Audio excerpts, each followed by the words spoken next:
And we are cloudy today. Yay. Beautiful clouds. Beautiful. And the sun is coming up, trying to right over that ridge over. So, yes, it's going to be, looks like a stormy day, although around noontime it will start to clear up. The sky will start to clear up. But we came out super early because we haven't been able to have a fire. Hey, Work Play Live TV. Hello, welcome. Welcome to Mojave Desert, California. Again, I had to start this a little early today due to the severe winds we've been having. I had to cancel last week, so I'm hoping you guys can hear. Let me know when you can't. But I was doing a live last Thursday night, and the winds were like 70 miles an hour. And my husband had to run out. He's like, I gotta go. It's the trees are coming out. So this is one of the trees. He had to run out and kind of like, you can see all the wiring, all the rope that he had to tie up because it kind of fell over. So it's been really, really super windy, but and they're kind of top, the leaves are mostly on the top. So, but he did get it all tied up. He got this, he's got the board tied to it, which is good. We definitely needed that. So, but it is hopefully going to stay this way because it has been brutally hot. Hey, AI, welcome in. But gorgeous sky. I love these clouds. Nice and fluffy, natural, not man-made, very natural clouds. It does look a little stormy, so we'll see what happens. Usually the storms come from that way, so hopefully there's no flash flooding when the storms come, but it has, it has been really hot, 120 degrees, very warm. This week, still kind of, 110. But yesterday, I think the high was 103. So we got a little break in the weather. So 103 was a high yesterday. I think Friday was 108, and today, right now it's about 90. So it's still, it's still warm, but it's not 120 like it was. Workplay TV, I think you're in Canada, if I'm correct. I'm wondering what the weather is like over there. If it's brutally hot usually. Hey, Mrs. G. Yes, my outdoor. This is my home. This is my off-grid, my homestead. I have 5 acres here in the Mojave. That out there is the 29 Palms military base. So a lot of practices were going on, a couple weeks. So I feel all of it. And it's cool because we do get to watch it. I do have some video I'm going to be putting out. But you guys can see the sun trying to rise over that mountain over there. Henhouse, good morning. Hello, welcome in. Yeah, I had to start this early because I could see the winds picking up, and I had to cancel the last 2 weeks because it has been literally 50 to 70 miles. So the regular wind, the normal wind, miles per hour is 30, but when the gusts come, they're 50 to 70. So we are having wildfire smoke in Toronto. Oh, is that what we saw? We saw something on YouTube last night.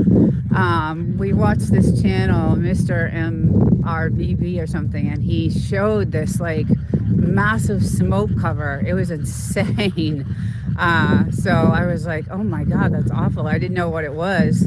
But yeah, we've had so I did a live last week, and I had a wildfire 2 miles from my house.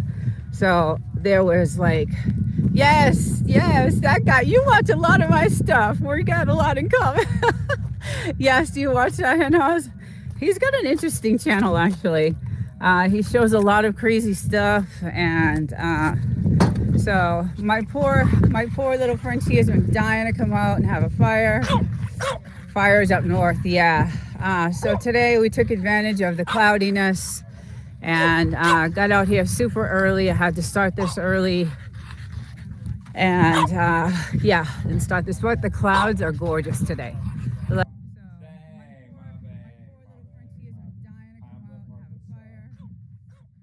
up north, yeah. So today we took advantage of the cloudiness and got out here super early. I had to start this early and yeah, and start this. But the clouds are gorgeous today. And it was all black folks. Not to diss nobody else culture, but that's rare. That's rare to go to a tournament and it be just all black people. And let me see where else did I go. Oh, I've been to Philadelphia for the NBA All Star Weekend. It was freezing that weekend too. I've been to Beaver Falls, Pennsylvania. That's small. I know I'm forgetting a couple of things. Let me see. I covered Tennessee. I covered most of them. I covered most of them. Little bit. Playing To football. start this early and yeah, was so there was like, yes, that guy, you watch a lot of my stuff, we got a lot in common. Yes, do you watch that hen house? He's got an interesting channel actually. He shows a lot of crazy stuff and so my poor little Frenchie has been dying to come out and have a fire.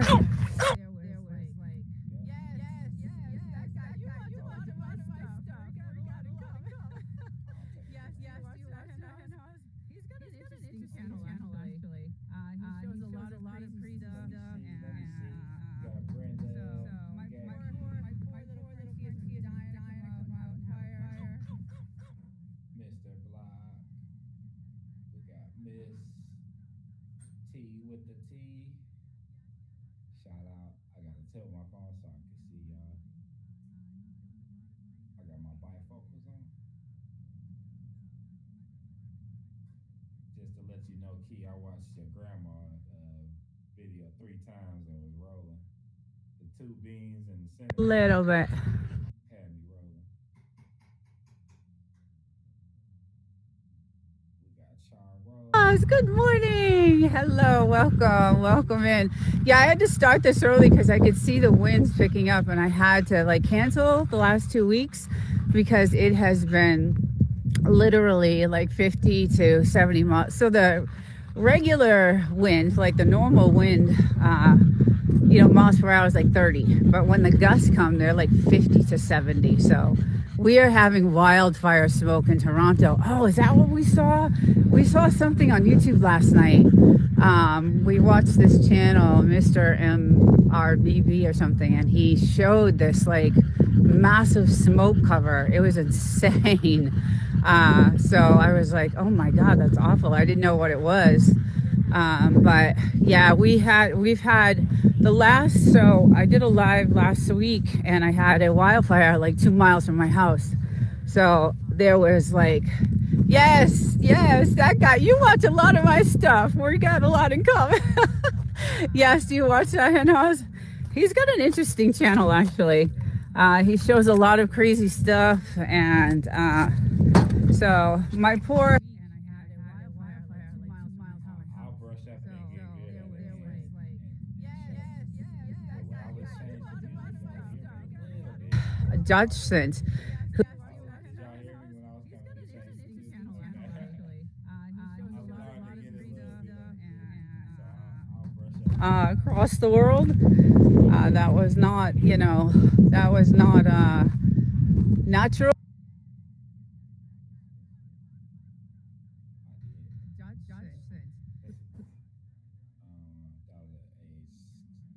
going on 7, and they said I couldn't go to the. They'll stay there for good. Pack rats will eat everything in a car. Yeah, it was. Yeah, that pack rat made a home. He made a home so good that he made it all the way back to San Diego. This is when I was living to San Diego. I was driving back and my car started to die out on the highway.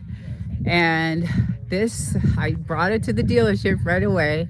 And I pull up and the technician is like, wait, listen, stop, listen. And we heard the squeaking. We heard the squeaking. And he's like, there's a mouse or a rat or something. And the freaking thing made it all the way back to San Diego, all the way to the dealership. And I don't know what they did with it, but they serviced the truck, obviously. They had to deal with this rat or mouse or whatever it was. I didn't ask the technician what they did with it because I didn't want to know. But it did about, a few $1,000s worth of damage, so that was not good. But we were all in shock. Like the guy was like, I have to get video of this because this has never happened before. So I brought it to the Ford dealership because I have a Ford Ranger. And oh, look at the rain. Good morning, AI. Good morning. It's hard to see. The sun is so bright. Good morning. Happy Sunday. Let's get our little guy out here. We got woken up by really heavy bombing this morning. Heavy bombing. And they're still going at it, but beautiful hot day. Gorgeous hot day. It was 115 yesterday, so I'm expecting it to be, I think the high got to 119 or something like that. That's crazy hot. So it's about 90 right now. Let's see. Oh, other than the bombing,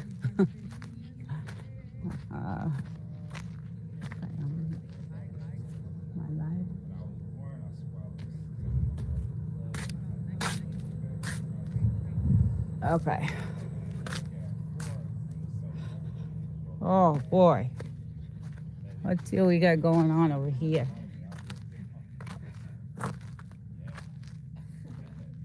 Yeah, it's quiet other than that. It's really hot in the sun, so I'll be sitting in the shade quite a bit.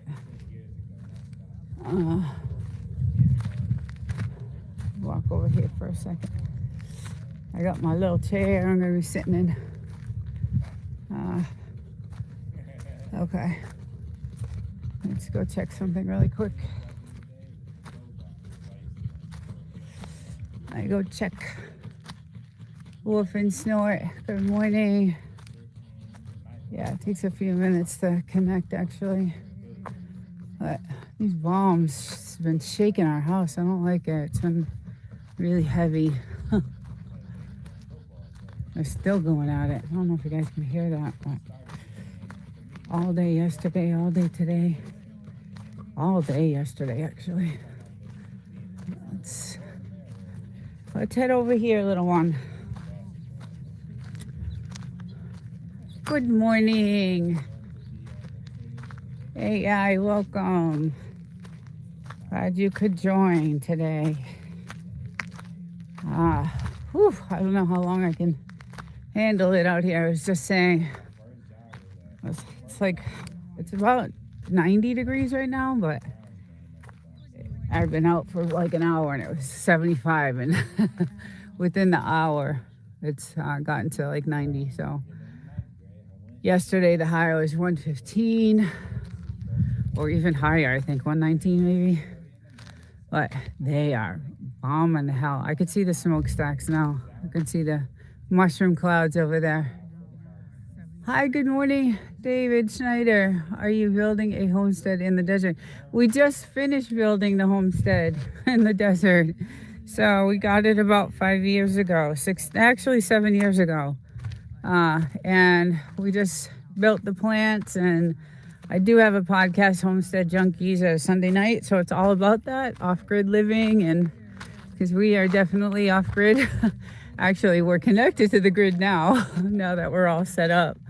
But when we first got this place, yeah, no, it had an outhouse. It had, yeah, all kinds of. Thank you so much. Yeah, it's beautiful. We have 5 acres, but we fenced in, a little under an acre for the dogs because there's coyotes out here and all kinds of wild animals, and they would eat my dogs in 2 seconds. Although my dogs can get pretty vicious if they want to, but I have two Frenchies, so, but the military is going at it like crazy. So that's the 29 Palms military base, and I could see the mushroom clouds. I don't know if you guys can see way out there, but they have been, I mean, that's what woke us up. Our house was shaking like ridiculous, and they've been nonstop. So for about 2 months, there was no activity over there at all. And now it's like, yeah, they're just, I don't know if you can even hear it, but it's been relentless. But yeah, we put in all the trees last year, and they're growing ridiculously beautiful. So we have a ton of creosote. We have some datoras that we planted. Oh yeah, I can hear them going at it.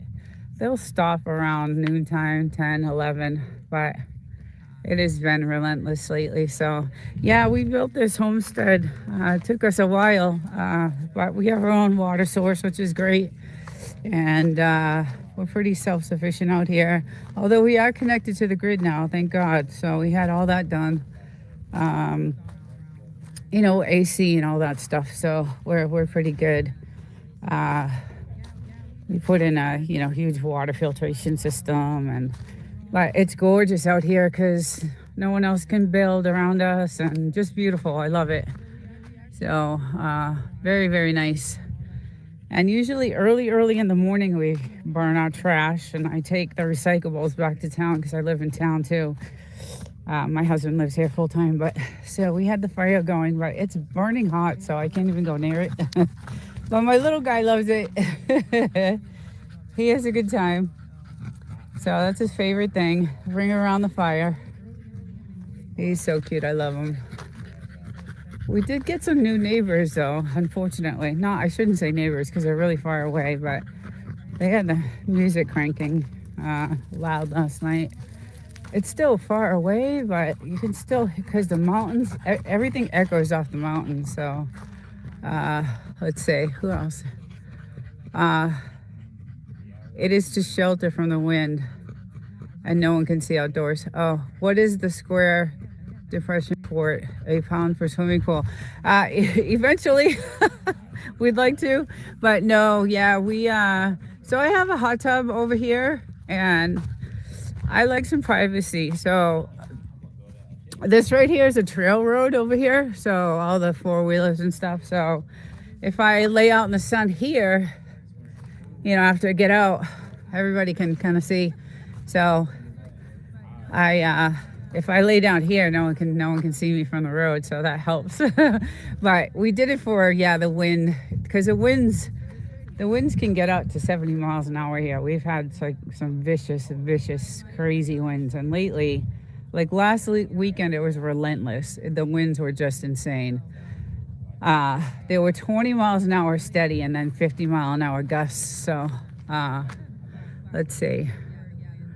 How far did y'all sit from the grid before? Oh God, a year and a half. I don't know, a while. Oh, how far or how long? How far? 100 feet. Yeah, the electric lines are originally 1940s. Yeah, so this is where we had the connection right here on this pole. And then of course we have all our dishes. We have Starlink and all that. And then we did a Wi-Fi extender so that I could do these outdoor lives. But as you can see, this is all government owned land. So we're the last house on this road, which is wonderful.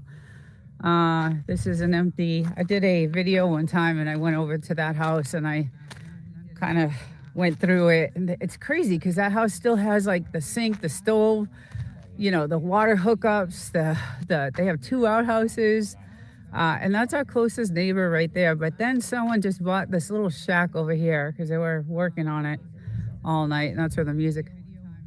I don't know if you guys can hear that bombing, but It's crazy. The bombing is just insane. But this is kind of, you can see that electrical line, pretty new, right to the house. Pretty nice. Thank God. But we lived a while. Like I couldn't, it was the water that we had to deal with really. That was really bad because the house had been sitting for a long time. So the, um, the well needed to be treated before we can even, it smelled like that sulfur, like the rotten eggs. It was just disgusting. So, and then the guy we bought it from left the house like all furnished with all his crap in it, and just it was a nightmare. So for a long time we lived in it with no walls. Everything was we had tarps around it, and just it was rough. It was really rough. We had no cooking. We cooked on the grill, breakfast, dinner. Uh, and then on that side is all like the gold mines, which are really cool. If I'm missing some chat, it's because I'm in the sun. Let me get in the shade a little bit. Let's see. Yeah, no, I didn't. Oh, you didn't hear it? Okay, yeah. We had some bombs just like really shake the house this morning. Even the dogs. The dogs don't usually, they don't, it doesn't affect them anymore because they're used to it. But this morning they were like, oh my God, they, ran for the hills. So, but we're doing some watering right now. So we concocted this watering system, and you can kind of see. And we did this, you can see all the water lines from the well. And so we have this watering everything. I'm married to an engineer, so I'm lucky. He concocted this water system, and it goes all the way across, and it feeds all our plants everywhere. So these little water lines, and he did a really good job with that. So it goes all the way to the front too, the watering system. And it's really, really nice. And it comes from the well. So that's good. Yeah, it's beautiful out today. Again, it's going to be scorching hot. So I don't usually stay out that long. Normally this live is at like 9 o'clock, but in the winter and the summer I had to move it because it's like 115 degrees at 9, so I can't stay out that long. But our weather station, let's see how the wind is blowing today. It's a weather station that we put in so we know what's coming. Although we can always see it coming from the distance, but very low winds right now. Last week we thought we were going to lose our little windmill up there because the winds were just insane.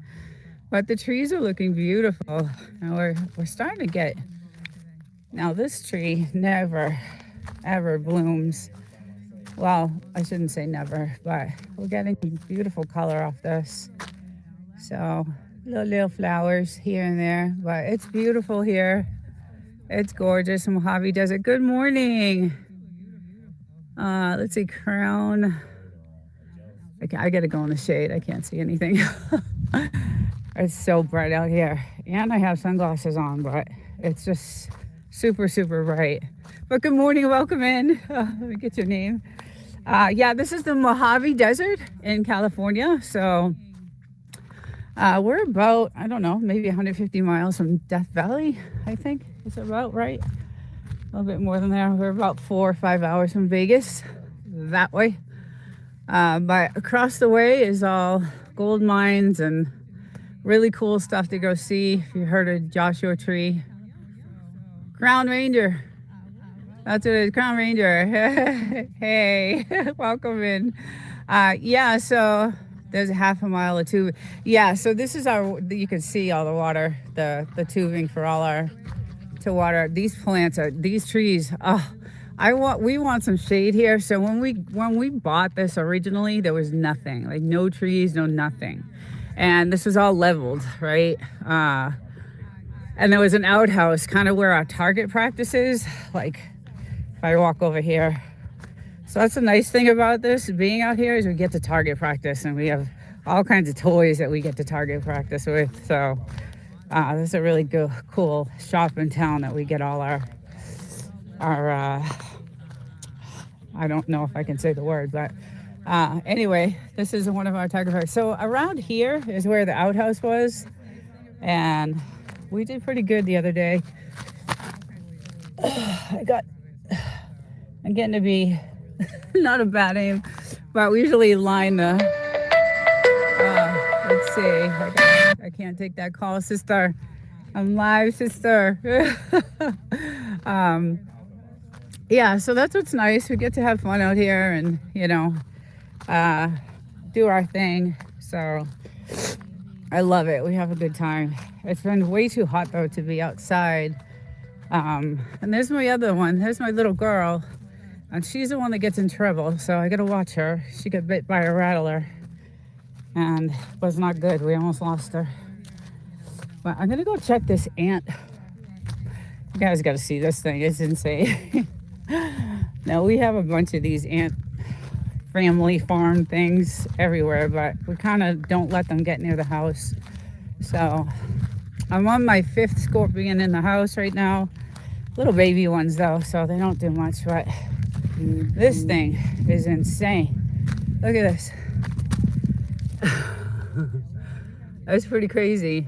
Yeah, if I can't see the chat, it's because it's so sunny, and I'll get in the shade soon and check your comments out. But they're doing their thing, so we let them have this massive area here. But anything near the house, we get rid of. But look at these trees; they're beautiful, and look at the thorns on this thing. The thorns are just insane. Like, I won't touch this thing; you'll get stabbed. You get stabbed to death. So, but yeah, so we did these trees last March, I think, or April. And so we're trying to get some shade on the property. I'd like to have, some trees on here. I know it's gonna take forever. I'll probably be dead before they're huge, but but it's we need some shade out here. So, but the skies are gorgeous at night. They're just beautiful at night. So at night is perfect. It's still 105 degrees at like 10 o'clock at night, but at least the sun isn't blaring down on you. And they've been out for a little while, so they're like, oh, I'm gonna sit in the shade. Good morning, anyone I missed coming in. Let's see, who do we got? Donald. Let's see. Donald DeMoose, morning. Good morning, DeMoose. Welcome. It's getting really hot, and we got woken up, like I said, by massive, like our house really shook. I was like, I mean, we've had some major bombs go off, but not like what I've been.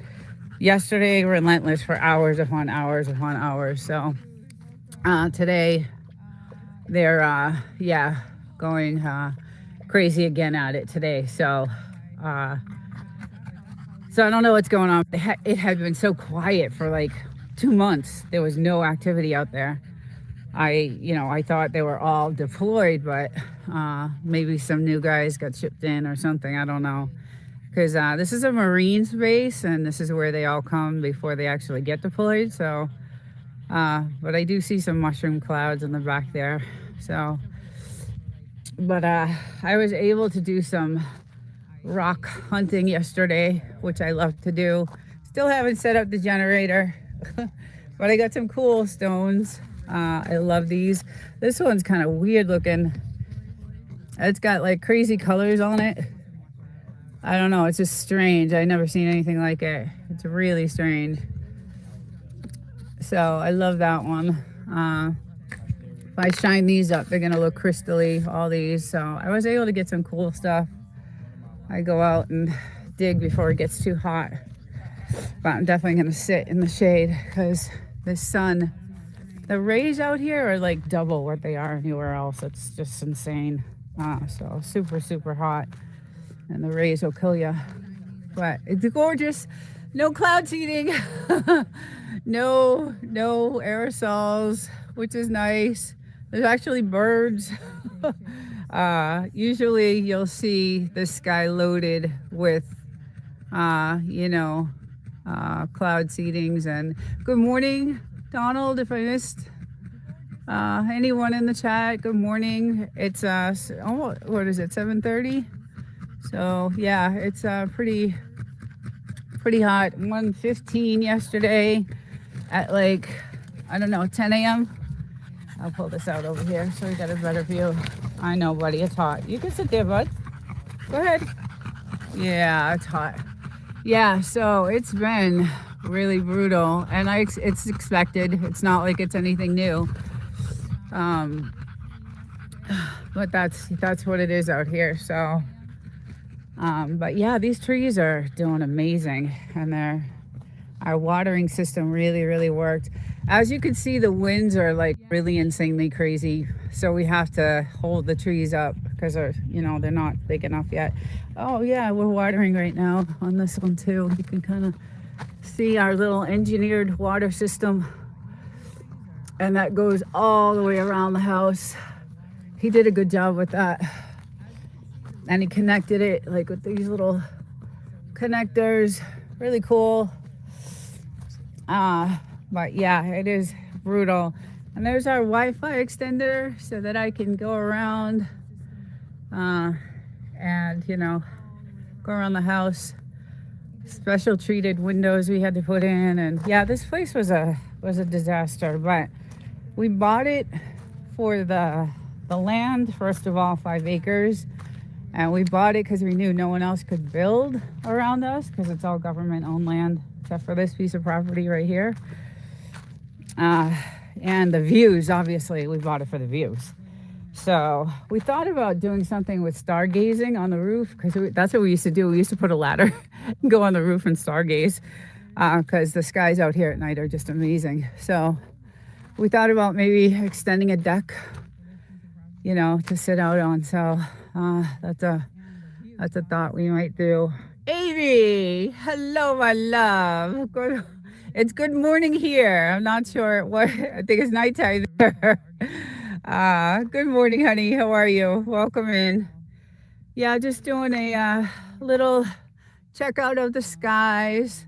I was doing some cloud seeding videos for a while because it was getting out of control here. And I learned a lot that, it was kind of ground zero here, one of the ground zeros for that. So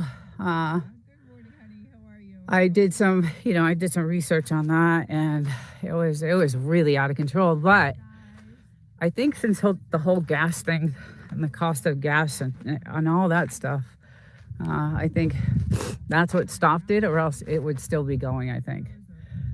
But yeah, they're going at it out there.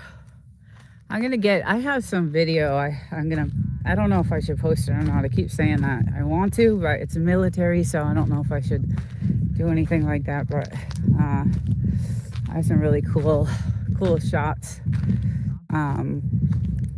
of the military, and because in between that mountain, that like scoop, the night military is really cool to watch over there. They have like target practice and all that stuff over there, so it's really cool.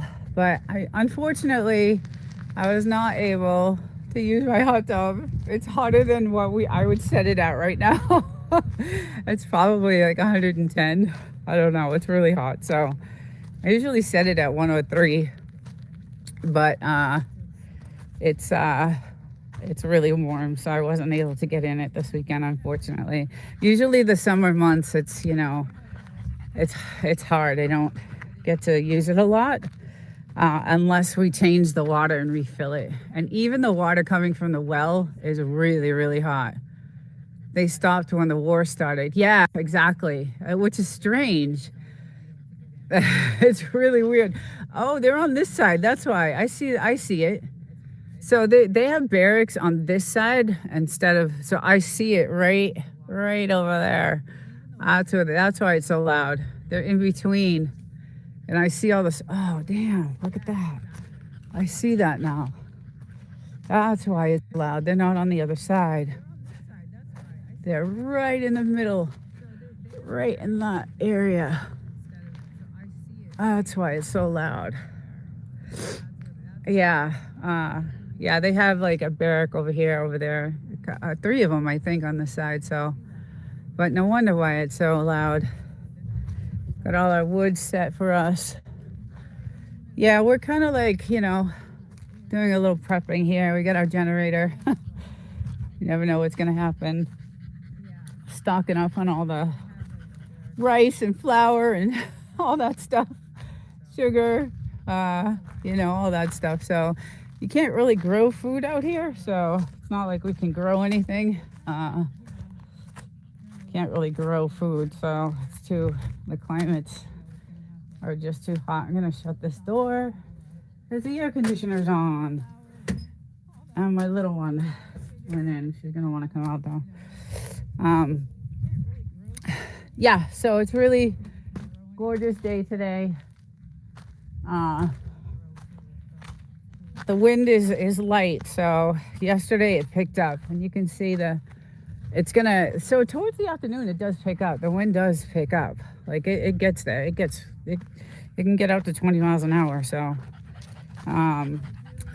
but it's still beautiful. I love it. So anyway, it's gonna be a really hot one, and back in the city. So I live about 3 hours away from here, and it's the same kind of temperature there. So it's no different from here. It's still kind of deserty, and I can, actually, I live on the other side of this mountain over here. I don't know if you guys are even gonna be able to see this, but way out there is a huge mountain. And I live on the other side of that massive mountain. Yeah, you guys probably not going to be able to see it, but way out there is a mountain. And I travel all the way after that. So, but these trees are doing gorgeous right now. There's too many bees over here, so I don't I don't go near them. But these two, the roots and the trunks of the trees have gotten insanely gorgeous. These two are just doing really beautiful. So that's the kind of shade I'm looking for on the other side. We might go ahead and do something, but you can see all we're watering. It's our gas tank. So this would last us about, 4 years now, the gas.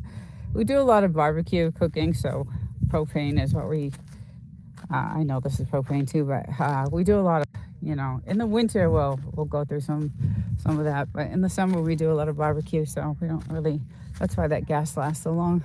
But yeah, it's pretty nice out here. It's really, really nice. Yeah, the wind is starting to pick up a little bit.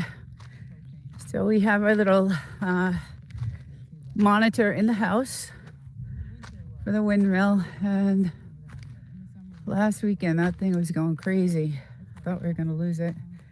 But beautiful, beautiful. I didn't see any coyote tracks this morning. I came out to look and I didn't see anything. I didn't see any tracks. So those things are vicious looking. I don't know if anybody's seen any desert coyotes, but they looked pretty healthy though. Like, I'm sure they're eating all these rabbits and field mice and desert, I forget what they call them, desert rats or whatever. But they don't look like they're starving, that's for sure. And we had to actually set some traps because they were getting out of hand. These little guys, they ate the wires in my truck one day, so we had to engineer the system where I keep my hood open, a light underneath, and so they don't eat my electrical wires. That was a pretty penny. So yeah, it's not good. And who wants to get stuck 3 hours from where they live in the dead of the heat? It's hot. It's really hot. So we engineered another thing to keep those little guys out. But we had to set some traps because they are coming around. And then the snakes eat those things too. So, and my little girl got bit, and I don't want that to happen again. So we have to take care of that. Let's see. I saw one last week. Yeah, we can't have those. So when we first got the house was loaded with that. We had to, oh God, this house. It was loaded with rats, snakes, tarantulas. I have all kinds of shorts on all that stuff. And all these videos are in a playlist. So in order to find anything that I'm talking about, you have to go like deep into the playlist because I have so many other videos that came out. So these are like way in the playlist. But those are all, we have some footage of coyotes. We set up a ring camera at night and just let it run. And we caught some coyotes on there and some rabbits. And these rabbits are huge. They're massive. Look at my little guy. He's just the cutest thing. He loves the fire. It's going out now, and I'm gonna let it go out. It's way too hot. It's way, way, way too hot. But yeah, the generator's still sitting sitting there. So we'll see when we get to put that together. So, all right, buddy, I'm gonna come sit over here because it's really, really hot out. But yeah, this weather will last throughout I don't know, throughout the whole entire summer. It'll be, it'll get up to 120 probably is the highest. Last year was the highest, I think. 119. Oh, I can hear them going. Oh, there's a birdie on the water way over there. And then we have our little bird bath we have in the front. What? Another gorgeous day. I love the fact that they're not cloud seeding or doing anything in the sky. So it's nice and clear. Beautiful, beautiful day. And I'm going to enjoy every bit of it because I head back to the city in a little bit. So last night was gorgeous too. So last night it got to about 90, around 9 o'clock, 85, 90. So it was, and it had a little breeze. So it was nice.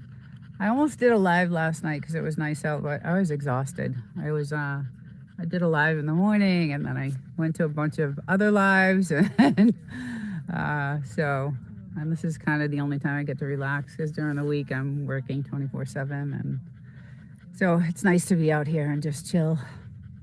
But gorgeous, gorgeous, beautiful, beautiful.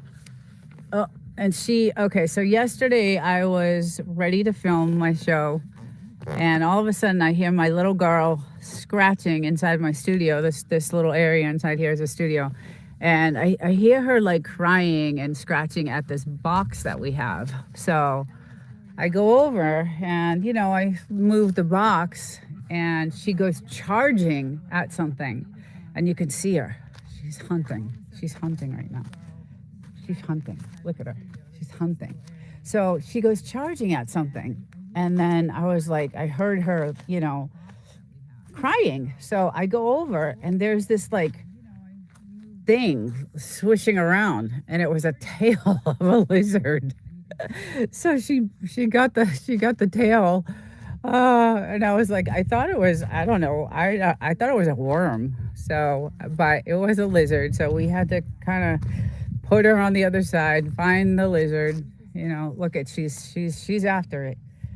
She knows where they are. That's the funny thing is that her scent for these lizards are insane. Like she's so fast too. She's just so fast that she just chased a baby lizard in the house. Oh no. See, that's what she does. Oh, Blue. And yeah, and then they get stuck in the studio and oh my God. And then she'll go after them. And guys, I don't know how many lizards she has brought me. And I love lizards. I have actually a really nice chain, a really nice gold chain, and it has this little pendant on it. And it's a lizard. And the lizard has like these green emerald eyes. It's really pretty. So I do love lizards. So I just feel so bad when she goes ahead and she starts to go after these things. And yeah, it's crazy. But I did clean up the bones. So he has his spot where he buries his bones. And let's see, because they had bones yesterday. And I want to see if he took it out. I saw him run out this morning with it in his mouth. And let's see if he took it over here, because I did clean out the ones that I saw. But let's see if there's anything else over here. This is where he goes. Oh, there it is. There's one. No, we gotta get that sucker. Yeah, so he'll come out here and he'll bury his bones. He has a couple other spots we did find. So there was like 7 or 8 of them out there, and I had to clean them up and get them out because I don't like them going after getting the old bones and bringing them back in the house. That's nasty. Oh, he's still loving the fire. It's still going. Yeah, so she chased a lizard in the house. God damn it. Oh, and I don't like that door open because we have the AC on in there. Let me go see. Oh, she's in and out. I'll let her do her thing. Did you find it? Blue, did you find it? Where did it go? Did you find the lizard? Where did the lizard go? It's in the house. It's in there. It's in there. It's in the house. It's in the house. It's in the house. Oh, she'll find it. She'll find it and bring it to me. Four little things. We have thousands of them out here, so. Oh, look at that, guys. So peaceful. Just love it. So peaceful. She's just too funny. And you know what's funny is that she'll do this for hours, even though it's super, super hot out. Like she'll do this for hours upon hours. And we have to drag her in sometimes. We have to like literally drag her. Okay, did I miss someone? Let me go in the shade. Can't see out here in the sunlight. The sun is too strong. Good morning. If I missed anyone in the chat, good morning. Good morning. Let's see. Hey, Willies. How's it going? You're welcome. My moderator's on it. Yeah, I have a couple of guys on my team in the chat, so they're helping me out with this. So it makes it easy. But Willie, how are you, honey? I hope you're well. It's I was just saying the temperature was like 115 here yesterday, so I think it actually got up higher than that. I for some reason I think it was like 119, but that's gonna be the norm now until like September. So we'll have that until September. And the military has been going at it nonstop, so it's kind of crazy because for 2 months straight there was nothing. I'm good. Nice, cool. Oh, really? Yeah. So at like 5 a.m., because a bomb shook the house at 5 a.m., and we came out and it was nice breeze. Sun was just rising, so it was cool. It was like 75, and now it's pretty much around 90, I would say. And then by noontime, it'll be 110. The temperature rises really fast here, really, really fast. And then it stays that way until like 9 o'clock at night, 10 o'clock. It'll go down to like 105. But at least the sun is down, at that time. The sun's, it's nighttime and the sun's gone. So the temperature's bearable if you're outside at that time. But yeah, if you're not, I'm in the house a lot. And thank God we have some really good air conditioning. That was one thing we did, is put like super duper air conditioning in the house. And then we customized all these windows, because when we bought the house, these windows when we got the house, the windows are kind of melted into the house. So it was crazy. So we definitely had to customize these windows for the elements so that they would last. Like a lot of the stuff we did for the house was all customized so that the house would last. It does need, we're looking at painting it again. It does need it. Hasn't had it in like 5 years now, so we are looking to do that soon. But my little girl's on the hunt. She's still at it, which 83 degrees. Wow, that's nice. We got 15 minutes of rain. Yes. Oh, lucky. We need it so bad here. Oh my God, Willies, we need it so bad.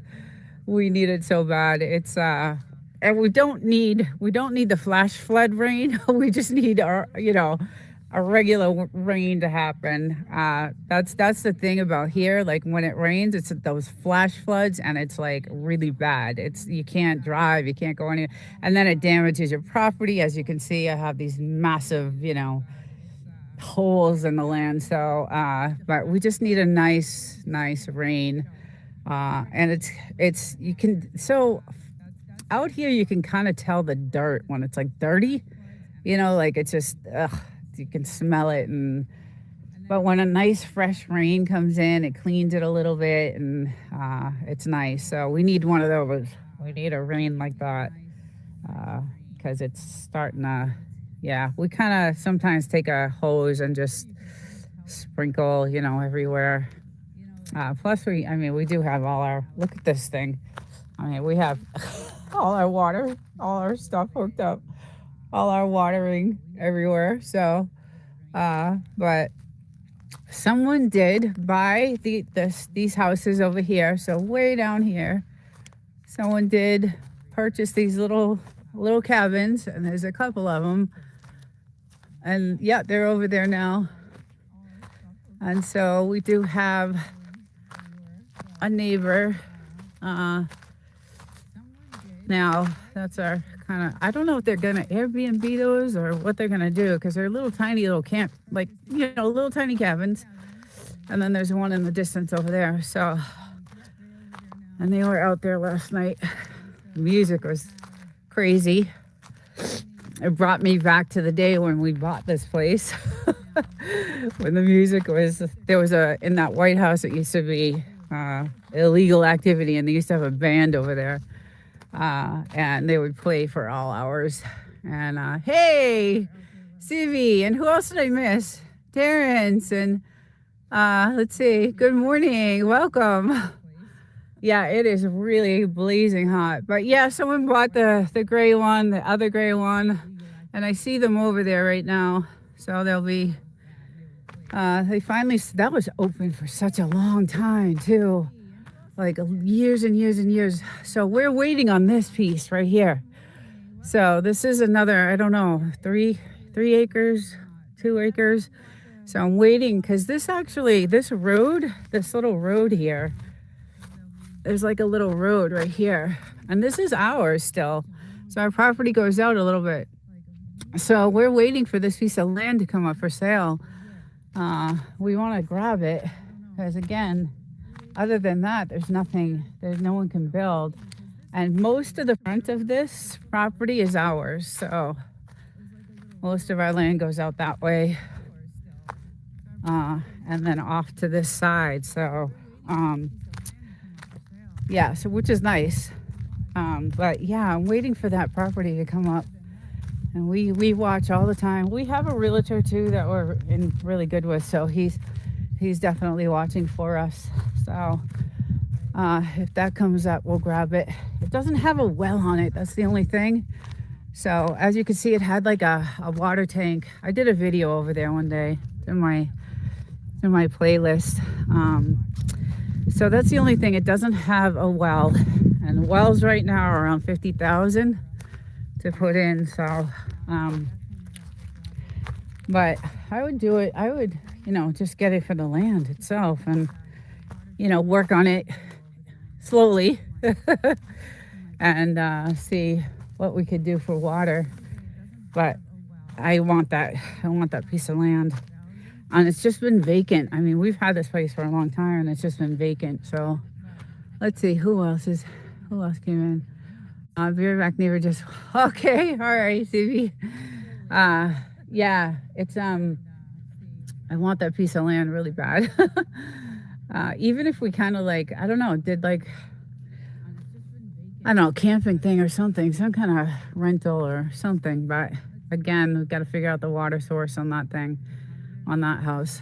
But it's, we're waiting for that to come up. And then anything over here, this is all government land, and we own a lot of this too. This is another part of our land is over here on this side. We only have an acre fenced in, not even an acre. So a lot of this is ours. As you can tell, we've been driving a lot over here. We used to have a razor, so we used to do all the trails all along here. And then at the very end is a salt mine, which is really cool. And then right at the top of that mountain up there is all the gold mines all the way up there. So we went up there a few times, which was really interesting. Uh, so, but yeah, the clouds, no, um, no spraying today, and it hasn't been for like weeks and weeks and weeks. So I'd say a good month, 2 months, no spraying. So happy about that. But it is scorching. It's starting to get hot. And she knows the lizard went in the house. My husband's like, she chased the lizard in the house. So,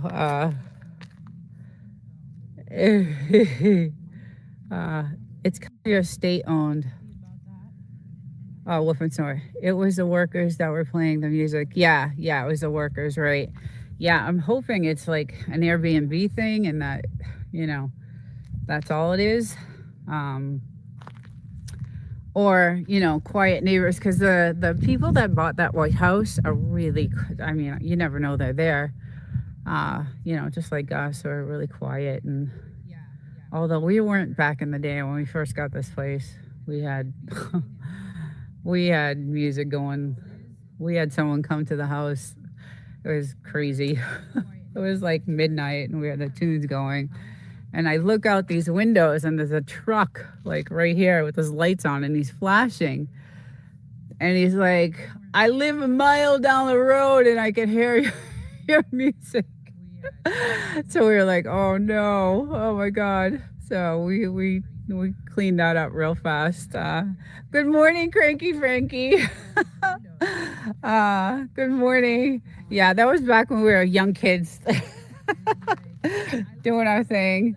This is our first house that we bought, very excited about it. Just, building it and tearing it apart and just, we had the memories here are just really amazing. So, but after that, and he was military and I was like, we gotta respect the military. We can't be doing this, it's good until a certain point, 7 o'clock maybe, and then chill out with it. But we were up till midnight that night because we were working on the house and the tunes were just, we had these massive, we had these speakers like you would put in a nightclub.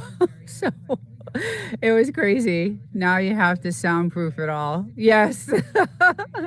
Yes, exactly. So, and then we had our guitar, I was trying to play guitar and it was crazy. It was just crazy. But when the, military guy pulled up to our property and he was flashing his, lights and he's like, I live a mile down the road and I can hear it as clear as day. And we were like, oh God. He's like, I'm in the military. I wake up. And so I was like, okay, yeah, we can't do that. But that house over there, I don't know. Because they had a band over there every weekend. Like all of them played in a band. So that was the practice house, but it was also an illegal activity house. So I don't know how although our sound did outdo theirs, to be honest. And we didn't have the walls up at the time, and yeah, it was crazy. We had some good times here, but we're much older now. So what 10 years will do? Pizza in the oven, yum. Go enjoy. Yum, that sounds good. Yeah, there's no pizza places out here, that's for sure. An hour away, I think, is our pizza place. 45 minutes an hour, any type of food or anything. So, but let's see what this little girl's up to. She's hunting. She is definitely hunting. They didn't have speakers, right? Yeah, that's true. Yeah, they didn't have speakers. Yeah, we had these massive, I mean, like literally you would put in a nightclub that's like 4,000 square feet. We had 4 of them. So it was, I love karaoke, so I did karaoke. So we had a karaoke machine and we had a good time. Like I said, it was on the first house. We were, really happy. We got to buy something that we wanted and very excited and just had a good time with it for the first few years as we were building it. and uh, and then we were kind of like, once the house got finished, it was too nice to even, we wanted to keep it really, really nice. The windows were in, everything was done. We had custom made, kitchen and bathroom, and just so we kind of cleaned up. I think we sold the speaker. I forget who we sold them to, but we sold all of our stuff, everything. I still kept the karaoke machine though. I still have it. It's inside. So that thing I love. Uh, I should. I like doing karaoke, but um, yeah. So we had such a good time when we first, and we got our little doggy. He was the first guy we got. So he grew up. He grew up here, and then we got her 6 months later for him, because he was bored. Every time I would leave, he was just. I mean, he had a good time here. Don't get me wrong, but he missed his mama. So then we went looking for a playmate for him, and we found her, and they just loved each other right off the bat. I did a live Frenchie yesterday, and I showed some videos of them together when we first got them, and they hit it off. I thought they were gonna be, because she was so tiny, like I could hold her in my hands. That's how tiny she was. So, yeah, and I just was worried about her, but she's going at it right now. So she chased a lizard in the house, and now I told the story how I saw her tail squirming around yesterday in my studio, and she's in here doing something. I don't know what did you find? The air conditioner's on. Um, yeah, all our windows have is it redwood? I think it's a redwood, not cherry wood, but redwood. We made it a country setting, obviously, deserty country setting. So it's a special type of wood we did for like the window frames and stuff. So it's really pretty inside. I think I have a video I did around November, Thanksgiving, which is also probably buried in the playlist. So any of the older videos that I have of, the house and stuff are in those playlists, like way in those playlists, in the master playlist, I think. So all the lizards and the snakes and the tarantulas. It doesn't look like you need a lawnmower. No, we don't. That's for sure. That is definitely for sure. Thank God. I couldn't even imagine, because we own, yeah, it's a lot of land. Thank God. Uh, yeah, no, it's definitely, and we don't have to water the grass or anything like that. So that's good. But we do, the trees definitely, we do. Like I said, my husband was an engineer, so he's really good at, doing that kind of stuff. So he designed all this water system all the way around. So he's pretty nifty with that. And man, are they going at it out there. I wish you guys could hear this. I need to get a mic that can pick up that sound, because that's insane. I mean, I feel like I'm in a war a war area sometimes. So but she is so funny. I could watch her like for hours, just because she's such a hunter, and she's really fast. She's super fast. Like, that's how she can, because those lizards are fast. I'm sorry. Those things are super fast. But look at her. Look at her. She is so funny. Did you find? Did you find it? Where did you go? It's that little birdie bath that we have. Yeah, she's out for it. She knows where it is. She knows it's in the house because she chased it in there. But she'll be out here for hours, just looking, just looking. And he's so chill. He has no interest at all in any of that. He has no interest unless she finds it. When she finds it, then he'll go push her out of the way and try to get it. And she won't. She'll be like, "Oh hell no, I did all the work. You're not getting any of this." But she does. She'll be at it for a long time. And when it gets way too hot, we gotta bring her in. We gotta pick her up and literally bring her in the house, because she'll be out here for for hours and hours, and it's really hot, and she doesn't really pay attention, so I don't want heat stroke or anything on her. She doesn't realize, and then he's like, give me the shade. I'll just stay in the shade. I love him. He's a good guy. They're both really good dogs. Really, really good dogs. I love them so much. They're great. Um, so yeah, this is today. Oh, another bomb. Kind of shakes the ground. Yeah, it's gorgeous today. So, but it is getting warm. Probably gonna end this stream soon. I have to head back. I have another podcast tonight that I got to get ready for. I have nothing ready for that I usually do, but I had a busy week this week, my job. So, but hope everyone enjoys the weekend and has a great day. And unfortunately, it's Monday tomorrow. Not looking forward to it, but 4th of July is almost here, so I have some time off, an extra day there, which is good. But thank you all for coming in, and thank you all for spending some time. And hopefully, it stays cool where you are and not too hot. And we will see you guys next time. Take care, everyone. Have a great weekend. Good morning. Yeah, originally I wasn't gonna do this live. The winds were 40 miles an hour out here, so I had to reschedule a couple of times. So kind of screwed up.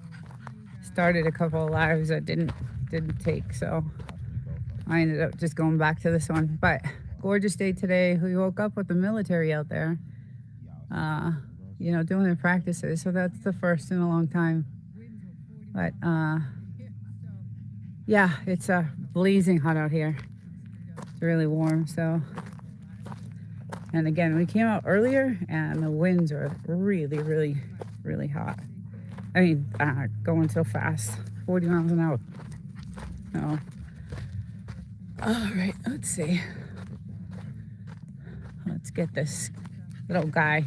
He's so funny. He's just so funny. Good morning. Good morning, everyone. Hello, little one. How are you doing this morning? Hello, Wolf and Snort. Good morning. AI, apocalyptic insanity. Ooh, the moon is still up there. But yeah, there's light winds now. Not too bad. But my dog had to go out super early this morning, so when I came out, the winds were still really going bad. So I decided to cancel this and reschedule it. And then I came out at like 6, and it was much better. Good. Hey, CV, good morning. How's it going? Yeah, so I canceled the live because it was really windy and I know no one could hear me. And then I decided to reschedule the live. And instead of going to the live I had scheduled, I created a new one. And yeah, just a disaster. So, but good morning. I hope you're doing well. Really hot out here today. It's extremely, the sun, the UV rays are high. I think the index inside, we have a weather station, so it tells you all that stuff, and I can feel it on my skin. But yeah, so I ended up making some breakfast, and then I was like, you know what, the wind died down, let me go out for a little bit and see what's going on out here. So we had to burn some trash, and you got to do it like super early, and because it's like 110 degrees by 9 o'clock. So I can't stay out here. Can you please send about 18 degrees? Is it really? The weather is crazy lately. I don't know. So in the city, I wake up now. I'm about 3 hours from here, so the temperatures are pretty much kind of the same. So I wake up in the morning and it's 49 degrees, which is cold. And then by 12 o'clock, it's 110. So, hey, High Plains, welcome in. Yeah, so the temperature has been just crazy everywhere. So, but be prepared, guys. I've been listening that it's gonna get super hot and just crazy, crazy. So, CV, maybe, maybe it will get, you guys will get some heat over there. But that's crazy, being cold. Yeah, I don't miss those days. What I do miss is the snow in Boston. I used to snowboard, so I miss I do miss that, but I don't miss waking up. Hey, Willies, good morning. How's the desert over there? Is it blazing, blazing like it is here? What I don't miss is shoveling out my car off, because I used to park on the street and the plows would come by, and the freaking plows would just plow you, like, just cover your car. And then before work, you'd have to go out and shovel yourself out and scrape all the freaking snow and ice off your window. And so it took you a good 40 minutes just to get in your car to go to work, in Boston. And so I don't miss those days, but I do miss seeing, playing in the snow. And my dogs have never really seen, snow, like a lot of snow. We've had some on the mountains over here. They've had, a little, hey, rubbery, rubber guy, can I make you do a challenge? It depends. I don't know. It depends on that. uh, 89 today is our high. Oh, wow. Okay. Yeah, it's about that right now. So, like I said, I woke up this morning to let my dog out. It was like 4:30 in the morning, and the winds were still. We've had really major winds all weekend long, 40 miles an hour. The gusts were 40 miles an hour. It's been about 20 miles an hour at a steady pace, and then when the gust comes, like 40 miles an hour. So, I opened the garage door to let the dog out this morning, and doing the moonwalk as a challenge. That I probably am not. I probably won't be able to do it. Hey, Windstone, happy Sunday, happy Sunday.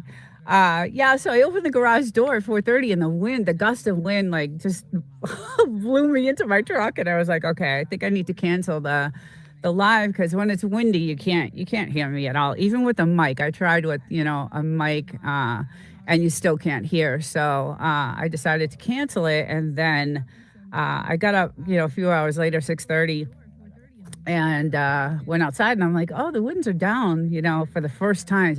When I got here Friday, hey, barbecue, yes, I can. Simon, how are you? When I got here Friday, the winds are crazy. My truck was all over the place as I was driving up here. So, and they haven't stopped until right now, like 6:30 this morning. So I made a quick breakfast and for my doggies and my husband. And then I said, you know what? I'm just going to go ahead and go live. And for some reason, I didn't start the original live that I scheduled. So I had to schedule another one. And then that one didn't work. So God, don't ever do that. Do you live in an adobe house? No, I actually live in a really cute little cabin. It's super nice. My Wi-Fi extender, guys, if you want to know what it looks like, that's exactly what it looks like right there. And then it's hardwired, as you can see, to the Starlink and all our dishes that we have up here so that I can go wherever I want on the property, which is nice. Yeah, so today I'm expecting it to be really, really hot because right now, like I said, it's pretty warm, and the sun is blazing, blazing. So, and then I got to make the trip back to the city today. So, but I'm glad that the wind is down because driving in the wind, I have a little Ford Ranger, and the back of the truck, there's nothing. It's a four-door, so I have a couple seats in the back, but. When I'm driving through Palm Desert, the winds are double there. So my truck is all over the place. It's that's where you see all the 18 wheelers like pulled off to the side when it's like that because it's so dangerous for them.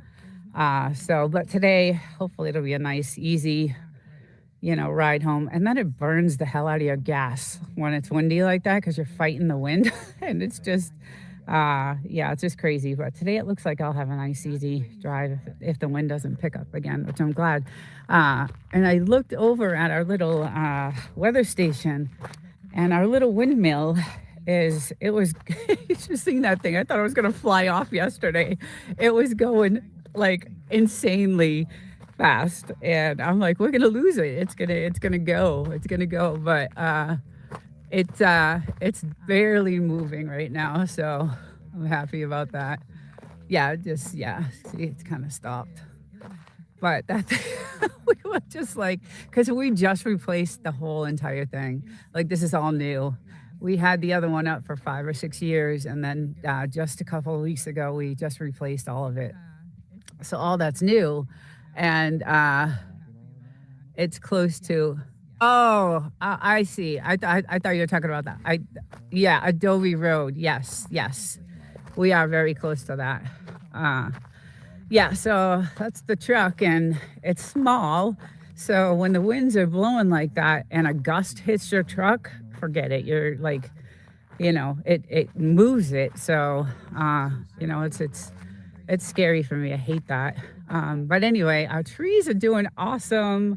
The land is looking beautiful. I just love it. Our flowers are still blooming. Usually by this time they're all, done. And we even have some purple. Now this thing, we're lucky if we get any flowers from this ever, but we are getting some. So this is a pretty tree too. And these are all over Joshua Tree. It's because you have no weight in the back. Right, exactly. That's what I was saying. There's nothing back there to hold it, to hold it down. So, yeah. And so it's all over the place, and I hate that. When you see the 18-wheelers like parked off to the side of the road, it's kind of, dangerous. But I do, 90 miles an hour through that area to get away. But it usually lasts, like that wind through Palm Desert goes all the way to, almost to where I get off the exit. So the highway is all, you got 18-wheelers all over the place. But it is gorgeous today. So welcome in, everyone. And hope you guys are having a great Sunday. Not looking forward to tomorrow, but I am enjoying today. So, and we did have some coyote. I went outside and I saw some coyote tracks. So we did have, oh, there goes a bomb. So they are still going at it. But guys, look at this. This is the biggest ant farm, hill, mountain, whatever you want to call it. It's insane. They're doing their stuff. So we just leave them. This one we left. There was a bunch of little ones near the house, and I was like, no, I can't. I can't have the ants. Yeah, I can't have the ants in the house. So, but this one we leave out here. You gotta let them have their life too, right? So we definitely, let them have this part of the land. But yeah, so they are still practicing. I did hear all the the ammo and the firing going off. I just heard a bomb go off. So they do have some barracks on this side of the mountain. They do have a couple, and that's where they do some of their practices. And then on this side, they have like a target practice area, which is pretty cool because I stand right here at the fence, and I have my binoculars, and I watch them. It's pretty cool. Yeah, you can see the coyote tracks on the sand. I don't know if you guys can see that down there. It's probably too far away, but we had some. These coyotes are mean looking too. They're not anything you want to even try to go near, but they're although the rabbits they fight, those rabbits are the size of my dogs, so they have a good. Hey, P Digits, I watched the Three Amigos movie. Have you come across a singing? One of my favorite movies. I love Steve Martin, Martin Short. Chevy Chase is one of my favorite. Oh my God, I love that movie. No, but if I do, I'll sing right back. That's a great movie. That's an awesome, awesome movie. Um, Actually, I think we own that. We went out a few years back and bought a bunch of different movies, and so we have a little library of great movies. So I tried to feed the ant with the cook. Yes, I tried to feed the ant farm with the cookie. They didn't want it. It may not be their cheat day. Wolf, try again. We did. He did put a huge cookie. I was pissed because those are my favorite cookies. They were ones I baked. They were. I made some. He loves ginger snap cookies, and of course I love to bake because I grew up in a bakery. And so he took one of them and put him out there, and I was like, and there was only a few left, and I was looking forward to having one, but it's been out there for weeks. Yes, it has. Yeah. So I was like, my damn cookie. Gave it to the ants. But they had some, we barbecued yesterday, some steaks. And okay, so he did leave this one. He didn't even bother to bury it. He just left it. So there's one. There's still the old ones. 2, 3, 4. I know there's more back there. Yeah, he just left this one. He said, screw it. I'm too tired to bury it. So, oh, here's another one. So we got another one here. We got to get those out of there. I don't like. As soon as he's done burying, because I know his spots, I'll come out here and pick them up. Because we caught them one time coming back out here and grabbing these rotten bones and bringing them back in the house. So I'm like, oh hell no. So I'll come out here and clean those up. But that's his little burial spot for his bones. So it's too funny that he has this one area. Actually, he has a couple. I shouldn't say that, but that's the main area. And yeah, so I'll come out here later before I leave. Yeah, so here's another little ant thing. We'll leave this one too, as long as they're not near the house. That's the thing. Because then, you know, I found, okay, so far within the last month, about 4 or 5 scorpions in the house. So, but we do leave the door open. We leave this front door open and the garage is open. So, you know, they could get in that way. Not a fun thing to see. I actually stepped on one and I was like, oh, what was that? And luckily I had, you know, socks on. And I looked down, I screamed, obviously. I was like, oh my God. You know, I don't want my dogs getting bit. She already did something to her back paw, and we think it's one of these thorn thingies that are growing out of the ground. So we think she's, you know, she was digging and just stepped on one of the thorns. And then it's lodged in her back foot, and we've tried everything. And I don't know if you guys know anything about Frenchies, but they will not let you. Look at my coffee. I had to have a huge one today. Normally that's the size, but they will not let you touch any part of their feet. I saw some YouTube videos where they have to hang the Frenchie in this apparatus. It's hilarious, so that it doesn't attack you. And you know, I could do that, but I don't want to stress them out, and they die as soon as they cross the spray barrier. Yeah, exactly. Yeah, because we do spray often. We have to. But going back to the you know, cutting of the nails, some of these videos were hilarious with these Frenchies, because they just don't like it. They don't like you touching their paws at all. So they developed this like apparatus where you stick them in this like little jacket and you hang them. And some of them are muzzled, you know, and because they'll bite the hell out of you. And we got a Datora there. And and I just don't want to stress her out. How they sharpen their nails, which is really cool, is by digging out here. So they do their digging, and that takes all their nails down. So it's really cool that we don't have to You know, when we were in the city, we had to bring them to, you know, like a Petco or a grooming place, and you know they would get their nails cut there, and it was a nightmare. I hated doing it. It was just I stressed out more than they did, I think.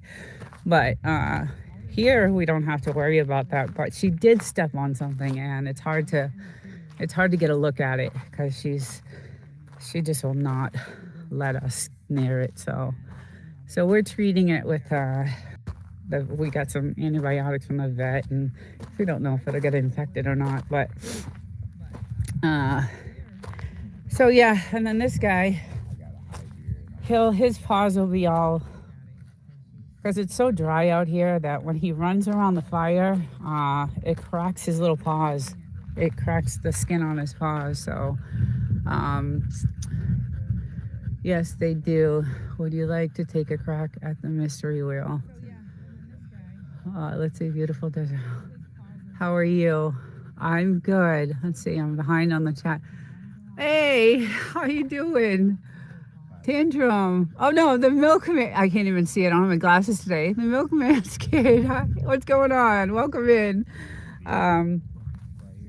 Yeah, it's so dry out here, and it cracks his little paws. So we have to. He'll be limping for the rest of the day. But welcome in, milkman's kid. I'm doing well. It's super hot out here, so I'm gonna try to stay in the shade a little bit. My skin, I'm worried about my skin getting, especially the facial skin. So I load up the skin, what do you call that lotion that you use on your face? Sunblock. And it still doesn't, like I use I think it's 60 or 50 out here for sunblock, and it still does not work at all. So sounds like an episode. Let's see. Sounds like a new episode. Windstone. For CV. I'm joking. Lynn would kick me out of the house. Yeah. So the sunblock still doesn't help, and I'm really cautious about my facial skin anyway, because I do a lot of expensive treatments on my skin, and I got to be careful in the sun. So I used to be, as a kid, I used to lay out in the sun for hours, 8-10 hours a day. And then when I had my salon, when I owned my spa, I ended up doing a lot of things to my skin, and I had a medical esthetician, so she was there to do a lot of, acid treatments and chemical treatments. And so I, spent a lot of money on that, and I try to keep it up. So I tried not to be out in this, because the desert sun is different than, anywhere else, I think. So, but yeah, it is beautifully quiet right now. Oh, I do hear them a little bit out there. I saw them driving, so they were here. And when I came out to go live, I saw the trucks driving that way, and I do hear in the distance. So they are doing something out there. But they were over here this morning, and then they ended up heading out on that way. So to wake up today and hear the bombs going off, and all the practicing going off. But the trees are looking beautiful. Everything's looking great. I'm gonna go to this side and see how this is looking over here. Yeah, I can see the wind's gonna start picking up. Hopefully I can get on the road before that. But we got some detours over there too. Really good at, something is eating away though. Something is definitely eating. You can see some type of something. Every time I try to look, I don't see the bug itself on there. So I don't know if they come out at night and chow down on the plants or what. But yeah, it looks great. It looks really pretty. We lost a couple here, but they look gorgeous. So pretty. Driving up to the property looks just amazing. I have some photos. I gotta do some editing. Get some great photos and put some stuff together. I have no time for that stuff, but I should, because it makes some really good shorts. Um, I have some beautiful Datoras. I just think I had some crazy moon pictures. Last week we had this moon that was so close. It looked like you could touch it. It was so close.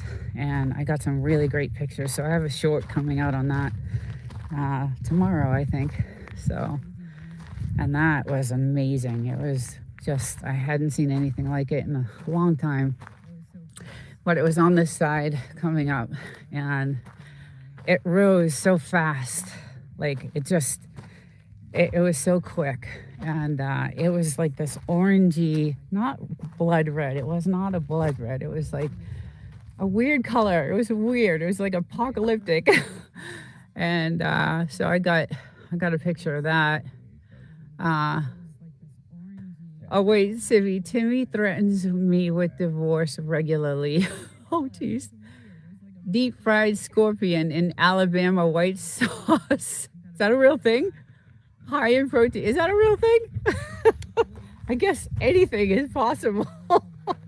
If you eat snails, I guess, or well, I love any type of seafood except for that. But well, I don't know if snails are seafood, but I guess anything is possible. I saw, so I went to Mexico because I had a timeshare in Cabo, and they had this store where they sold like seasoned roaches in a bag, seasoned all kinds of like different bug worms. Didn't we have a blue moon in May? Yeah, maybe we did. Yes, we did. I did read about that actually. But this was, you guys will see the short. It was just a weird, I mean, I stood out here for a long time because I was like waiting for something to happen, aliens to come out or something, because it was just so strange. It was just a really weird looking color. Like I said, it wasn't like a blood red. It was like this orangey. It made it so you could actually see like the moon. It's like the craters. It was weird. It was just weird. So I did do a quick edit yesterday for a short. So it says May 30th and 31st. Yeah. Yeah. So that's around the time actually that happened, I think. Because where are we? June 8th or 7th? Yeah. So it was. Yeah. I think you're right. I think it was on. I think that's what it was. But it was so close. Like I have never seen it that close before. So.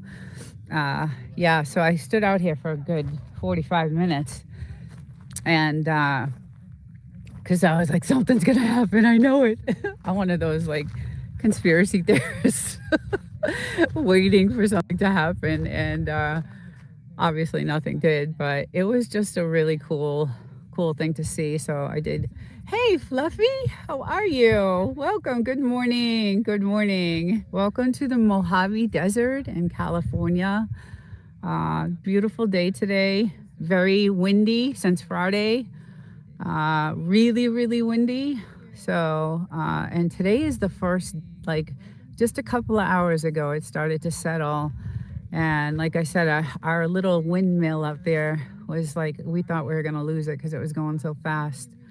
But now it's not spinning as fast. So, hey, Gary, how's it going? Welcome.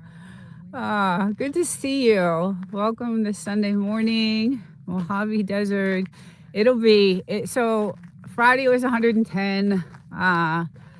Saturday, yesterday it was about 108.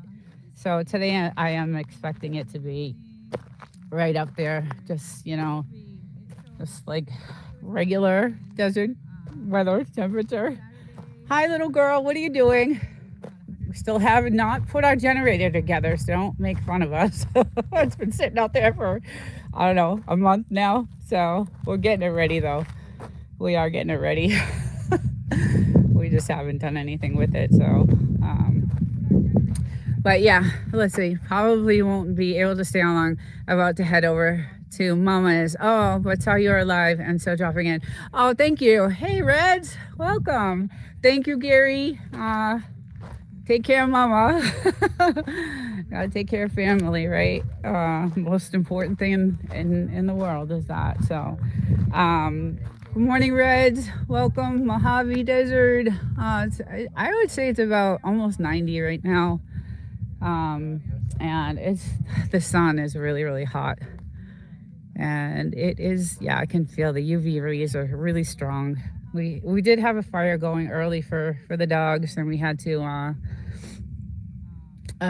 burn some trash. So, and then I got to take all the plastics, and that's the other thing about living out here. All the recycling that I have to do on the way back is, luckily, I have a place to go, and in the city and it was weird because I got this thing in the mail from the town, the city that I live in, and it was a permit to do recycling. So you weren't able to just go up and recycle and do your trash. You actually had to have a permit now. So I actually physically have to show a permit when I pull up to this recycling place, and do that. So I thought that was weird because all of a sudden now you have to have I don't know why that would be, but anyway, are they tracking something? I don't I don't know. I don't know what the heck they're doing, but so that's the only thing about living out here. Like I said, there's so we do have one person that owns a dog kennel out here, and my podcast tonight is how to make money on your homestead. And that's one of the things I was going to bring up is you can have a kennel and sell your puppies and sustain your homestead. So there's that place right there is a dog kennel.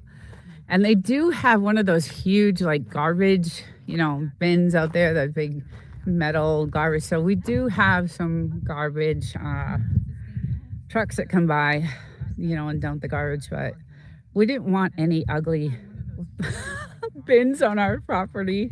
So I'm able to take, the stuff back and do the recycling and all that stuff. So, here's a good little stone. It's a really cool stone. So that's what I'll be doing today, running home and getting ready for that tonight. It stinks because I wanted to kind of change that night that I have that on, because everybody that I want to go into lives are on Sunday nights. And I end up missing like a lot of the stuff that I want to be in because I have my thing going on. So it stinks because I want to be in others, and bins attract animals. So that's the other thing too. Yeah, that's the other thing. They do. And that's why as soon as we have any type of trash, we just throw it in the fire and things like that. So, but all the plastics and, the Coke cans and all that stuff, I drag back to the city and then I, do the recycling there. So, it's a little bit of a pain, but I don't want to. California's really, I think with all these flock cameras and all the cameras that are being installed, they're everywhere now, guys. They're everywhere. So I want to make sure. Have you been to the Amboy Crater? No, I haven't. No, I haven't. But I did an episode on my podcast about the observatory in Joshua Tree. And when I did the research for that podcast, I was amazed at why they put that observatory into Joshua in the park, in the national park. And it's a documented story. I don't know if it's true or not. I have no idea. It was about the campers that, I guess an alien spaceship came down and grabbed one of the guys and, did the whole probing thing and all that stuff. But anyway, I have no idea if that story is true or not. But they did put that observatory in the Joshua Tree National Park, and that massive, I think it's 7 or 8 ton rock that's in that park. It's a volcano crater, correct? It probably is, right? I think it is a volcano crater, but I haven't seen it, no. But the What Would You Do episode, is a really funny episode because I took it on a different level of what would you do if you were out here on your homestead and certain things happened. And as I was researching for that, I found these stories of, uh, Joshua Tree and things that could happen. And one of them was that, the observatory, which is, they do tours out there. And because the skies here are so beautiful and you can see so many different galaxies. Yep, volcanic, yeah. They have this beautiful observatory, but the reason why they put it in is because of that story. So I'm not going to give it away. You can look it up and Google it and or watch the episode. What would you do? Yeah, and then I drive like there's probably 50 miles of road with nothing on it. So what would you do if your car broke down in the middle of 118-degree weather and you're stuck there and say the grid went down and you had no cell phone, you had no nothing, you have one bottle of water left. What do you do? Do you try to, do you wait it out? What if a trucker pulls up behind you and this big dude comes out? Just all kinds of funny. It was a hilarious, hilarious episode. We had a lot of fun with it. So that's kind of what we do on that podcast. And it's, again, all about off-grid living. And, but we did have fun with that one. That was one of my favorites. I never laughed so hard.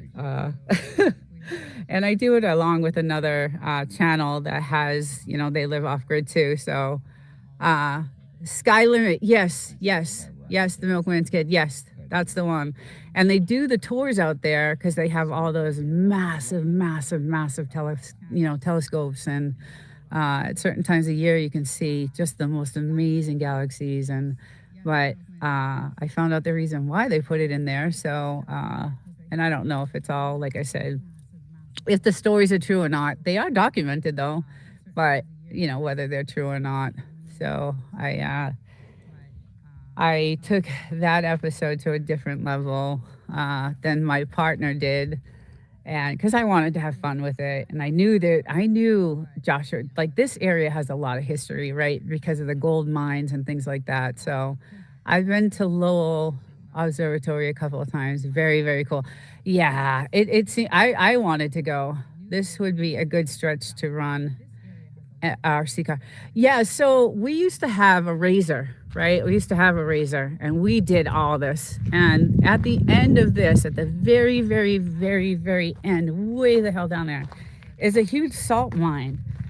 And so there's a bunch of trails. And like I said, after the telephone poles is all government land. So this is a trail road. But after the poles that's all government land, and you can't even like step foot on it. They'll come out on their razors, and they'll come right up to you and be like, get off. But if we used to go all the way down, all the way to the salt mines, all the way over to the gold mines, and then all the way back. And it was a good full day. And I was saying on Memorial Day that usually this road here is packed with bikes and razors and, everybody out. But this year was nobody. There was not one. I didn't see one. My husband said he did see, a couple here and there. But usually on the holidays, it's really packed, with people, with their razors and stuff. And we sold that maybe 4 years ago. So gotta have fun with the alien stuff when you can. Yes, definitely. Well, we were thinking about labeling this area 52 because we get so many every time I do this, I get so many questions about, have you seen an alien? And then, anything in the sky. Have you seen anything odd in the sky? And we do. We see crazy stuff in the sky, but it's, all the military drones. And they have some crazy looking drones. And, they'll hover right above us. And we're like, oh, geez. They'll go on their way. But they have some massive drones and some really teeny tiny ones. So, and we have this special camera because we like photography. So we have a bunch of different lenses, and we do all kinds of, photos, cool adventures where you live, military wise, and whatnot. Cool place. Yeah, yeah. No, I actually like living, close to the military. To be honest, I like it. I love watching their practices. It's crazy at night. It's almost like seeing what you're seeing on TV. When they're showing some of the you know war in action. It's almost like watching it like that, and it's crazy.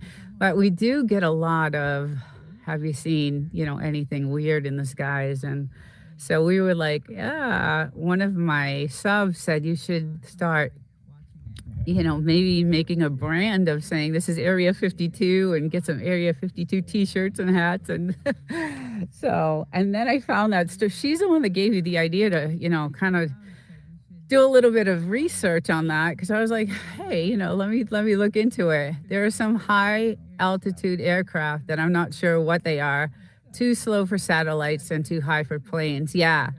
Yeah, that is, we, like I said, we have seen some crazy things, and I just attribute it to, it's the military and their satellites, because I don't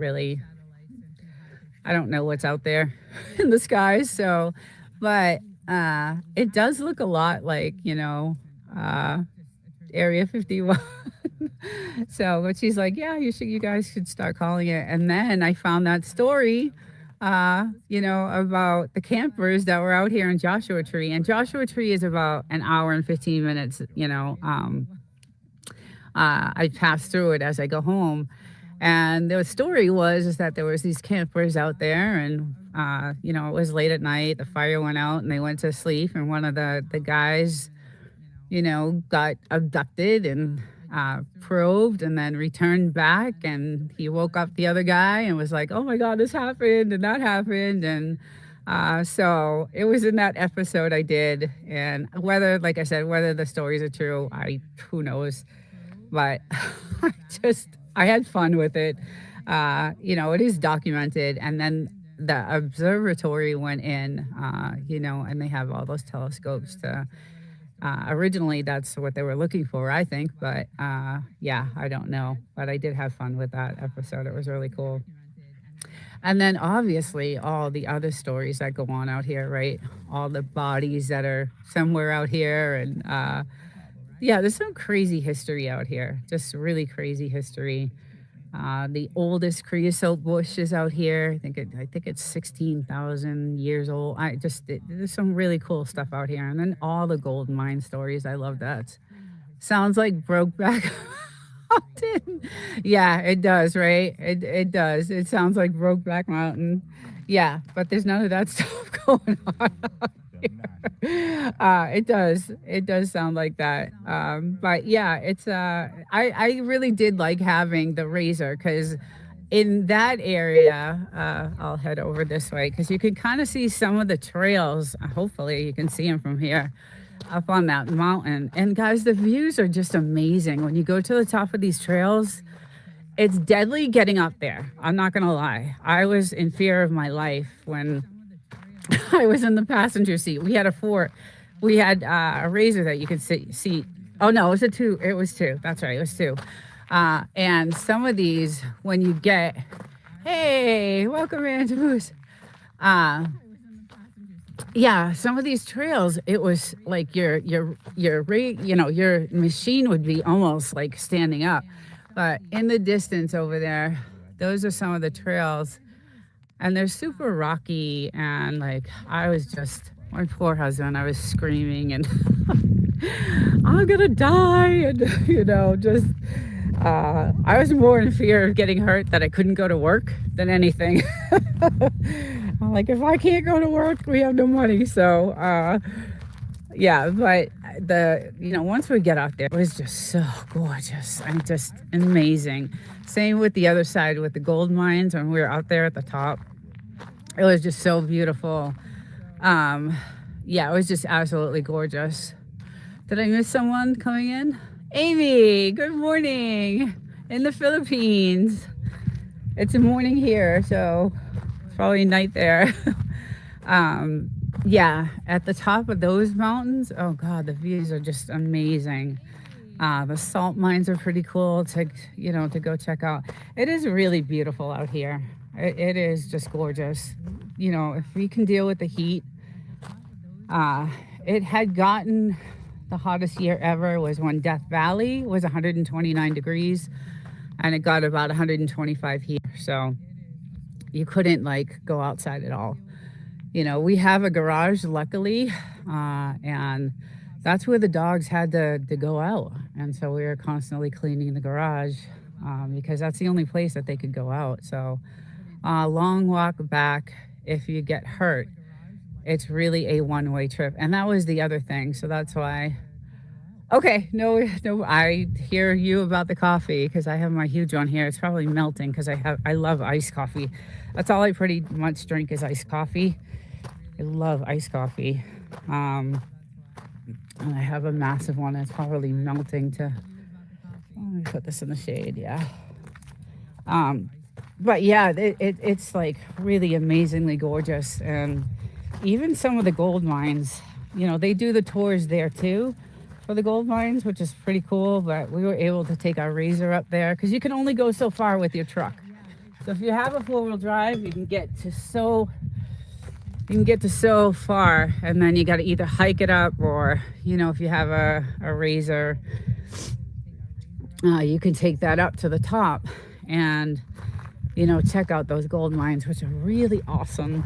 I have a bunch of pictures from when we first bought the house. We were checking out, all the area, and we did a day up there, and they do the tours up there too. So, but all this is still like we have all this land. The land goes. We have most of our land is probably towards this area, and because we have 5 acres, so it goes out to the telephone pole there, and then on the other side we have a little bit of land. So it's mostly the front and then this side here. And interesting enough, this used to be our entrance to get into the house, and there's too much soft sand, and we had to, move everything. It was a nightmare. And I say this in every live I do on Sunday about this house, but it was worth it. It was worth it because it is absolutely beautiful inside, and I love it. And my dogs have a good life. That's all I care about, really, is my dogs and my husband. He's retired, so I want him to enjoy his life, and I'll get here someday. Someday I will make it here. So, their water is filthy. Yeah, I hope to retire soon. Nurse Kim, good morning. Hello, welcome in. Welcome in. We are just showing some of the Mojave Desert here in California. It is temperature's starting to rise. I can feel it every time I go from the shade to the sun. Yeah, I can feel it. Fire's dying out, and the wind, you can see now the trees are starting to blow a little bit, but we've had nonstop winds since Friday. Well, I don't want to get that. My dog is going to the bathroom over there. So the winds have been nonstop until this morning around 6:30. So I was like, I had canceled this because I can't do a live outside when the winds are like that. Not only can you not hear me, but the sand is blowing in my face, and it's crazy. So yeah, it is hot. The sun is just, it's pretty much blaring. So I don't like to stay out in the sun that long. There was one time when we first were working on the house, and we were, we had nothing. It was all open, and the only thing we had was a tarp covering the walls. Because we tore it down to the studs and to rebuild it. And we were out here one day and just wasn't paying attention to the sun. Once you're doing something, your mind doesn't, pay attention. And once you get used to the sun, you don't really know how bad it's like burning you. Well, I got burned so bad. I had blisters. It was not good. So I learned my lesson there. So, but yeah, it was crazy. And then one time we had the tarps, and this massive windstorm came in, and the rain, and the tarp blew off the house, and it was like raining inside our house. We went through hell. We went really through hell. It was crazy. Yeah, we had to come out and try to put the tarp back up, and all this, the wind blowing and the rain pelting on us. And when the wind blows like that and it rains like that, it actually hurts your skin when it's when it's coming down like that. So, but it was definitely, I honestly, guys, I don't think I would change anything. We did a lot of the work ourselves because we wanted to. There was a lot of like construction or builders out here that were shady. So we kind of said, okay, we'll let them do like the installation of the kitchen and things like that. But all the other stuff we were going to take care of. Out here, we can get sun poisoning before sunburn. Yeah, I was sick. Oh God, I was sick. I was vomiting and I was sick. It was not good. And then I was unable to do anything for like a good week. Luckily, this was kind of like in the COVID time. So I worked from home for like, I think it was 4 months during that, the lockdown. So it was, during that time. And so I was able to be home, but it was still painful to work and just painful to even move. So I did learn my lesson there. But yeah, so I'm really cautious of the sun out here. And it's weird because back when we first bought the house, I would go in the hot tub, I would fill it with cold water and use it as a pool. And then I would sunbathe out here. And, I'd stay out for a good 8 hours. And my skin, obviously, I was much younger back then. So I could handle it. But now I just can't. And like I said, I did a lot of, face treatments back in the day. So I kind of didn't want to lose any of that. When I owned my spa, I was able to keep the skin up and, get facial skin. And now luckily I keep my license. And, oh, that was a big bomb. Holy moly. Oh, I can still buy the products. So I can do that at least. I'm waiting for the smoke to come out of the mountains over there because that was massive. Yeah, they're definitely, I wish you guys could hear this. It's insane because they're going at it. Yeah, usually I'll see a little bit of a smoke cloud coming up over the mountains over there. Oh yeah, I see it.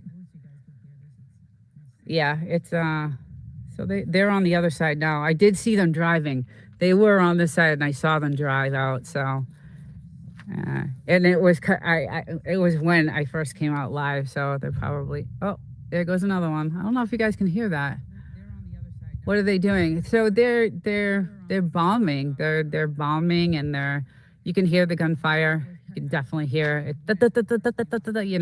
They're so I guess on this base, now I don't know if anyone can verify this, but on this military base, right? It's Marines, I believe. And so the terrain here is just like over in the Middle East, right? All this, the desert, the mountains, all this terrain is exactly like it is in the Middle East. So they set up this little town inside of the base, like, a town like you would see in Iraq or Iran. And that's where they do their practices. And it's insane. There are several rangers. I felt the ground shake before testing. Kind of cool. Yeah, right. It is insane. And that's what wakes us up at 5 a.m. because they come out here early. And they start doing their thing super early. And then by 10 o'clock, it's super hot. Like I said, it could get to even 1:15 by 10 a.m. And so that's when they all head in. But yeah, usually I see a puff of smoke coming out behind the mountains, the smoke cloud, the little mushroom cloud. But yeah, they haven't been doing anything for a while, and now they're at it again. Yeah, our whole house shakes. It shakes. It definitely does. So that's one thing we did learn. When we bought the house, we knew that the military was here. The guy we bought the house from says, they do a lot of practices, and so when we were building the house, we made sure that we wanted the house to last for a long time. So we went above and beyond on the materials we used on this house to keep it. Um, it even endured a massive earthquake when we first bought this house because we're on the San Andreas Fault, and the notch between the mountains has hand to hand close quarters combat buildings. Yes, yeah, that notch. Yeah. Uh, yeah, when we first bought this place, I was sitting in the kitchen. We were talking. My husband was outside talking to a builder, and I was inside sitting in the kitchen. And all of a sudden, the house was just. There was a crazy earthquake. This is 2019, I think. And I was sitting in the kitchen, and I'm like, oh my god! I flew out of the house and I ran to the guys, and I'm like, did you feel that? Did you feel that? And they were like, what are you crazy? What are you talking about? And they were like, no. And my husband's like, yeah, she's a little crazy sometimes. And I was so mad. And then the guy gets in his truck. And then all of a sudden he turns on his truck and on the radio is 5.5 earthquake just hit. And I was like, see, I told you, I told you, I told you. But they were outside and they didn't feel a thing. But it felt like the whole kitchen floor was just gonna just go, just open up. So I was like, see, I told you, I told you.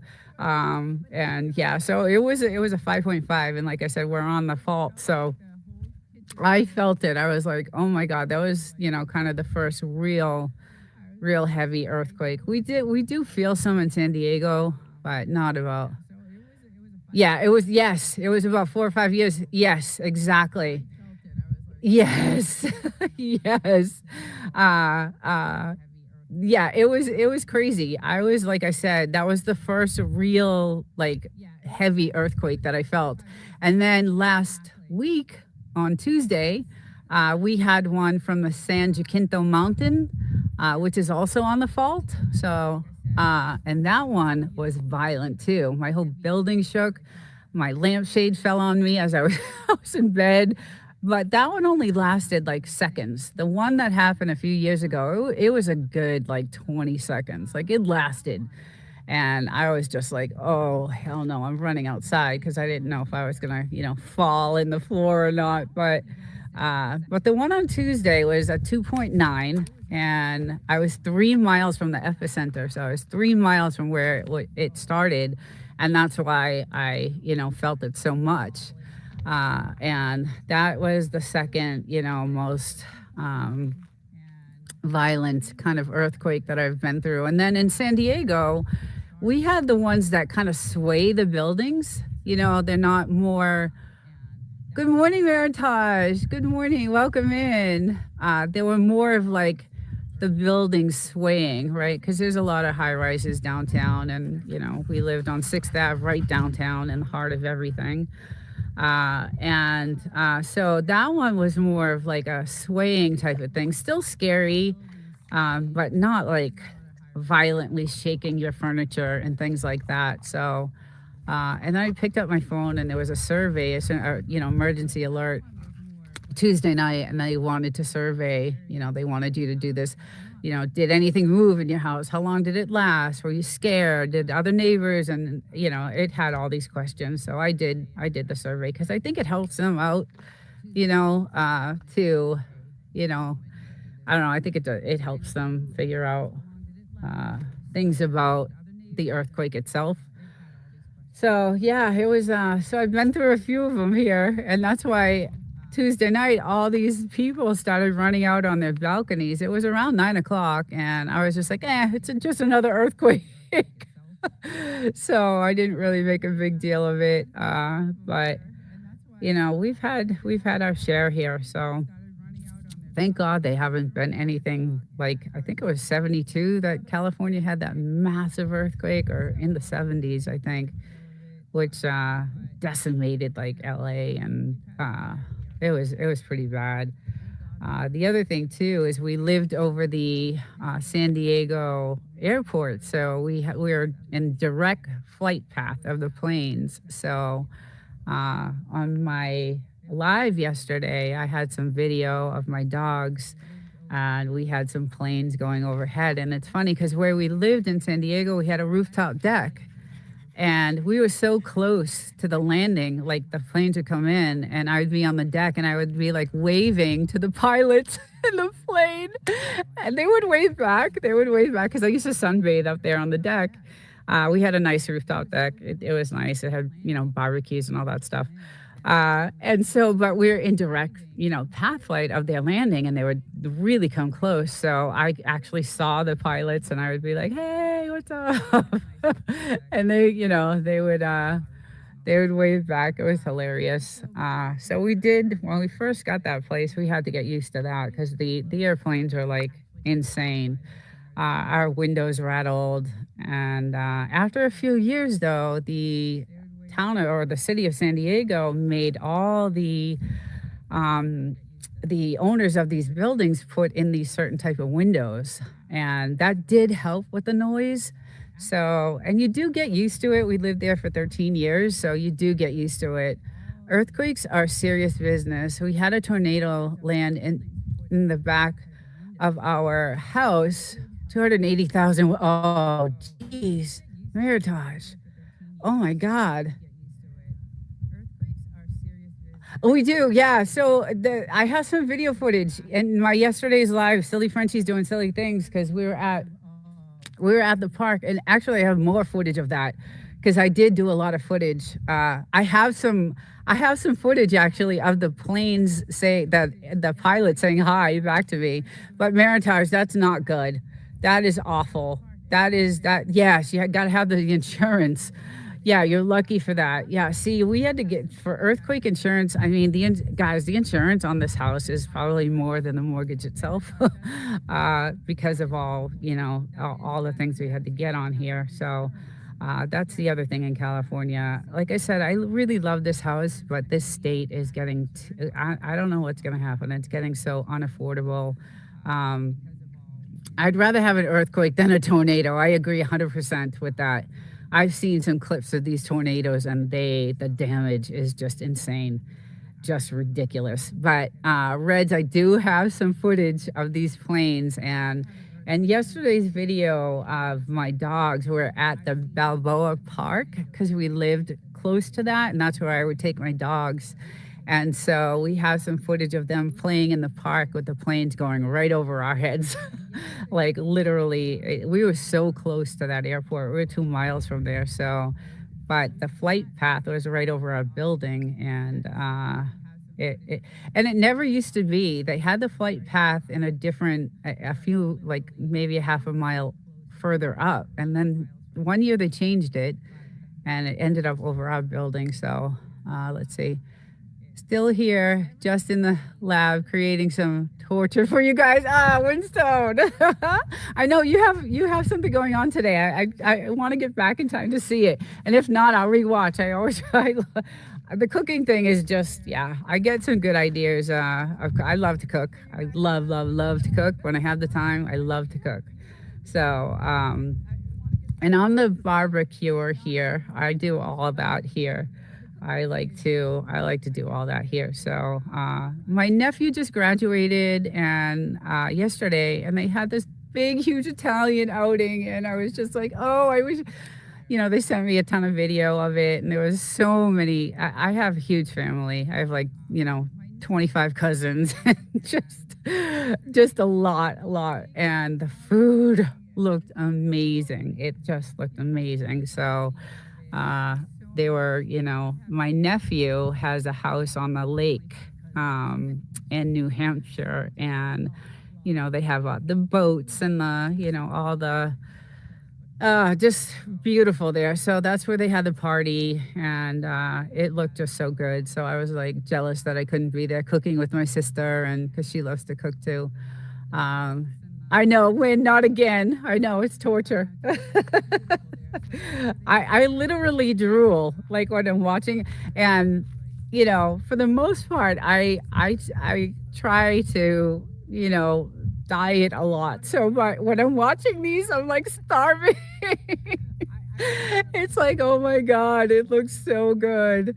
And then I've got to go have a snack, an apple or something. Because it just looks so yummy, and I wish I was Lynn.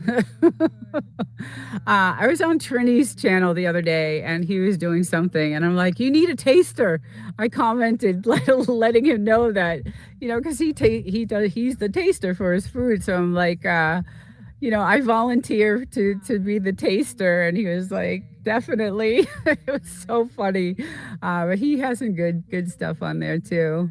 Uh, yeah, it was hilarious. He was laughing, but he does some good cooking too.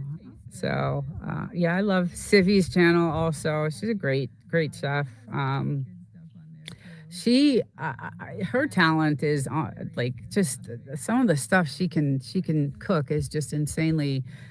She has this wheel that she spins, and she just whatever it lands on, the ingredients, she puts it together somehow, and it's edible. Just it's beyond, it's crazy. But I love watching stuff like that. So it's really cool, and it's quick. Like I know the prep is it takes longer, obviously, to prep than it does to cook it all. But yeah, it's some of the stuff she makes is just insane, especially off that wheel thing. I just she has like licorice and lizard meat and stuff, like just crazy stuff, like just insane stuff, and she puts it together somehow. And sometimes it does it for the most part it works. She gets it to uh she gets it to work, but some of the ingredients are and then she lets the people in the chat pick the ingredients, and it's crazy. It's just crazy. Trini, yes. Hey, Trini, welcome. I was just talking about you saying that you needed a taster. I commented on your when you were cooking one of your dishes a couple of days ago, and it was like, oh, I got a comment saying he needs a taster, and I volunteer for that. So your food looks yummy too. All that stuff looks so good. Like I said, I love food. I love cooking. I should do an Italian dish. I'm more of the baker side.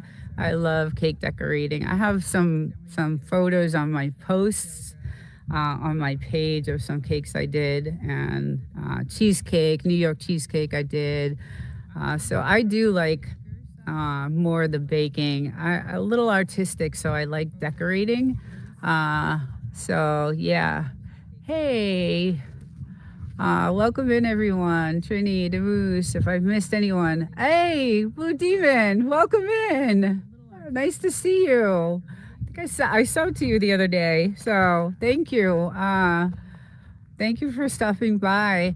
Yeah, so I do like doing, the cake decorating and more the baking, although I do like to cook too. My sister is off the charts for cooking. We grew up in the kitchen, so that's how we grew up as kids. We grew up prepping, cutting all the onions and celery and carrots and all that stuff as little kids, like 7 years old. So, we had a big family, and back in the day, like we all lived together, right? There was a house full of 15 people living together. So, we had, that's the other thing. That's all I know how to cook for is for large groups. I don't know how to cook for one person. So it's kind of when I do the cooking, we're doing good. Good evening. We're doing good today. It's a Sunday, so and it's gorgeous out here. I'm trying to hang out in the shade, so I'm trying to give you guys some view. But this is a Mojave Desert, California, gorgeous day. Wind is gonna pick up. I can feel it, but blazing, blazing hot sun. Beautiful though, just absolutely gorgeous. And they've been chilling on the spraying out here, so I'm happy about that. We have not seen that, and I believe it's due to the gas prices of what it would cost to do that. So, but yeah, so back to the cooking thing. I don't know how to cook for just one person. It's hard, and then it's also expensive cooking for one person. You're better off cooking in bulk when you do that. So, yeah, I made it to 451 people, almost there to 500. Oh, good, good. Good for you. Yeah, that's always, YouTube is a challenge. It's definitely a challenge. I've been, okay, so what's this month? June. So April, May, June. So 14 months on YouTube since I started. And I am about a couple hundred hours away now from monetization. So, and that's with putting out consistent videos every week. That's with going live 3, 4 times a week.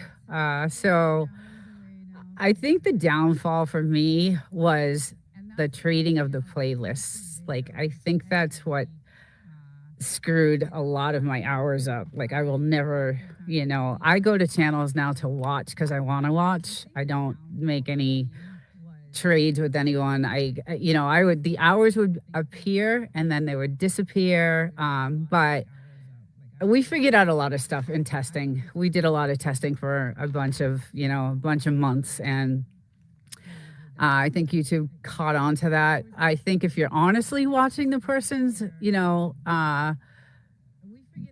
content, and you're commenting and you're honestly watching it, you have the sound on and you're honestly going through the video, then yes, that's definitely gonna count. But there's a lot of shady stuff going on back 7 months ago about trading playlists, and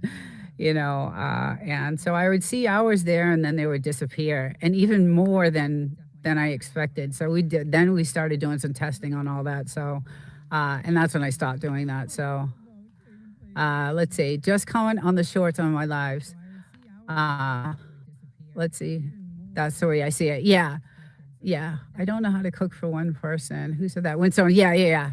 I agree, Winstone. I don't either. So that's why during the week, and I try to eat really clean during the week anyway. I have a yogurt for lunch. I have a huge coffee for breakfast.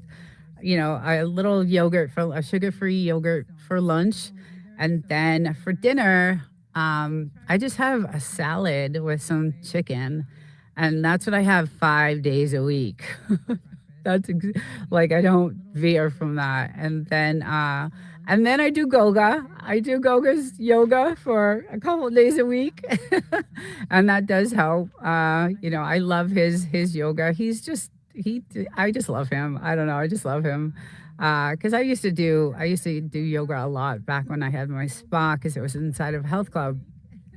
So I do that a couple of days a week, and then when I come here on the weekends, I just eat whatever I want, and it's nice. Now I have 453 people not seeing comments. Yeah, that's the thing. Like, I found another thing is that if you're gonna pop in someone's live, at least stay for at least 3 to 5 minutes. That's the other thing. If I see someone live and I can't stay in for that long, I don't go into the live, because I don't want to ruin that algorithm for them. I don't want to do that.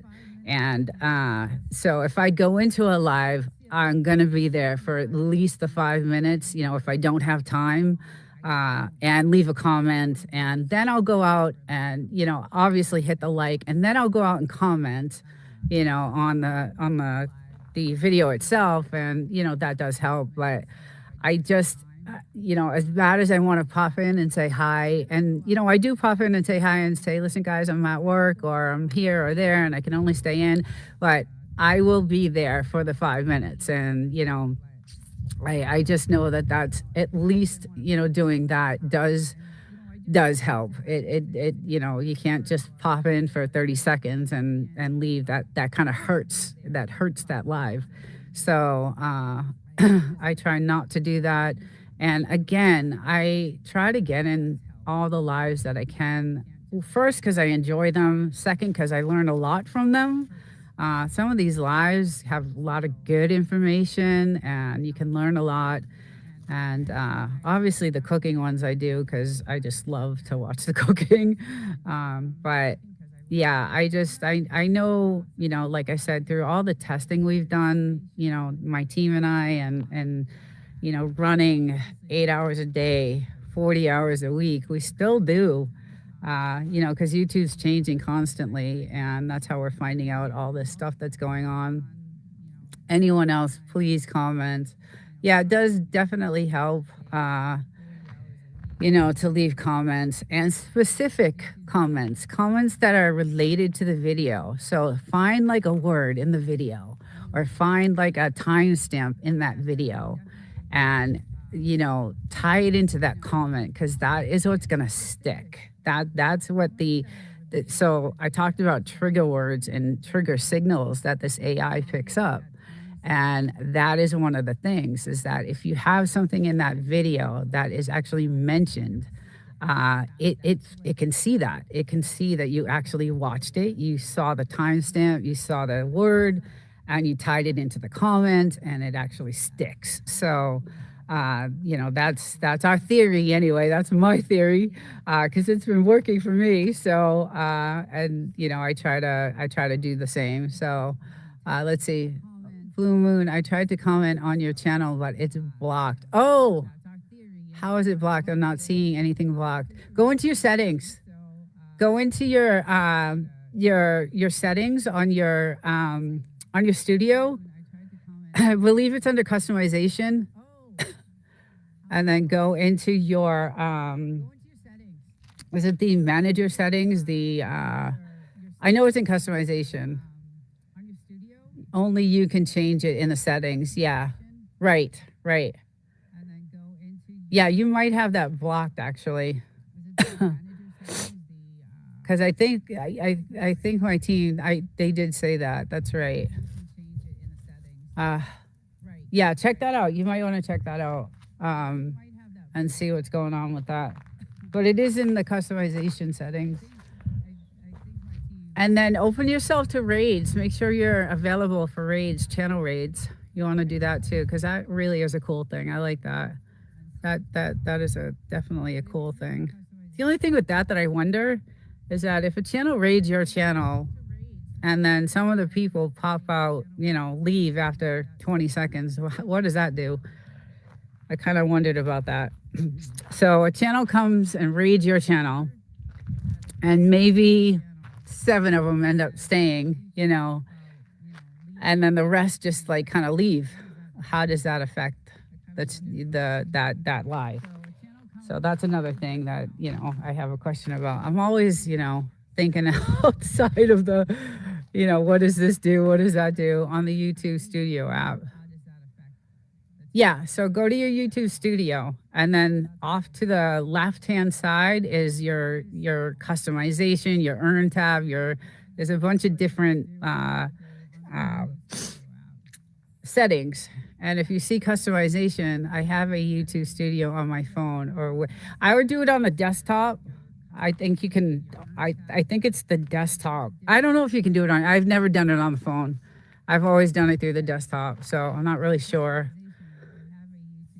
if there's a way to do it. I'm sure there is, because a lot of people use their phone. A lot of people do that. So, but I just have never. I've always done it through the desktop. Most of my stuff is done through the desktop. So, but yeah. So I always wondered, like, I'm here just eating. Oh, lucky. I cooked breakfast, but I didn't eat it. So I cooked them bacon, and I don't eat that stuff. But let's see. Trini, I think it's best to do it on the desktop. Yeah, I agree, Maritage. I think that's probably your best bet is to is to go on the desktop. Like I said, I've never done it through the phone, but yeah. So I'm always wondering like what happens during that raid, and you have 10% of the people just they go in with the raid, and then 2 seconds later they're gone. So I don't know how that affects. I don't know how that affects the live, or if it does at all. You know, yeah. So I always wondered that. So that's something we're looking at. Uh, but I always love it. I always love when someone raids. It's actually, it's fun. I feel honored, uh, and it's pretty cool. So let's see. Okay, I'm going on the computer to fix it. Good. Yeah, you'll probably have better luck doing it that way than through your phone. So a lot of my comments I do are through the phone because I'm at work all the time, and not on a desktop. Although I am in constant contact with these guys that I work with, and they're on their desktop. So I'm like, okay, go, look at this comment, and if I can't comment, I'll be like, this is what I want to say. Type this in. And so I do have, you know I'm fortunate because, like I said, I work so much. I can't, and it's hard. And that Think Media podcast put something out. He had a podcast that was like, how do you dedicate time to YouTube when you're working full time? And he said the best thing was to have a team of people, and not many people can have that. So I'm lucky because they're all retired and they have nothing else better to do with their time. So, and they're good friends, and some are relatives. So, hey, Trini made some. Ooh, rotini, is that rotini?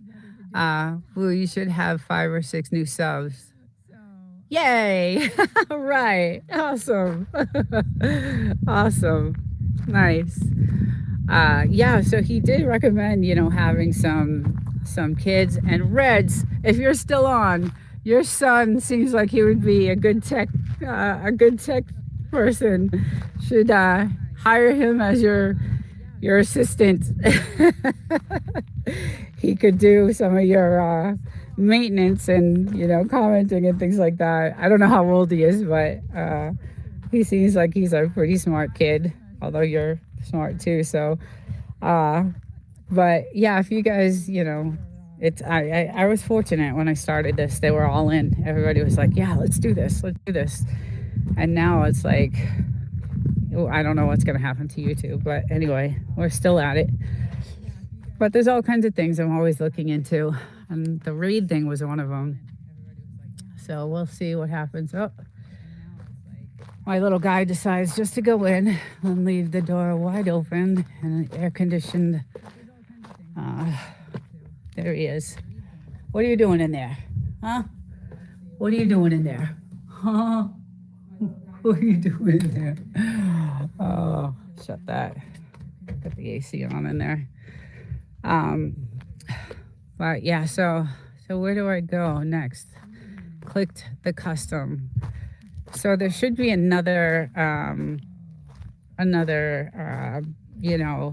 message box that pops up, and it should say, like, there's 3 different tabs on that. There's manage. Oh God, I wish I was on my computer. There's 3 different tabs. I know there's a couple of my team members on here that can. Nina, I gave my puppy a haircut today. Oh, nice. Oh, that's awesome. That's the one thing I love, that I don't have to do any. My dogs are, short haired, and they don't shed. That was the other reason why we got the Frenchies, is because they don't shed. And you don't have to, cut their hair or anything. But that people can comment on his content. So how you go to customization, and then that the next message box pops up, and then there's three tabs at the top that say either manage who you want to have moderation, and those three tabs. So I think that's where he sets the like comments on. I don't know, I have to look at it. I have to physically look at it. I can't memorize it. I have too much else. I just can't. What is Blue trying to do? Yeah, so he's trying to get it so that people are able to comment on his content, because you said that. And I remember you guys saying that you weren't able to comment. Click on advanced. Okay. If she's trying to unblock, if he, it's Blue Demon. Oh no, she. She. If she is trying to unblock a channel, it's in your Google account. So, are you saying that the channels are blocked and that's why they can't comment? Yeah, that's a different setting for sure. Yeah, I don't know, Blue Demon, if you have channels blocked, because if you block a channel, obviously they're not going to be able to comment. So that's a different thing. I would just go to Gemini and ask, or if you pay for any type of AI, Anthropic, Cloud Atlas 4 or something like that, I would just ask. I have no problem commenting on her channels. Okay, yeah, I'm not sure. I don't know. Let's see. Okay, so you did get the comment. Okay. So I think you should be fine then. You should be fine. Yeah, I don't know. Meritage is the only one. Interesting. Huh. But I am working on my next video too. It's going to be, I know I did an introduction to the OBS with Goga live, but there was like 3,000 things we didn't get to. And kind of went out of order on that. So I was like, after I watched it, I was like, it's a little confusing. So, and then as you're going live and you're trying to demonstrate, you're not able to, all those drop down menus, it doesn't allow the audience to see those drop down menus because you're using it physically live. So you cannot show the steps because you're using it. So I'm gonna do a hands-on, like, recorded step-by-step OBS introduction. But there's so many other channels out there that have it too. So, but I was kind of like, we missed a lot of stuff on that, and I wanted to do something. So I think the next video I'm gonna do is, and then I found out a couple of new plugins that I want to share that are gonna make streaming awesome. I think Red's got them all though. I think he found them. Since it's a single person, it means Meritage is blocked. Ask Gemini. It's a 3-step process in your Gmail. It says author block. Yeah, okay. So that's definitely what it is then. Yeah. Well, I hope you guys figure it out. I actually have to get back on the road to the city because I have a podcast tonight at 4, and it takes me 3 hours to get home, and I got to do a bunch of stuff here before I get on the road. But thank you all for coming in today, and hope you guys have a great Sunday. And I want to try to get in some of these lives, Windstones, and some of these. I want to watch some of these videos. So I'm not sure if Windstones is a premiere or a live. I forget. But anyway, guys, have a great rest of the day. Oh, Dowdy, yes, I'm ready for this podcast. I did upload some stuff, so I will see you in the studio. I'm glad you popped in. I miss you. I haven't talked to you. What's crazy about this is that we never, hey, Fairbrooks, we never really, we talk here and there, but we don't go over. We set a topic at the end of our podcast, and we don't really talk about it until we see each other in the studio that night. So everything is live and unrehearsed, and so that's what makes it, I think, so awesome. Yeah, and Dowdy is just her homestead is great, and I love her channel, and we just have something really special, I think. And I did share some of the comments last week that everybody's like, "Wow, you two are really really good," and so love you, Dowdy.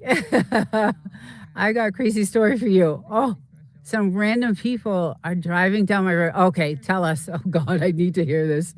Uh, you always got crazy stuff going on over there. Um, okay, I got a crazy story for you. 2 a.m. Some random people driving down my road. Let's see. I'll be live in the afternoon. So if anyone wants to come in. Oh, cool. Awesome. Cool. Oh, are you going to save it for tonight, Dowdy? Save it for tonight. Keep me suspended. Keep me in suspense for that. Yeah. Save it for tonight. You can do. Let's leave that. Although I'm dying to hear, but it'll be a good talking point. We can. We always open up with a little chit chat anyway. So I definitely want to hear what happened. Yeah.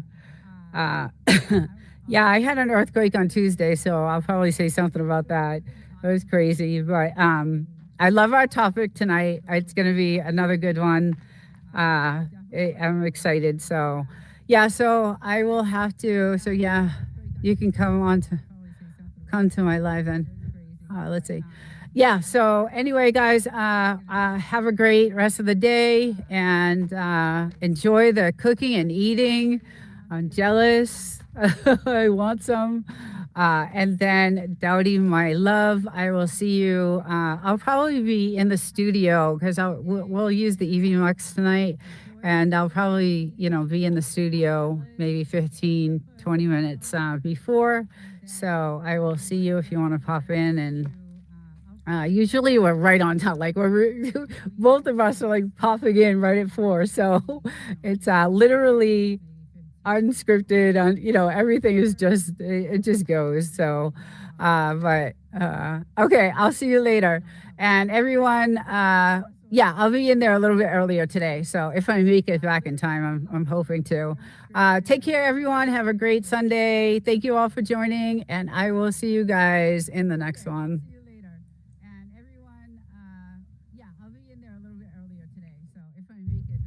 Good morning. We got the fire going today. Apocalyptic insanity. Good morning. Happy Mother's Day if you have a wife and kids.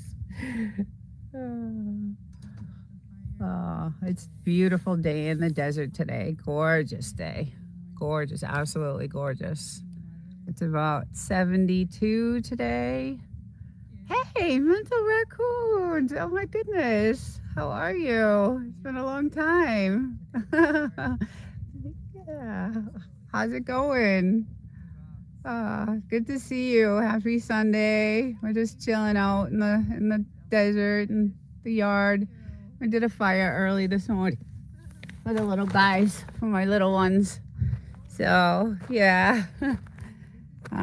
It's really nice out today. It's gonna be hot, I think, though. It's gonna be like in the 90. It was 100 yesterday, so it's super hot. But I got my little angels out here today with me. So, and I'm not gonna do a few, like usually Sunday mornings is like a couple hours, but yeah, it's good to see you too. But today it's gonna be super hot. I usually do this at 9, but in the summer I got to start coming out here early. So, because it's already I think it's 75 right now, but there's a light breeze, so it's nice. Yeah, it's really nice.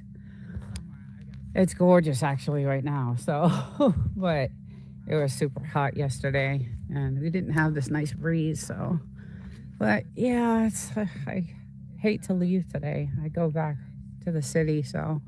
Got to get some trees planted for some. Yeah, that's why we did this. We actually just planted these not long ago, so about a year ago. Yeah, so, but yeah, we're trying to do that now. We did it actually everywhere. Like we did it on this side too. Like we're trying to, all these are pretty new, about a year old. Like these trees over here, those are about a year old. Um, yeah, we're trying to get because there's a couple houses like way down in the, way over there, and they got tons and tons and tons of shade. So, but yeah, you could see the sky. They stopped desert driving. Yeah, exactly. The sky is clear. We have not seen any seeding at all. Nothing. No plane. Nothing in the sky at all. To be honest, not even like planes. And you can see the wind. Our little windmill. It's not too windy. So it's a slight breeze. It's nice. It's beautiful. So yeah. So the skies have been clear. Thank God. It's been really nice. And the weather has been just perfect. Usually, or because it's May, right? So well, it's almost, what is today anyway? The 10th?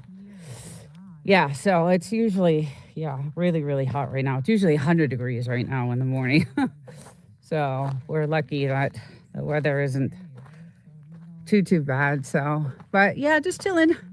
How you doing on your channel? It looks like you're doing awesome. You're live all the time. I wish I could do that. uh, yeah, I see you all the time. This is really good. Wish I had the time to do that because I would be. I have like 3 lives a week though. So I have a podcast that I started. Do you ever hit a discuss? Yeah, I love this place. It's just so peaceful and just so quiet. The eerie thing is that the base, the military base out there, that's the 29 Palms Marines military base. It's been really quiet, like super quiet. No, now I know they did deploy, troops like a couple months ago, and I think they did a second deployment, but it's been like really super quiet. No practices, no nothing going on over there. So, yeah. So I don't know what's happening, but yeah. Usually we get woken up with the bombs going off and the, the military practices are going full force. But right now it's been really quiet. I'm gonna shut this door a little bit. And my guy's having a good time running around the fire. He just loves it. He could just run around that thing like all for hours. He does actually for hours. And bought this like, I don't know. It looks like it's like sandbox sand. So it's pretty cool actually. What he did. A good idea. I didn't even think of it. But it's like soft. Super soft sand. Let's see if I can get, yeah, like this. It's like really soft. It's like sandbox sand for him. So now we gotta finish it. Cause it's so hard right there. Like all the, it's super hard. But yeah, just gorgeous day. Beautiful. We bought play sand. Our sand is still, and will blow. Oh yeah. I know we need some heavier, but I think he likes. I think he likes it. He obviously likes it. So let's see if I can get this thing to turn. Still messing with this gimbal. I got this gimbal and it's got all kinds of settings that I haven't even tried yet. There's just so many of them. But yeah, it's just beautiful here. I just love it. Just absolutely gorgeous. It's nice because the hot tub, when it's hot out, right? I don't have to turn this on to heat it. It's nice and cold like a pool.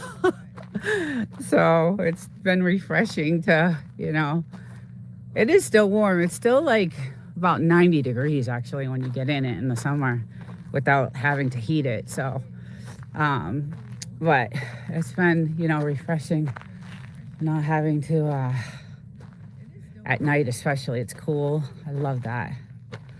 I love that. I gotta find my little one because, oh, there she is.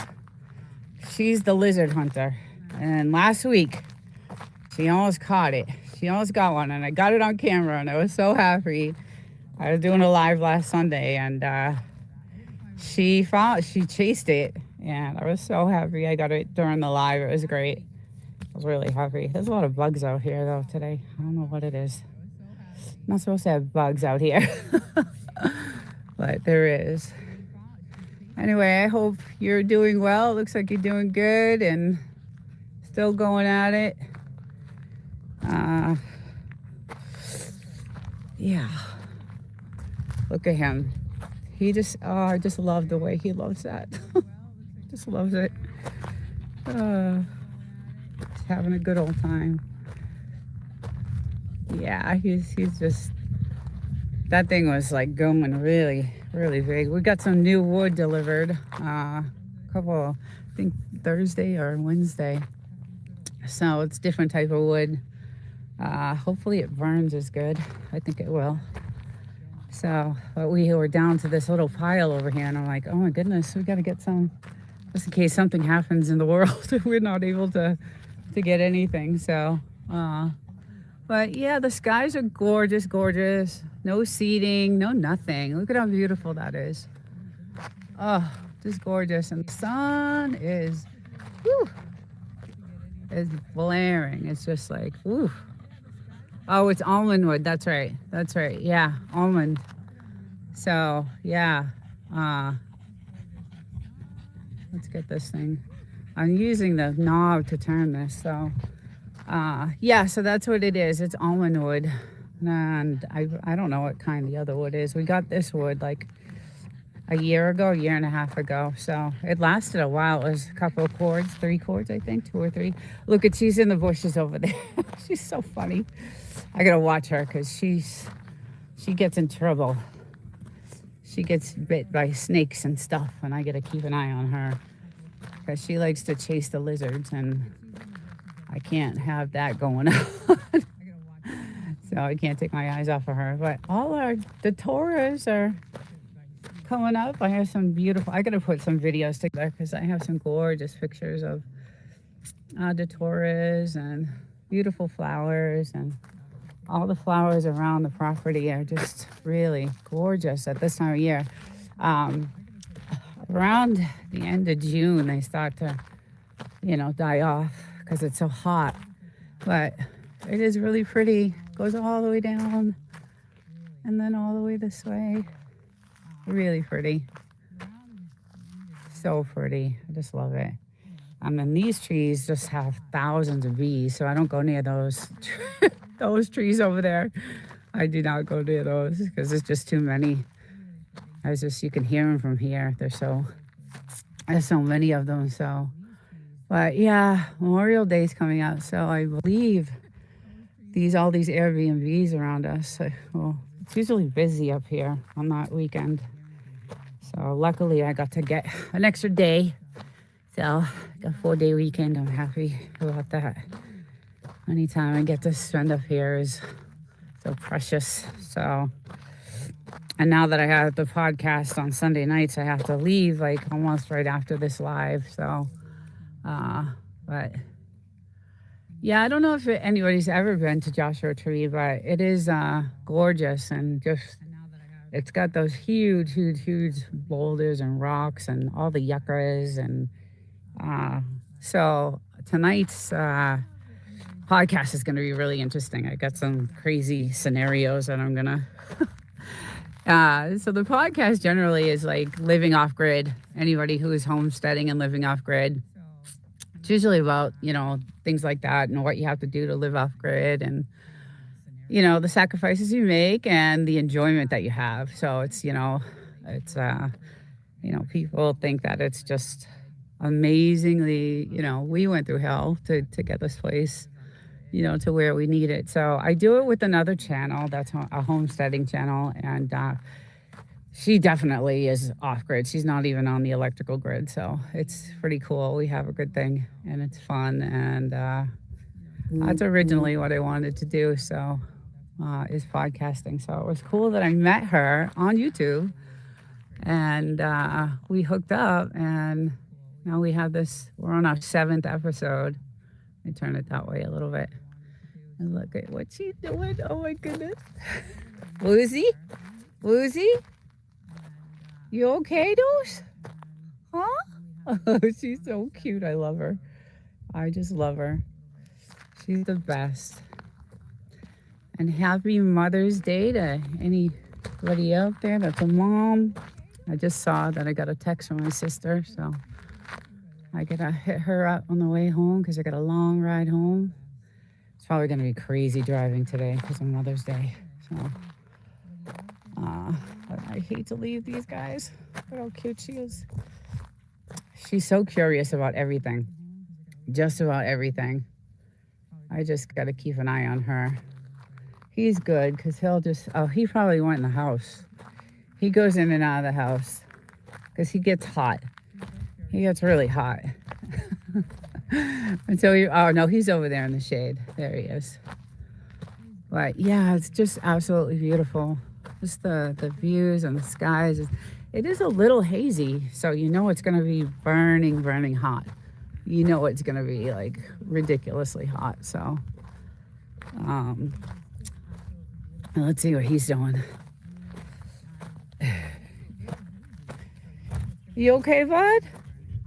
You good? Oh, you're drooling everywhere. Yuck.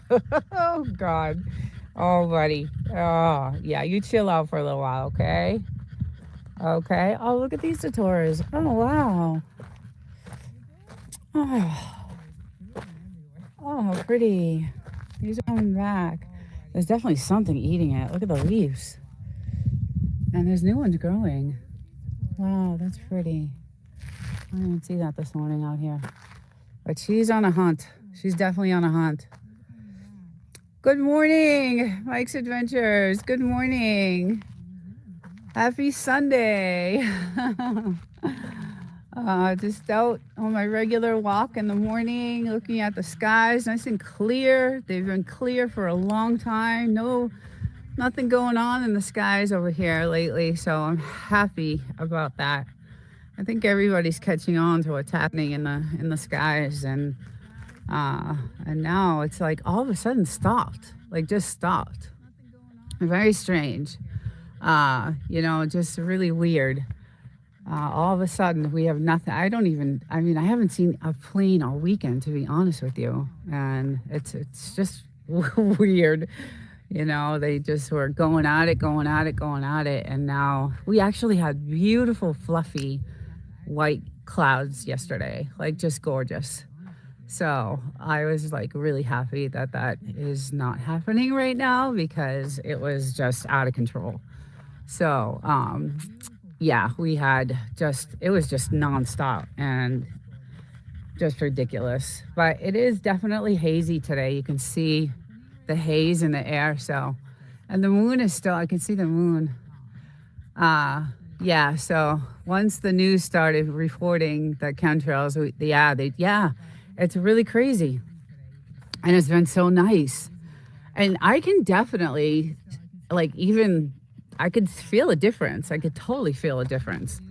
So that's a good thing. Hopefully it stays that way. I think it's been going on like just way too much everywhere. So, and I don't know, maybe they were getting ready for the Memorial Day. I don't know why it just completely just stopped all of a sudden. But that sun is blaring. It's definitely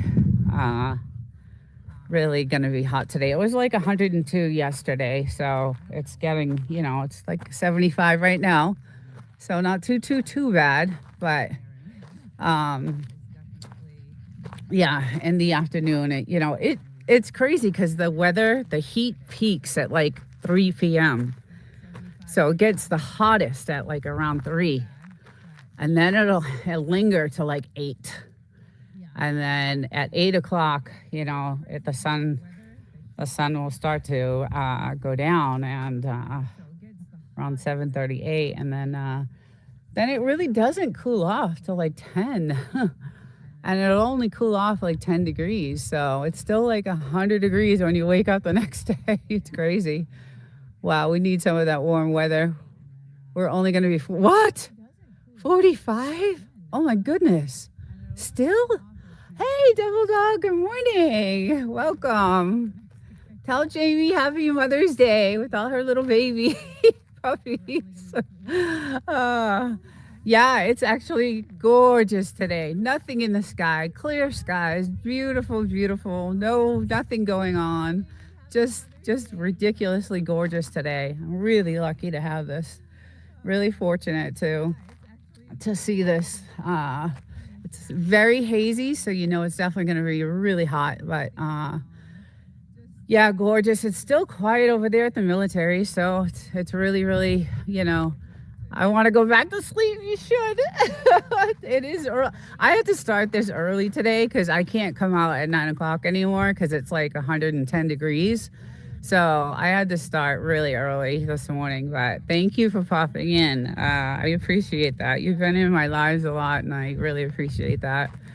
Um, yeah, it's I can't do the 9 o'clock because it's too hot at that time. So now I got to get my ass up out of bed at 6:30 on Sunday mornings and get out here to do this. And today it's not going to be that long because it's Mother's Day, and I know that traffic going back to the city is going to be ridiculous. So I'm just going to do a little bit out here and spend some time with the dogs because they just like it when I'm out here with them. So, and they're chilling. They're chilling. Let's check them out.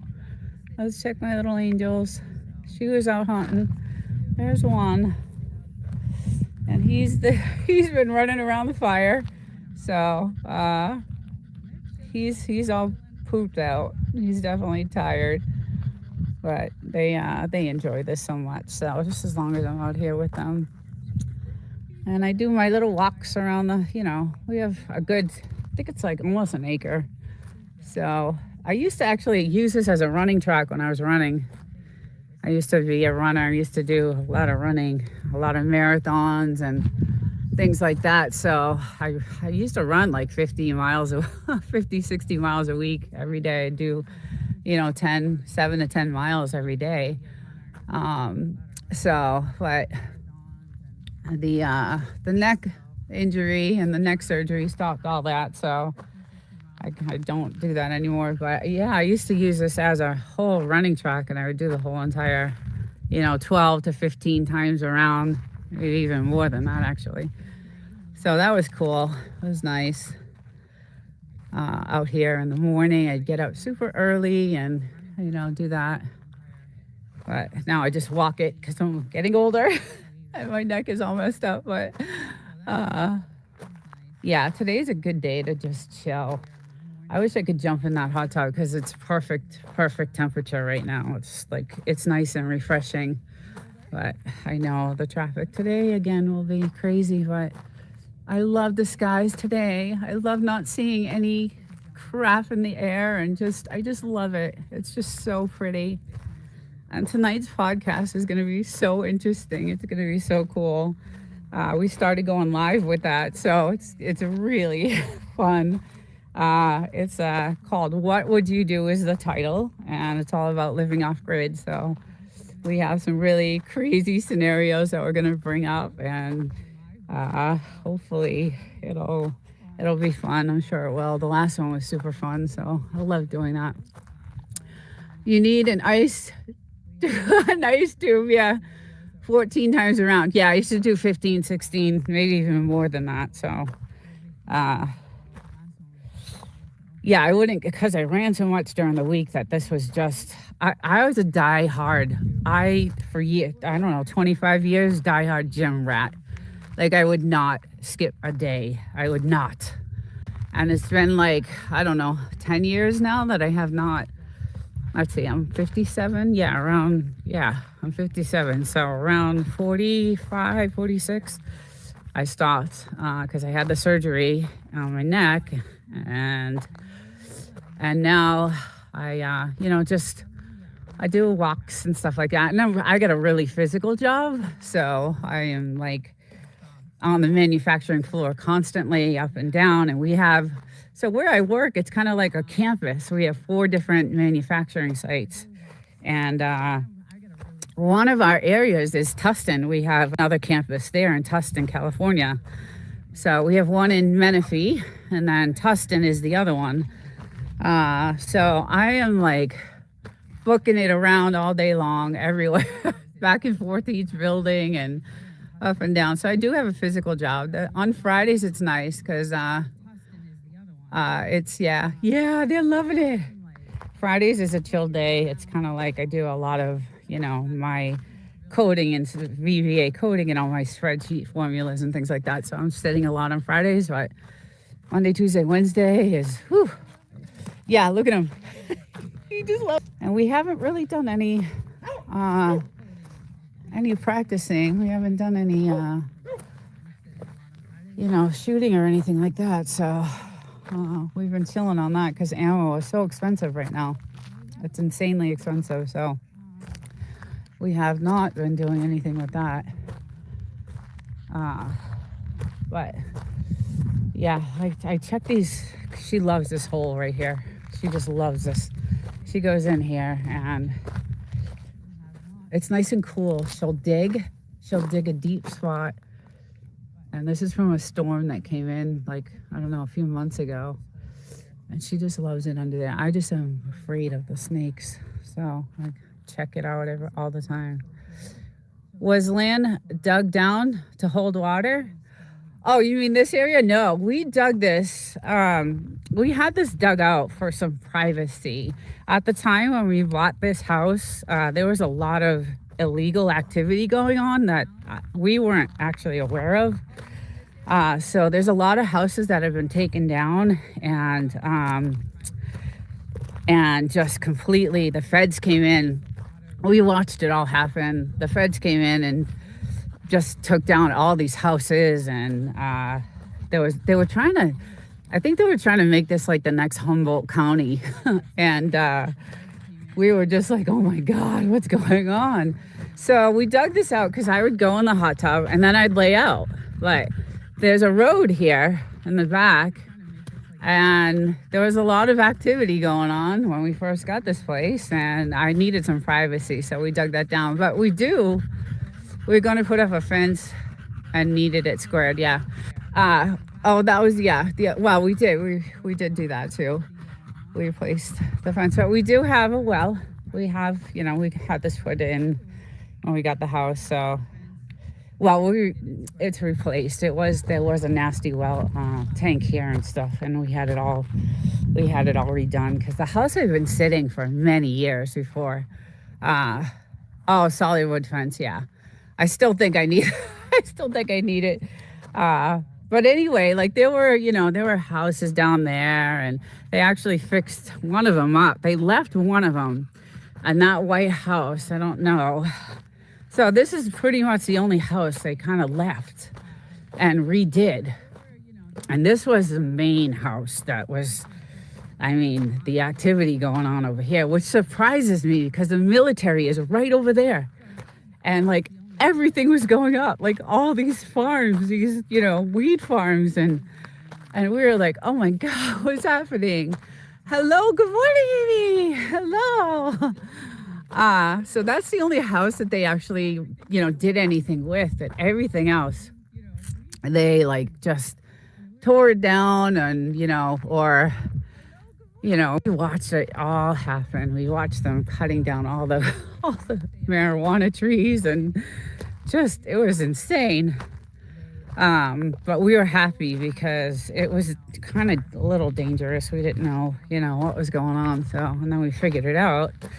And that's when we were like, okay, we need to do some surveillance and, get some protection, and you never know. And we didn't, the house was like wide open. We were building the house at the time, so we didn't even have walls.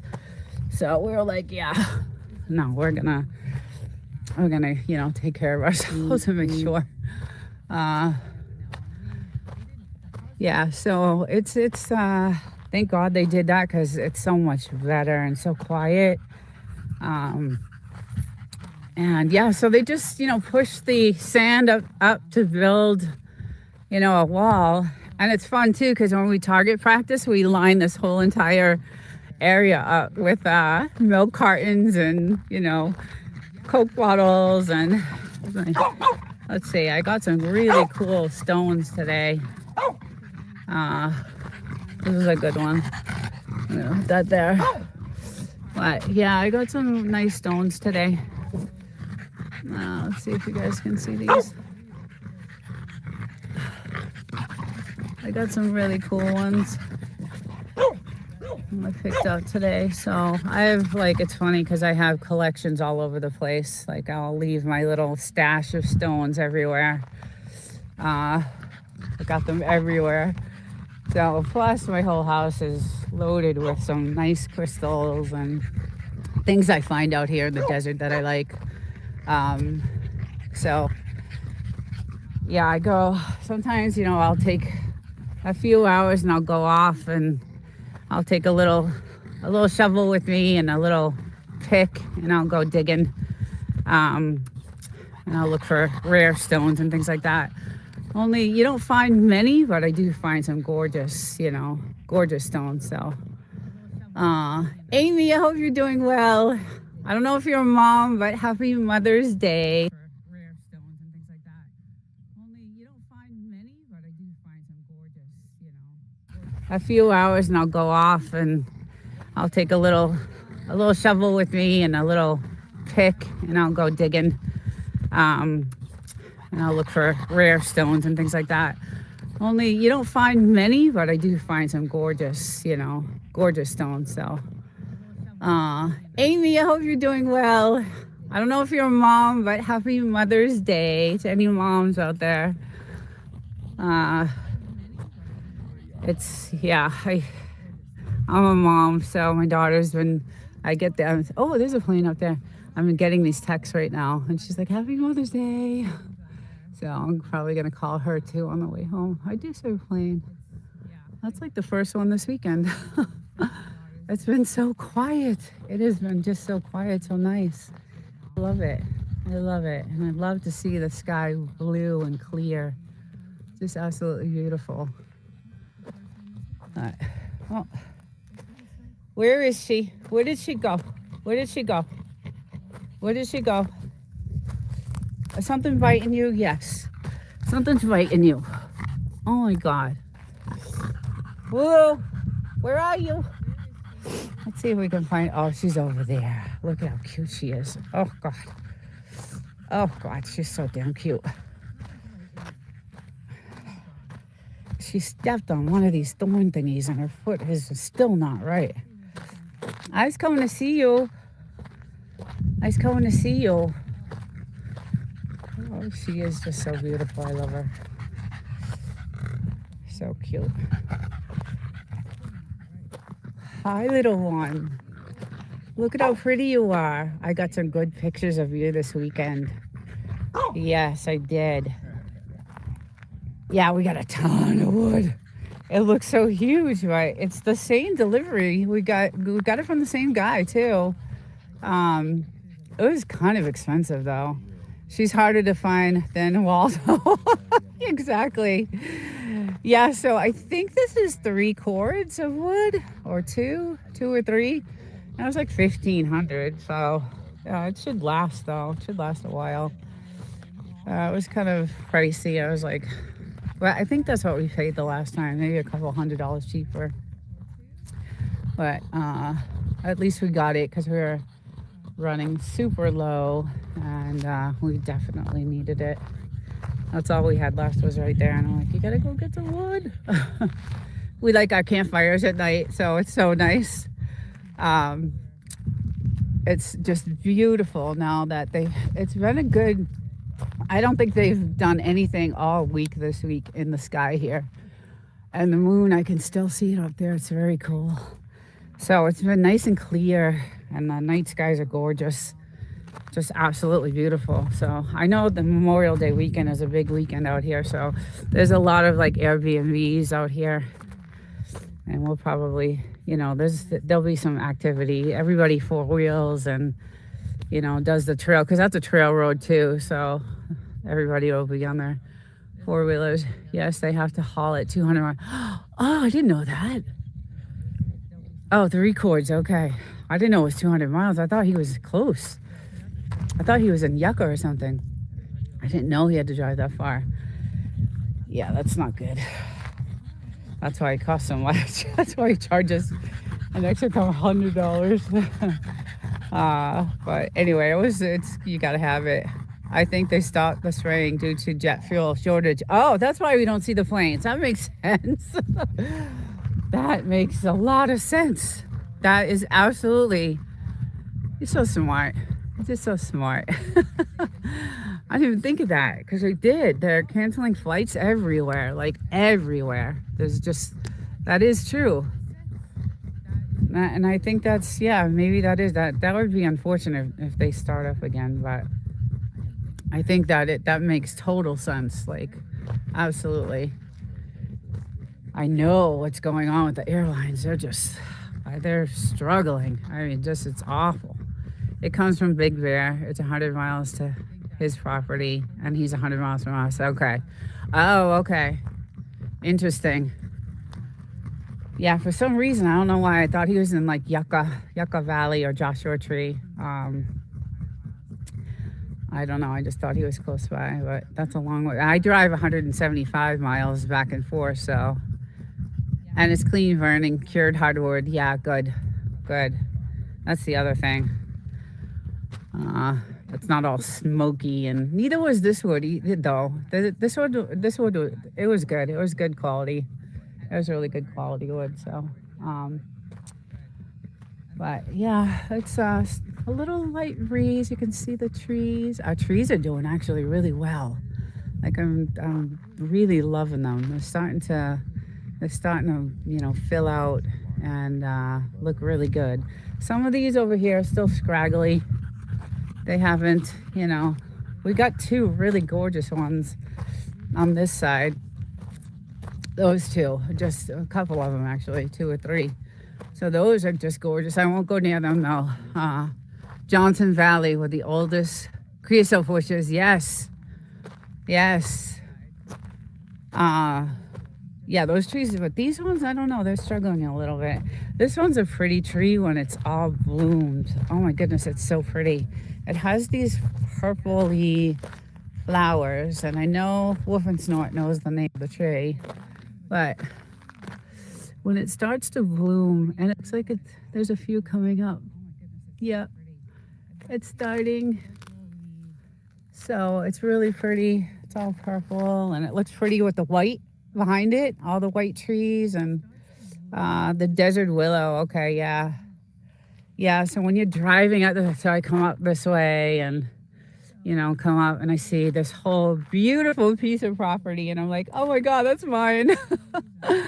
It's just so nice it's just, I don't know, it makes me happy just to come here and enjoy this. And I don't know, I get some comments sometimes in the comment section. How can you live in the middle of nowhere with nothing? And it's definitely off grid for sure. I mean, we are connected to the electrical grid because we made that happen. But I'm like, I just love it. I love, I'm in the city all week long and it's crazy. So, and even, I like solitude. I've always been kind of like a loner anyway. I've always, just been happy, just, I guess I'm my own company and I'm good with that. I have a couple of girlfriends back home in Boston and New York that I do keep in touch with, but for the most part, I'm just so busy, and YouTube is definitely part of that. So, and I've met some really cool people on YouTube. I love, the podcast I do tonight, Off Grid Living. We got a really creepy, crazy topic tonight, and it's called "What Would You Do?" And it's all about living off grid and different scenarios and different things that have happened out here in the desert. And it's going to be fun. So that's my, one of my favorite things to do is that podcast. So it's going to be fun. And I got some cool stories. I don't know how true they are, but I did find some Joshua Tree stories. So it'll be interesting.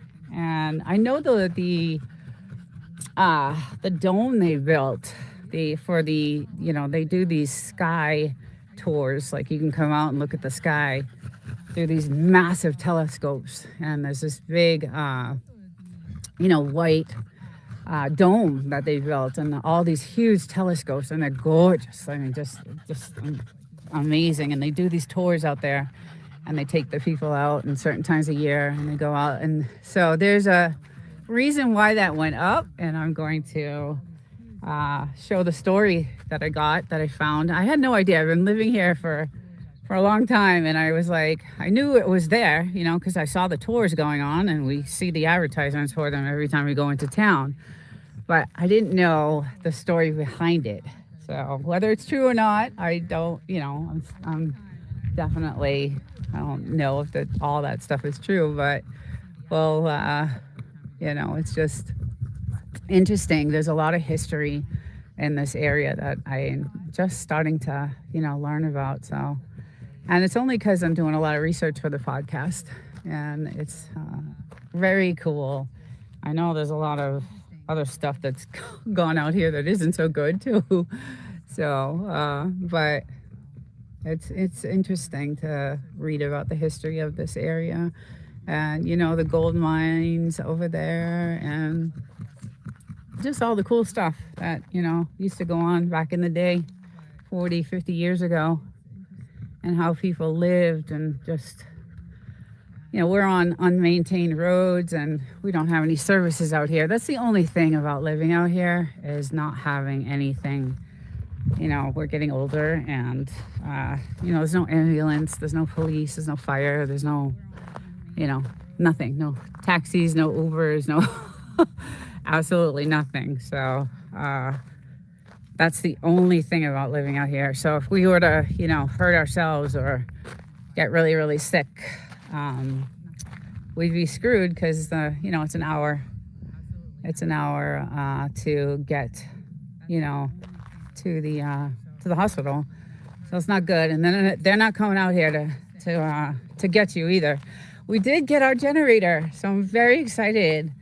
We actually got this massive generator, and I can't wait to get this going. It's really nice. And we're gonna, hopefully he'll hook this up this week, just in case. Can't afford it anyway. Yeah, I know, right. Right. I've so-called health insurance, but it doesn't really cover anything. You know, it's like $7,000 out of pocket for each of us. And then, you know, then they'll start. We do have our like physicals and stuff like that covered, but it's anything else is just, it's just a joke. But I guess it's better than nothing. So actually, I saw a video. Hey, Jasper. Good morning. Happy Mother's Day. Thank you so much. Thank you. Thank you for stuffing in. Gorgeous here. It's about 75 in the Mojave. It's 12K a year. Okay. Yeah, yeah. It's definitely not a good health plan, but yeah, it's absolutely beautiful. The skies are blue. Just gorgeous and blue, and just nothing in the clear skies. And I got my two little ones out today, and they're chilling. She's like, I'm done. I walked around this place 70 times already. There's no lizards right now. Yeah, she's chilling. But I hope everyone has a great Sunday and a good Mother's Day, and it's absolutely gorgeous. I know Mike said that it was cold there. I can't believe that, still in May. Like, that's insane. That's just 45 is yeah, it'll reach, like yesterday it was 102, you know, by 1 o'clock, and it stayed that way. So it stayed around, you know, 100, 102, 105. But then it cooled off at night. It cooled off so nice. You know, it went down to like 70s, and it doesn't usually do that. It usually holds. So it was really, really nice to have that nice night cool air. We were out here last night with these guys, and they just love it. But he's this guy has been running around the fire for hours, so he's looking for, what you looking for? He's buried 1,000 bones. Let's see how many bones we got over here now. So he loves to, he'll sneak out the back door after we'll barbecue some steaks on the grill, and we'll get, the steaks with the bones in them so that they can have a little treat. And he'll sneak out he'll sneak out the back door with the bone in his mouth. So there's one. I think this is one. That's another one. There's two. Oh, here's another one. There's three. Oh God, here they all are.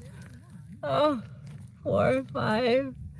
So, there's more. Oh my goodness, there's a lot of them. So this is where he dumps them all. He's so funny. I just love it. I always know where to get him.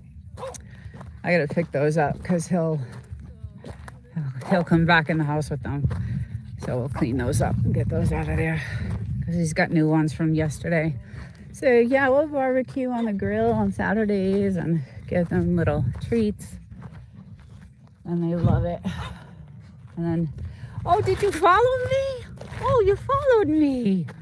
I did not know. Hi, Plains Camper. Good morning. Happy Sunday.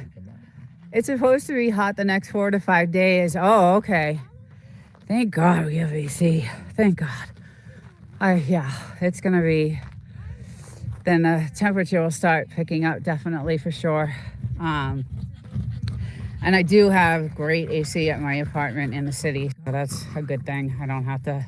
I do have a pool there too where I live, but I don't use it. It's like a jacuzzi and pool and all that stuff and where I live, and I clubhouse and all that stuff, but I don't use any of the amenities there because I work so much, and then I come home and then I do YouTube and then I edit or something, with YouTube. So I don't really do anything with that.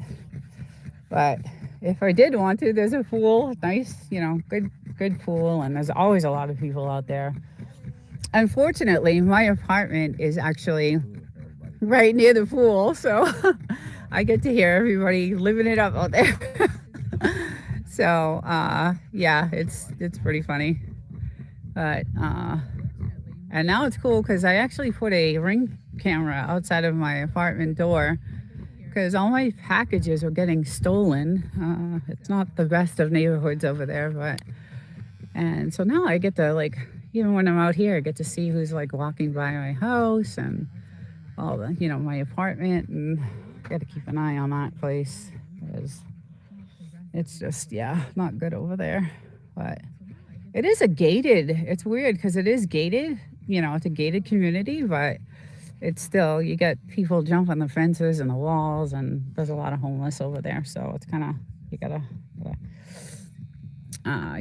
take care of yourself and protect yourself. So I'm not ready for the triple digits yet. I know, right? I know. It's gonna be hot. I remember one summer, I think it got to 125 here. I know it was 129, 130 in Death Valley.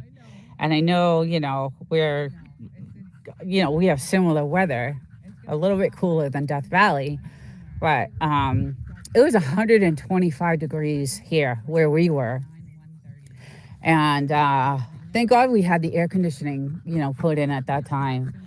That was one of so the water was the first thing we did because I would not step foot in this house. Now you get to watch them being stolen. That's true. That is true. It's funny because you got me off this topic of the water thing, but I just see everybody walking by now. So I think it kind of I don't know, scared them. I hope it did because I know I'm expecting some packages to be there.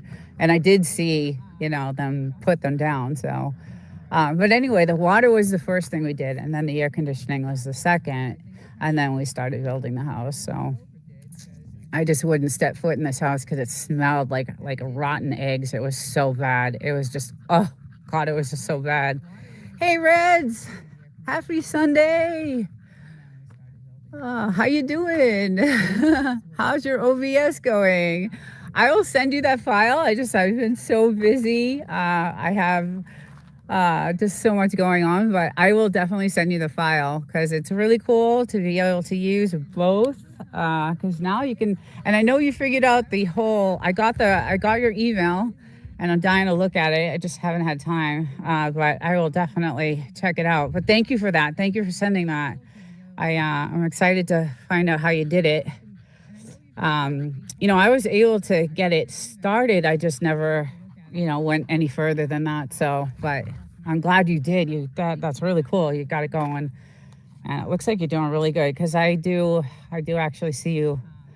I see you a lot on live too, so that's good. But yeah, so tonight I'm gonna stream through OBS with Evie Mox on my podcast. So I was able to get everything to work. The chat on Evie Mux, and I figured it all out. I was on Gemini for hours, just like, and then Claude Opus 4 Anthropic I use too for my AI to figure things out, and the sound. And my stream starts at 4 o'clock California time, and it's going to be a fun one tonight because it's all about what would you do in different scenarios living off grid.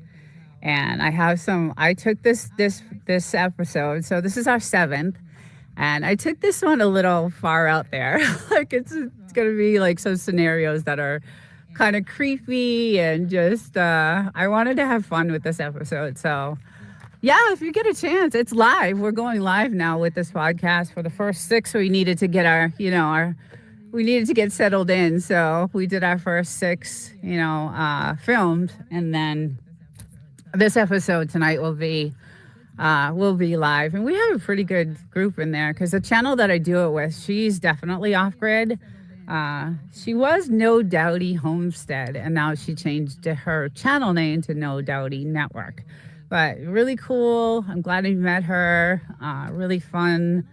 We have a good thing, a good banter, and and we don't even, this is the only time we see each other. It's like, we'll comment on each other's videos, but after the show on Sundays, we'll just say, okay, what's the next week's topic? What do you want to talk about? And then we'll bounce ideas off each other. And then we'll say, we'll pick a topic and agree on it. And we'll say, "I'll see you next week." And then there's no practicing. There's no nothing. There's just, raw HBC 20 years. That's it. I'm a Phoenix native. They say it's a dry heat. I laugh. Yeah. You know it what? There's definitely, it was a dry heat out here though. It is a dry heat. Like when I go back to the city, it's definitely because it's coastal over there, like, so live and direct. Yes.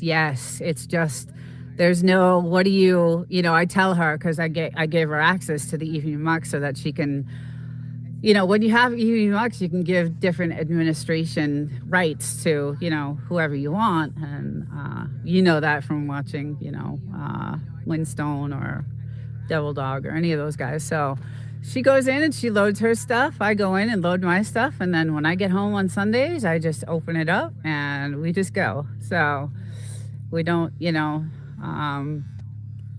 we line the videos up that we want to show in order, according to, her order and my order. And then it just goes. So yeah, our first couple of times going live was like I had to figure out the sound and all that stuff. But now that I got everything down, we had a really good time last week. So it was a lot of fun. And now I got everything working, so I'm really happy about that. So yeah, it'll be good. It's Mother's Day, so I'm not sure how many people will be able to get in there, but. And I know you got kids, Red, so I don't know if you're married or not, but if you are, tell your wife, girlfriend, happy Mother's Day. Yeah, so I know the traffic's going to be really crazy, so I'm going to cut this to 1 hour today, but usually I'm out here for a couple hours. And I'm going to change the time on this because I can't do 9 o'clock anymore because, Jasper, you know this, it's like 110 out at 9 o'clock in the morning. So we're slightly more dry than Arizona during peak season. Cactus will boil out here. We have one, but we have to cover it. Yeah. I'm out now waiting for it to. Oh, cool. Awesome. Enjoy. Yum. That sounds good. Crazy lineup. Oh, I'm sure. I'm not. Yeah, I got to get on the road. I'm not I'm dreading this ride home. It'll be like 3 to 4 hours instead of the 2.5. I know it. And I like to get home and get set up, and and tonight, like I said, is going to be a fun, a fun one. So I want to make sure I got all my stuff ready and to go. And thank God my studio is all set up. I don't have to really do anything with that, so that's good. But yeah, chow down, enjoy. I had a cupcake this morning for breakfast, and that was a treat. That was a real big treat. So it was nice. I actually had one Friday. I had one Saturday. I don't usually do that, but I'm like, I want something. So he's like, Happy Mother's Day, and got me some cupcakes. It was nice. It was really good. And these guys had some too. They had their treats. And they just love it out here. It's perfect weather, guys, out here. I just can't even tell you. I just, Hey, Gary. Good morning. Thank you for stopping in. How's it going? Yeah, just hanging out today, doing my Sunday morning walk. And the skies are beautifully clear, crystal clear, nothing in the skies. And we were just talking about that, and I didn't realize it's probably because Woof and Snort said all the flights are being canceled on the airlines and the jet fuel, and I didn't even think of that, so that makes sense because I haven't seen really many planes go by all weekend long, so it's been super quiet, but that does make sense. So I know a lot of flights are being canceled right now, and a lot of airlines are suffering. So that totally makes sense why there's nothing going on. But yeah, it's just gorgeous. It's about 75. It's going to get up there today. Yesterday was 102, and it'll probably reach that today too. But we got a light breeze because my little weather station, we'll check this thing out. We got our generator. Yay. So excited about that. That'll be nice to use. Can't wait to set that up. I want to do a video on that, setting that up. But oh, you just get up. Yeah. Yeah, there's a light breeze. You can see the wind. These creosote bushes are just popping up. They're just popping up everywhere. Like they're just, I don't know. Every time I come here, every weekend, there's a new one. So, and we've got some gorgeous datoras. Oh, they're just coming out so pretty. And I have I got to do some editing because I have a lot of these pictures where these trees are full and they're really pretty. But these trees are doing great. Hopefully one day they'll be nice and big and provide some shade. And my little girl here is still looking for lizards. Guys, she almost got one on camera last week on live. I caught it. I was so happy. Not happy that she almost caught it, but happy that I got her chasing it on film. It was cool. But yeah, all our trees are looking gorgeous. All these pretty white trees. It looks so pretty when I drive, out to the property. Look at that. It's so nice. I love it. And again, it's been really quiet on the base, so that's another weird feeling. No practicing, usually it's like all the time. So, but I'm not sure if everybody's deployed or I think there's still families on the base. But beautiful, gorgeous, and these trees I'm noticing. I just saw like this. What is that? It looks like a bean of some sort. That's the first time I saw that. Interesting. Huh. And look at the thorns. Look at the thorns on this thing. I see some crazy thorns on it. So you don't want to be touching that. Wow. Very interesting. Wow, look at those daggers. Woo! Oh, those are seeds? Really? Okay. Interesting. Yeah, we do have a fly issue right now. It's the fly season. I freaking hate them. I can't stand the flies. There's thousands of them. Reminds me, yesterday I got a video of a dog barking at him. Oh, really? At a mud bug? Uh, um, hey, good morning. Let's see. I'm in the sun, so I think it says then milkmaid. Let's see. The milkman's kid. Good morning. You could have built your home beside Barrington Meteor Crater, then you wouldn't have to pay for the dugout. Yeah, yeah. It does look like that though. Now that you say that. uh, um, yeah, it's interesting you say that because the podcast tonight is going to be talking about some crazy stuff like that. I was doing some research for it, and there's some history back here in Joshua Tree that I just discovered, and how true it is, I don't know, because I don't know if I believe in all that stuff, but I found some stories and some videos. So, and it's called What Would You Do? Scenarios, different scenarios. So it'll be fun. I'm going to take it like overboard and we'll have fun with it tonight. So, we've been on some serious topics about living off grid and how difficult it is, but yet how amazing it is. So, and we've, shared stories about how we're doing it and how we made it work and all the stuff we, went through. This other channel that I do it with, she's off grid too. So, and she's truly still off grid. She's not even on an electrical grid. At least we are. But it'll be interesting.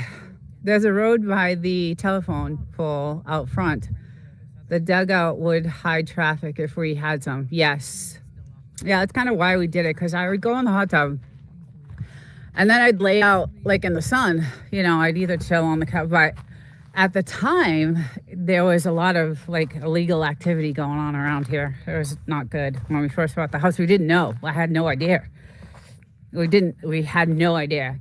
We did hire a company to do, the drone, the aerial.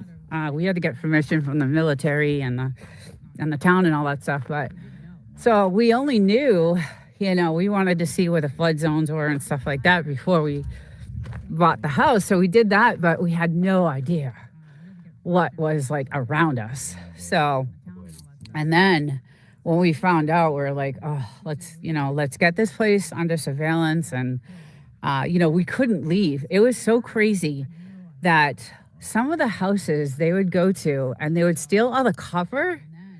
Like all the copper would be ripped out of the houses. I don't know what that's about, but they would just go in and steal all this copper and all the plumbing, and it was, so we couldn't leave the house. It was, my husband stayed up here like all the time. And part of the building was during COVID. So I got to stay up here for a few months and, work from home and stuff. But it was crazy. It was the illegal activity that was going on here. Yeah, they tried to mine until the farms were, stealing electricity. Yeah, there was a lot of illegal stuff going on out here. So, but that house so when we still look at property here, right? Because this property here in front of us is hasn't been lived in, and it's, still going to be, we're hoping it comes up for sale because it's 5 acres. And we would grab it. We would definitely grab that piece so that we would have that land. But that's the only land. Hold on. Stop. God. Look at him. Goodness. That's the only land really that's available. So everything else is government land. So good boy. You're such a good boy. You're such a good boy. I love you so. I love you so much. And you're an angel. Yes, you is. Oh, thank you, buddy. Thank you, buddy. He wants to play stick so bad. Yes, Operation Hammer Strike. In coordination with 2 or 3 counties. Oh, counties, yeah. That was the feds. Yes, it was the feds. Yes, we actually have pictures of it, and we have this like really nice camera that has different lenses. So we were like, let's get some of this on camera. And we have video and stuff of them just, man, cutting all the trees. All you could smell, like everything everywhere smelled. and it was just so bad. Okay, bye, Gary. Have a good day. Have a good Sunday. Thank you. You too. Yeah, it was pretty bad. So I'm glad that that happened, and glad that they took care of all that stuff. And so now it's been really, really nice and quiet. So basically, this hole was partly for that, for some privacy, so I could go down and lay out and no one could see me on the road. Um, so that was nice to have that finally, and to have some privacy. And then it's nice at night. I don't know. I just feels like you're in a, you know, in a cave kind of at night. It's weird. Uh, but yeah, it's just beautiful today. Gorgeous Sunday. But I know the roads are going to be crazy busy. So, oh, grasshopper. Those are everywhere too right now. Grasshoppers. They're all over the place here. So, there's my little guy. What do you see? So I'm going to say goodbye to everyone and thank you all for coming in today on a Sunday morning.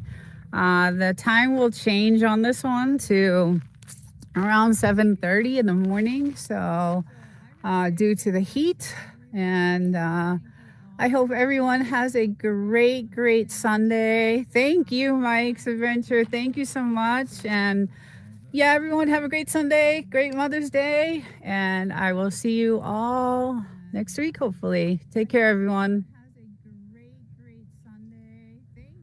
A little bit early. Good morning. Good morning. Let's get our settings set here.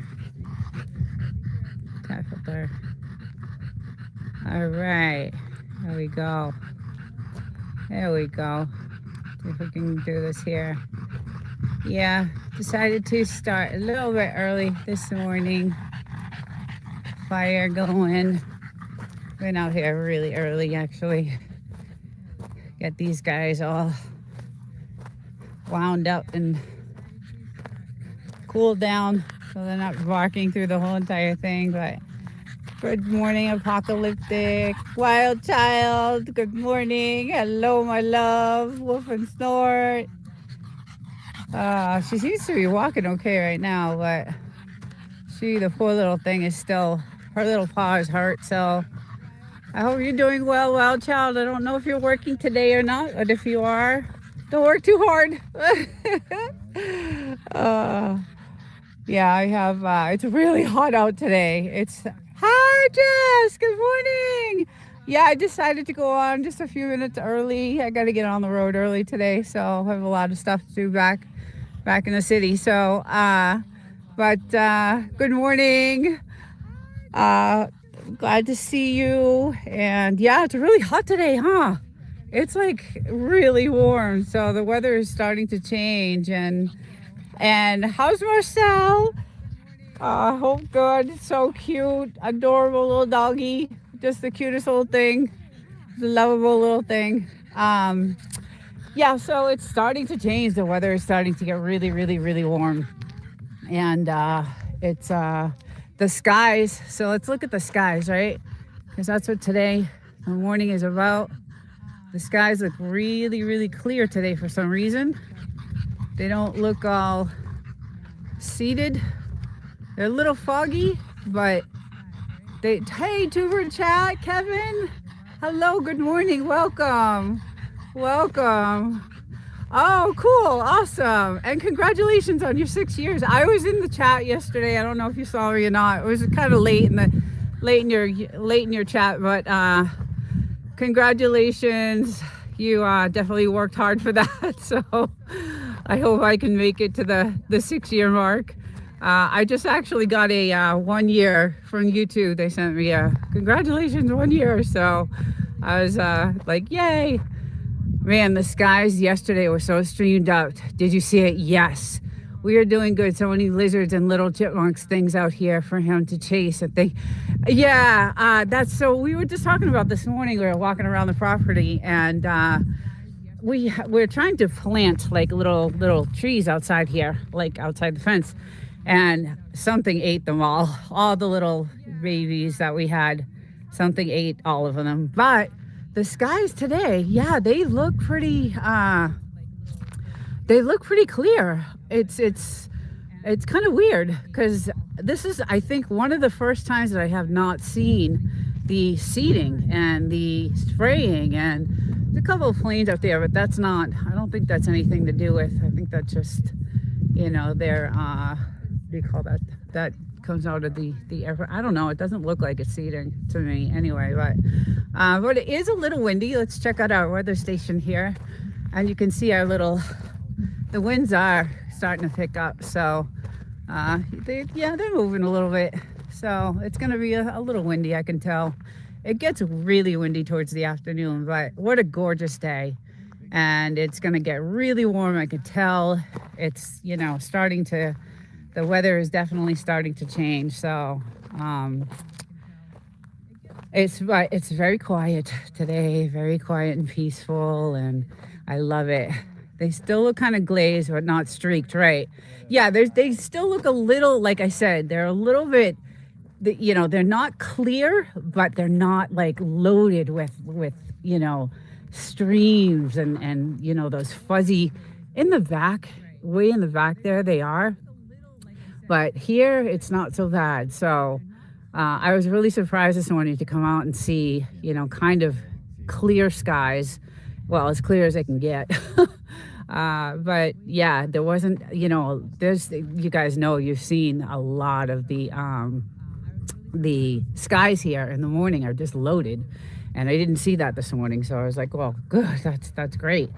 That's, really good. I'm hoping that but I think maybe they're changing their hours now of doing it. I don't know. Because it used to be really, really heavy every single morning.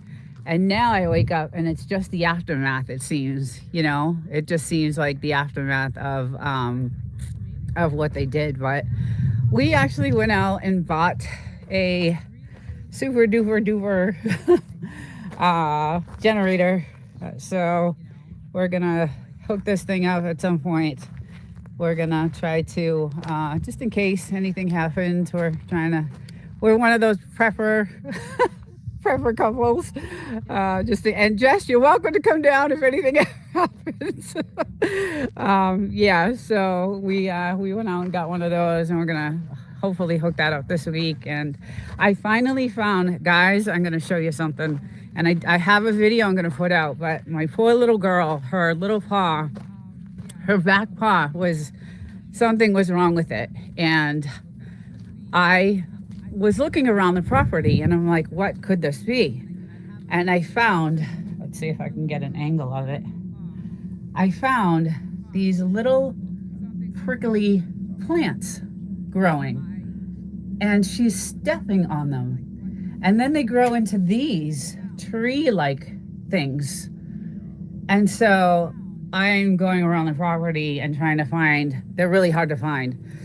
I'm going around the property and I am, trying to dig up anything because she's really still hurt. And it's been weeks, guys. It's been weeks. I don't know, what to do. We have antibiotic for her, so that's a good thing. But I just don't know what else to do. Still blue everywhere for you. Yeah. You're in Canada. Canada's, yeah. I love Canada, actually. I was a big Montreal girl. Back when I lived in New Hampshire, I would go over the border and go shopping all the time in Montreal. Me and a bunch of girls would do a weekend when I owned my spa, and a bunch of us spa girls would go over the border into Montreal, do all our shopping, and stay for the weekend and have some good food and just have a good old time. So I do love Montreal. I haven't been beyond Montreal though, so. Oh, those, I hate those, right? What are they? I haven't looked them up yet. Hey, the real David. That's where I've seen you. Wow. That sounds like yeah, it was a blast. We had a really, really good time. Yeah, I don't know what those are. That desert looks so beautiful.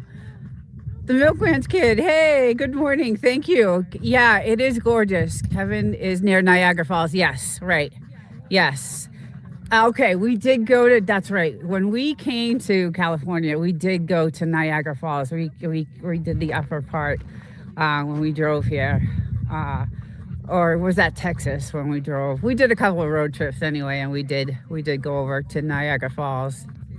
So that was just a drive-through thing, but I did actually get to see it. It was gorgeous. It was just amazing, just beautiful. But other than that, Montreal was my hot spot for us girls back in the day, in my early 30s. I had a spa, and a bunch of my other girlfriends owned, their spas. So we would get together and, go to Montreal and shop. Just got back from Moab, Utah. I'd love to live in that area. Thank you. Hey, Pirate Milk. Yeah, so it's gorgeous here. It is. This is the Mojave. This is the part of the Mojave Desert. It is outside of 29 Palms. Well, actually, we're considered part of 29 Palms. And this behind me, all this mountain area behind there is the military base. So the Marines, 29 Palms military base, and it has been super quiet. Very, very. Hey, Mac Movement. Good morning. Welcome in. And it's been really, really quiet there. So no practices, no nothing. I think a lot of them have been deployed. I don't know, Jess, if you've heard any more. I heard of the first 2,500, and then I heard a rumor of a second 2,500, but I don't know if that's true or not. But it has been really quiet there. There's been no action and no, nothing going on. Usually we'll hear some practices going on and things like that. But do you have a stirrup loop hoe to get those? Yeah, my husband said, use your heel of your foot. And so I've been using the heel of my foot to get those things out. But I don't know I'm going to look up what they are because I don't know the name of them. And she will not let me go near her, right? They're very, these Frenchies you can't even, she'll bite. She'll definitely bite. I have bite marks. So I was able to get a wet washcloth because I was hoping to kind of clean it a little bit, but the heel takes out the root. Right, exactly. And that's what I just showed you guys was the root of that. And then they grow into these little plants. So I think that's what, and what's weird is that, we've been here a long time and I have not, those could have been here for a while and I have not seen them, but I think that's what it is. I'm going outside to do Google Lens on one right now. Oh, cool. Yeah. I need to know. Yeah. I was gonna, look it up and see it. Cause I know, hey, Wild Child, good morning, honey. Welcome in. We're just, doing a little, give you a shot of the skies, and it's gorgeous. It's hot. It's really hot. The weather is starting to change. It's just really, really warm today. So, gorgeous. I just love it here. I love the peace and the quiet, and just I don't want to leave today. So it's always a killer when you have to leave. But good morning, Brian. Good morning. Hi. Welcome in. You are in the Mojave Desert in California. A lot of work in the yard, a lot of potential. Yes. So these are all new trees. Obviously, we did all this last year, so they're still new. And speaking of trees, we were just out here talking, my husband and I just learned something about these creosote bushes. I called them trees, and he's like, no, they're bushes. So the oldest one, and Jess, I don't know if you know this, he just told me, is 16,500 years old. So, and it's about 40 miles away from us. But so it is a bush, not a tree. And I guess there's one major root. So I guess this guy is rooting all these. So that's something, a little little lesson. So I didn't know that. That was really interesting too. Unbelievable. I know they get super old.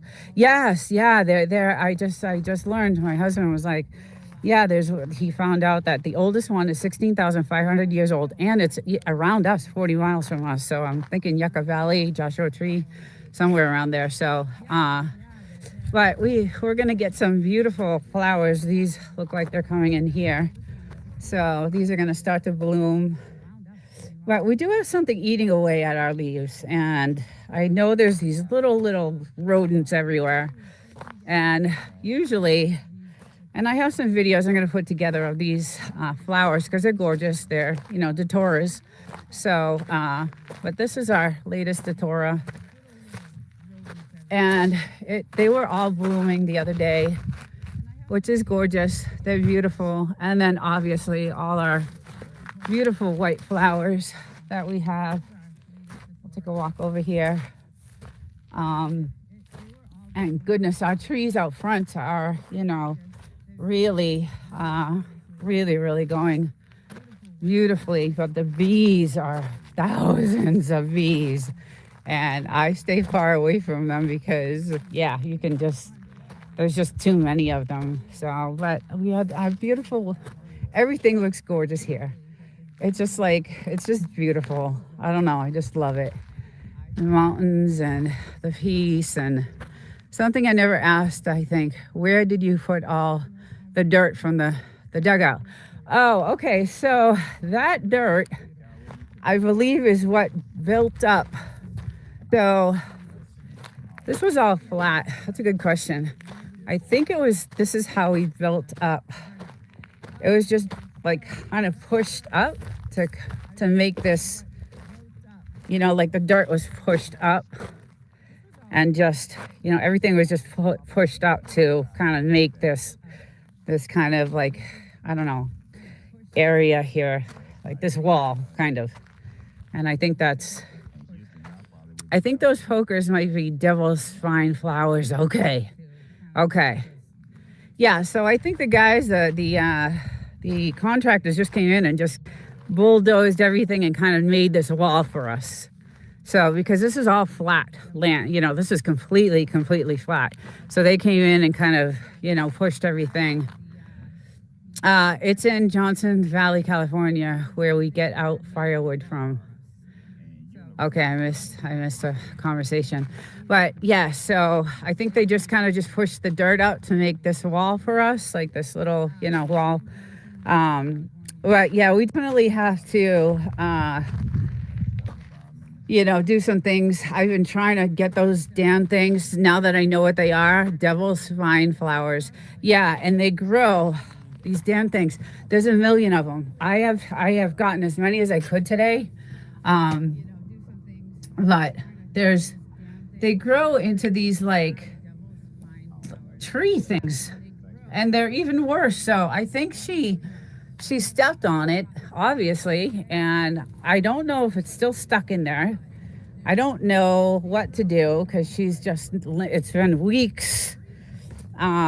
She seems fine. She's, she wants to play. That's the sad thing, is she wants to play, but she's so sore that she can't. So I'm actually going to go towards the sun over here. So Memorial Day weekend's coming up soon, and I am thinking that we're probably going to have a lot of, four-wheelers out here, because these are trail roads over here behind where our telephone pole is, and they're just little single clusters. Yes, you can see it by the weather station. They're just single. Yes. It's so annoying. I know. Oh, that's okay. No worries. Yeah, they are these, and they're everywhere. But let me tell you, I got a lot of them, and I threw them in the fire this morning. So I definitely, the thing is I think they have some sort of, I don't know. I have to really do some research, because they might have some sort of poison on them. So here I am handling them with my hands. And my husband's like, they might have some sort of toxin or something on them. I don't know. I have to do some investigating. So, but by the name of them, the poison, the devil's spine, that sounds like that's pretty poisonous to me. So it could be, and that's why she's still not doing well. But She was okay yesterday. So some days it's, worse than others. But today I felt bad because she wanted to play with her ball and she was just like not, I hate seeing her, run on three legs. It just kills, it breaks my heart. I just love my dog so much. I was walking around I was walking around some poison ivy in Grand Staff Canyon. I was a kid when I was 12. I was actually hospitalized and in a wheelchair for like 2 weeks. It, yeah, I got so infected, both my legs. I could not walk at all. I was just a mess, and I was hospitalized for 2 days, and then it was serious, serious, serious stuff. My grandfather owned some land in Massachusetts because that's where I'm originally from, and we had some blueberry patches out there. And one time we got stung by bees. The next time I got this poison ivy thing. I had all kinds. Guys, I've been through it all. So, but yeah, poison ivy is definitely not a good thing to get. So I had a severe, severe case of it, and it was just awful. And it was in the heat of the summer, so it was so uncomfortable. And we didn't have air conditioning. We were, I grew up really poor, very, very poor in the ghetto, and just did not have, I had a fan on me all the time. It was off. I'll never forget it. Like, I was 12 years old and I missed a whole month of school. And yeah, it was pretty bad. Poison ivy. That's one thing I'm glad we don't have out here. Lucky all I have is poison ivy. Yikes. The spines have a long tap root. Yes, they do. The poison ivy incident sounds really rough. Yeah, it was. It was not a good thing. It was just not a good thing. But it's crazy because I was with like my sister, my mom, my whole family, and I guess who got it? Me. But there was an incident with the bees where my sister got stung so bad she got stung over, I don't know, a couple of 100 times over. She was really bad shape too. She was about 10 years old when that happened. So we never went back after the bee thing. We went back to pick blueberries, and then I got a really bad case of poison ivy, and my mom said, "Okay, that's enough. We're not going back to the land." And then my grandfather shortly thereafter sold it. A few years later, sold the land that he had. It was about, I think, 10 acres in Massachusetts, Methuen, Massachusetts, by the way. So he ended up selling the land, and so I heard that it doesn't affect other animals usually. But if you pet an animal that has touched it, yes, that's right. That is true. That is true. It does. That is definitely true. That's why I'm glad, we don't have it, but we have, these other spiny little things. Thank you, Jess, for looking that up. I'm getting a ton of those lightning fast camel spiders too. Oh yes, so what we have right now is little baby scorpions. We're killing them left and right everywhere. Like in my little where my studio is, or inside, my sun deck right here. This is like behind these windows. I have a studio, and that's where I do my Frenchie show on Saturday. And I just see these baby scorpions, and we do a lot. We try to do some spraying um, for the rodents and bugs and things like that. But they're tiny, little, tiny, tiny, tiny, tiny, tiny scorpions. So we've been seeing a lot of those, and that's I hate those. Yeah, I know it's not good. But we do have photos of some really big ones when we first came here, because when we first bought this place, it was desolate. No one lived here for a long time. So all these rodents were here, snakes. And I have, in a short, I have a tarantula with a snake. And then we have pictures of scorpions. And, they pretty much took over the house, the rats and it had everything. That when we came here, it was like a nightmare to clean this place out, because it had been desolate for such a long time. And so it was filled with all these, creepy, rodents and insects and just spiders. And so we have videos of those on my shorts. I think if you go to the shorts playlist, there's some there. But I have tons of pictures. I got to start doing some videos and putting some things together and start editing, and because I have so much to show you guys. It's just this is just part of it, but the real good stuff is when we actually first moved here. Those are the good videos because those have all the wreckage of what we came into. My place too. It was a dump that had to be rebuilt from the ground up. Yeah. Oh, good. Oh, so you did rebuild it. Nice. Yeah. Well, that's most of these places. Like when I did a video on that house over there, which was pretty interesting. That house over there, it still has its sink in it, and the video's on my channel, and there's a bunch of shorts too.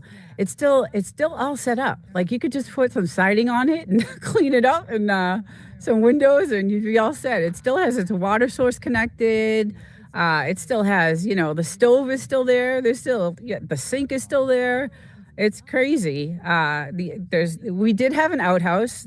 So that was the other thing, Jess. I don't know if you had an outhouse, but we had an outhouse right in the middle over here. And I have a video of us. Finally, one day, we were like, let's get rid of this thing because we had our new bathroom and we were so excited. So we burned it down, and we were just, so happy to get rid of it. Mine had like 30 birds living inside. No way. Oh my God. Yeah, so it was pretty bad, but now it's absolutely gorgeous inside, and we built it, the way we wanted. So, yeah, get rid of my outhouse. Yeah, it was pretty bad. We did a lot. It took a lot. It took about a year, to get everything done, but during that year, it didn't matter. We enjoyed it. We enjoyed everything. I mean, we went through a lot, but we just enjoyed the night skies. We would come out here and just lay. Sometimes we would just lay here for hours. We'd grab our little, sleeping bags, and we'd just come out here and stare at the stars because the sky was so gorgeous. And when we were vacationing here, and that's why we bought this place, is when we would vacation here in 29 Palms, like closer to Joshua Tree. We rented this house on 40 acres, and I loved it so much. And when we vacationed, we were like, look at the sky. We had never seen skies like that before. So every year we were like, we're giving this, person all this money. So why don't we just get a place? Let's see. I did mine before the Home Depot in Yucca. It would have been nice to have that. Yeah. Yeah, so we were vacationing at this really nice home. It was an Airbnb. It had a hot tub. It was just in the middle of nowhere. It was a sanctuary actually for yoga. It was a yoga. I forget the Ananda. I don't know if you've heard of it, guys. Jess, Ananda Sanctuary, and she had this big, huge yoga tent. And it was one of those like teepee yoga tents. It was gorgeous with, the beautiful teak wood floor, and it was absolutely gorgeous. It was on Bullion Mountain Road. That's the road it was on. And Dick Dale, I don't know if anybody knows. I think you guys are all too young to know who Dick Dale is, but he's I think he made the Beach Boys song, one of the Beach Boys songs, a Homeland. Yeah, so anyway, we decided, you know what, let's just get a place. Let's see if we can get a place. So it took us 2 years actually to find it. But we came up here for 4 to 6 weeks. Anytime I had vacation, we would come up here and vacation. I'm in the Carson Daly age range. Oh, okay. I love Carson Daly, right? MTV, isn't that MTV? Yeah, I'm yeah, a little bit older, but I do remember Carson Daly. But yeah, it's just we just loved it, and so we're like, let's just look, and we found this spot, and we were lucky because it had everything. My husband did a lot of research and knew what he wanted. He invested. Invented surfer music. You'd know it if you heard it. Was in Pulp Fiction. Oh, right. Yes. Yes, exactly. He invented, yeah, Dick Dale. He had a huge place. He actually had I think, a plane, like a plane strip, because there was so much land out there, and he had a little plane port. And so when we would drive to the house, we'd pass his area, and he had a little landing strip there, and it was crazy. But I think he passed a couple of years ago. He even, he was old. He was super super old, actually, 80 something, and actually passed away, I believe, a few years ago. So, but yes, he was the one who invented the surfer music. And interesting things out here. There's a lot of interesting Dick Dale. Yes, Dick Dale, exactly. Hi, Lookwinder. How are you? Welcome. How are you today? I'm good, thank you. How are you? I hope you're well. It's good to see you. Thank you for stopping in. Thank you. I heard someone is trying to buy the old Joshua Tree Airport and make it. Oh no. Really? Wow. Yeah, because I think 8 to 10 miles from that airport. So I passed that. I go down Godwin. Godwin is how I get to, I cut over, I do the 62 all the way to Godwin. And then I take Godwin down to Amboy, right? I think it's Amboy. And then Amboy to Barbara. So, yeah. Nice to meet you again. And yes, welcome in, hon. I'm glad you're here. You're always welcome. You're a sweetheart. Um, oh wow, I hope that's not. I hope that's not true, because that would just ruin the whole. I could just see, it's off, maybe like the 62 Sunfair, I think. Okay, so there is an airport, that I pass, actually, and it's by those mountains way over here, like these mountains, these set of mountains right over here. So right near those mountains is an airport. Let's see, it's over here. And if they do that, all these Airbnbs are going to be, it'll be a nightmare. I hope that's not true. I'll have to look that up, Jess. Thank you for telling me about that. But there's an airport over on that side over there. So I'm wondering if it's that one. And it's a pretty good sized, it's only for small planes, but it's still not good. It's your house. Yes, this is my house. This is my home. This is my little home on the weekends for me. But my husband, he's here full time. So, and we got some really, really pretty birds now. I'm really excited about that. And they're little babies, and they live in our house, in our garage, actually. So we have a little nest of them, but I won't go near these trees because they're loaded. You're so lucky to be living by an Air Force base and airports and such. I feel that way too. Like, I feel safer. I don't know if that's, I don't know if it's, I don't know. I just feel safer that the military base is right there. It could be a bad thing. It could be a good thing. I don't know. But I know that they have, they have drones everywhere, and, so they're always looking out.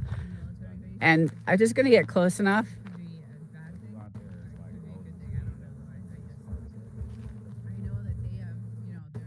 I don't know if you guys can hear that, but that's the bees, and they have, a different color. They're not the same. Oh, there she goes! There she goes! There she goes! There she goes! Oh, Bluesy, Bluesy, Bluesy. No, you leave him alone. Leave him alone. Bluesy. No. You leave him alone, okay? Oh my God. Goodness gracious. You leave him alone, Bluesy. Come on. Oh, see what I mean? She goes after this. That's what she does. She goes after the lizards, and then she will not give up. And hey, come on, Blue. Let's go. Let's go. I think living near all the aerospace stuff in Huntsville is probably worse than living next to our Marine base. Yeah, as far as weird stuff and threats and people disappearing lately, I know. Yes, that's a good point, actually. Yeah, it's some of the stuff that's going on right now is really crazy. My AI channel. I just put out some content on that channel. That's Desert Living 2.0, and that's I keep that channel. It's kind of a channel that has topics that are controversial, I would say. So this channel here is, all about fun and the desert and my dogs. And I have another channel that I, like to do investigating stuff on something. Those places are known for people disappearing. Very strange. Yeah. Yeah. Like the drones we see out here are really crazy. They're some of the military drones are or just kind of weird looking UFO type of looking drones. So we're like, what the heck is that? And the thing that freaks me out, Jess, I don't know if you got or any of you guys see this, but how they hover, right? They'll like hover over. If we're outside, they'll hover for a little while, and I'm just like, oh goodness. Then they'll take off. They're harmless. I guess. But yeah, so that kind of freaks me out a little bit. But hey, Lack, getting ready to head to PNW from the desert soon. How are you? Oh, do you know Lack? Do you know Lack Wonder? Oh, okay. I think I'm reading this wrong. Anyway, those places are known for people disappearing. That's very strange. Yeah, well, there's a lot of stories out here, guys, that we heard of about. I guess this desert is filled with, bodies and things like that. Some of the stories we heard when we first moved out here. If the drones, if the drones there are military, it's probably nothing to worry about. When they're not military, that's when you right, exactly. And I know that it's definitely military. It absolutely 100% is military. There's nothing else out here. So this is all government land. No one can build out here. So it has to be. And then, like I said, most of the houses around us, around, this whole entire area, that is a dog kennel. That's a kennel there. Someone does live there. And then there's a little tiny house over there, and that's kind of like a guy who comes every once in a while on like Memorial Day. He'll be here. So, and then those are empty houses or Airbnbs, and yeah, and then there's nothing really, absolutely nothing else around here. So, and I hear helicopters, so I'm not sure, but yeah, it's very quiet and peaceful, but I'm not worried about the drones because I really do think it's obviously military. Um, you have to have permits and all that stuff to get a drone. So, oh yeah, the hovering and the way they go in a train around the border. Yes, I think you are living out of city desert. Yes, I am. Let's see. Desert kid was referring to Area 52 alien drones. Oh, okay. Okay, I misunderstood. I wasn't referring to the Area 50 anything. Hi, hi, hi, Plains Camper. Good morning. Uh, welcome in. Yeah, so we're gonna start calling this Area 52. Actually, that's gonna be our brand for this. Because every time I do this live, it's like, someone pops in and like, have you seen a UFO? And, what have you seen? And it's so funny. Uh, you do have a great channel. Thank you so much. Thank you. Thank you. I appreciate that. I love doing this. I'm not monetized. I'm, still a long ways from that. So I don't, do it for that. It'd be nice when that happens. I just started a podcast, so Sunday nights I have a podcast that I started with another homesteader. So she has a homestead 600 miles north of there here. So we started a homesteading podcast, and this week is our 6th episode, and it's going to be interesting. It's going to be one of the topics I like to talk about. So. But it's going to be live. I'm going to try to co-stream with her tonight. It's usually on her channel, which is No Doubty Network. That's where the podcast has been streaming from. So our first 5 episodes or 4 episodes we did recorded, and then last week we went live. for the first time. And I did have some like sound and echo issues. So that episode was like kind of a disaster. We did get into a little bit, but I was, too busy trying to figure out how to fix the echo and the lag between us talking, on YouTube. So you were so productive. It's very impressive. Thank you. Thank you. I'm just curious about everything. Kid, most ask us about UFOs. We don't believe them. Oh, we don't believe in that. Yeah, yeah, yeah. No, no, no. No, that I just get questioned a lot about it. There's a lot of people that do believe in it, but yeah, no, we're not. We're not a UFO type of. I mean, I don't know whether or not, but I'm not I don't go researching UFOs or anything like that. But everybody does, ask me about it because it kind of looks like the same. It's the same desert, right? Desert, you're really such a nice person. Oh, thank you. Thank you, Luckwinder. The only UFO I believe in is anything that you can't identify, but I don't believe it's from aliens, right? Right. High plains. Um, yeah, so, but it is, part of the same desert. It's, 5 hours from here, Area 51, in Nevada. So it's, part of the same desert, and it looks kind of similar. So I've never been, actually. I wanted to go and do all the museum stuff and, check out all the stuff, but we never did. My husband's parents went on a road trip one time and went there. So I saw pictures of their museums and things like that. So it was pretty funny, actually. Kind of cheesy.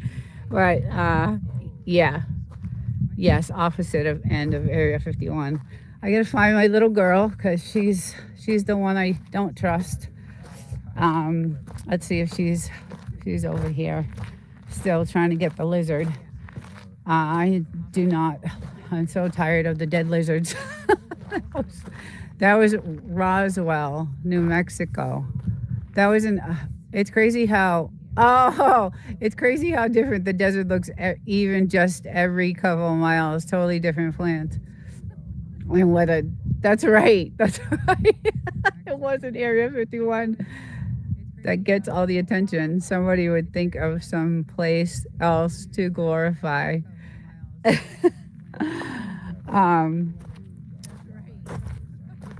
Yes, yeah, so Jess, back to your comment. When you were doing your live the other night, it completely looked very different. Yeah, she's still trying to chase the lizard. It looks so different, and I know you're not too far from me, and I was like, wow, it looked a lot like the Joshua Tree National Park. Like it looked like you're in the park, those massive, rocks and stones and mountains. Joshua Tree is absolutely gorgeous, but it looked a lot like that. So when you were there, I was like, wow, that looks completely different from where we are. And I know you're not far from, where we are. So, but it looked really, really, really different. So, but yeah, it's still just gorgeous. But I know Memorial Day weekend is when everybody comes, and we'll see a lot of like four-wheelers and, bikes and things like that. So I'm against the base between Joshua Tree and Landers. Okay. Gotcha. Okay, so yeah, you're closer. Yeah, those are definitely Joshua Tree looking, it looks like that area there. So and I'm about 45 minutes from there. So let's see where this little one is. She's still after that thing. She won't give up. She'll sit out here for hours. Area 51 is a real area of activity, of secrecy. People fly in and out of the offices from Vegas via the terminal, Janet, which is classified. Interesting. Wow. You know a lot. He's very. It's like being married to a history book, which I appreciate. It's great. Um, he's like knows a lot of stuff. So I actually grew up more street smart than book smart, but now I'm like so into, all this stuff as you get older, right? Your priorities, change and how you grew up. Definitely, I was on the street a lot. Like I said, I grew up in a really poor area, Massachusetts, not in a good neighborhood, and so I'm more probably street smart than I am book smart. But all the research I do, for my channels, for my other channel, my AI channel, I really get into it. Like I do a deep dive, and it takes me weeks to do a video because I want to get all the facts, and I try to get everything, right. And obviously, I go to my encyclopedia husband for, is this true? Is this true? And then, I use Gemini sometimes to ask it. This place is classified as a town. The town is, 600. I thought you were in an acreage. So we're on, how do I explain this? Our land is not, I don't know how to explain this. So we have no services here. So there's no police, there's no fire, there's no ambulance, there's no Ubers, there's no, nothing. There's absolutely, all the roads are unmaintained. You can barely find us on a map. Our actual town is called Wonder Valley. So we're not even, our zip code is 29 Palms, but we are on the last part of government. Like this, after this is all government land. So we're, not part of any public, we're pretty much off grid. And that's what that podcast is about, is living off grid and what we did to live off grid. And the woman I do it with, she also lives off grid. She bought 20 acres of land, 600 miles north of us. And she's building, she's homesteading and, doing her thing. And so we got together and now we do this homestead podcast and how we, developed and things like that. It's a town that's spread out far, I guess. Yeah, it's a very, very small town. Like I think there's even less people now because the feds came in and wiped out all the, all the meth houses and all the drug houses and all the, weed farms that were out here. They were trying to make this like a huge, Humboldt County. So when that was happening, we were scared to death. We were just like, oh my God, our house would smell like it. My clothes would smell like it. And I worked at a really, I worked at a biomedical company, and I was just like, this is insane. I mean, the smell is just ridiculous because it was everywhere. We belong to the county of San Bernardino, not a town. Yeah. My neighbor down the road has a sign that says, I don't call 911. Yeah, there is no 911 here. So that's why we are heavily protected, surveillance. We have a lot of surveillance. We did do a lot of investing in that. So that's one thing we did, because when we moved out here, we actually got, the realtor we had to, anything with a wood fence, you knew what it was. You knew exactly what it was. So, and then we watched it all happen. And then they started taking down the houses and cleaning up, and now it's really, really awesome. I don't feel as threatened, which is, really odd because the military's right there. I just couldn't believe that, everybody's putting up these weed farms and, meth houses, and it was crazy. It was just crazy. And it went on further down that way. It was really heavy. So, but it was really weird to me. It's wild how many places were being used for those activities. The weed farms are awful. They just left all the junk. That's the other thing. We had garbage everywhere. It would flow into it was really bad when we first bought this place. Even though we loved the land and it has its own water source, so we knew we bought it for the views, the water source, and the 5 acres. And we bought it because we knew no one else could build around us. We wouldn't have any. Good morning. Can't see the name. Corner House. Hey, good morning.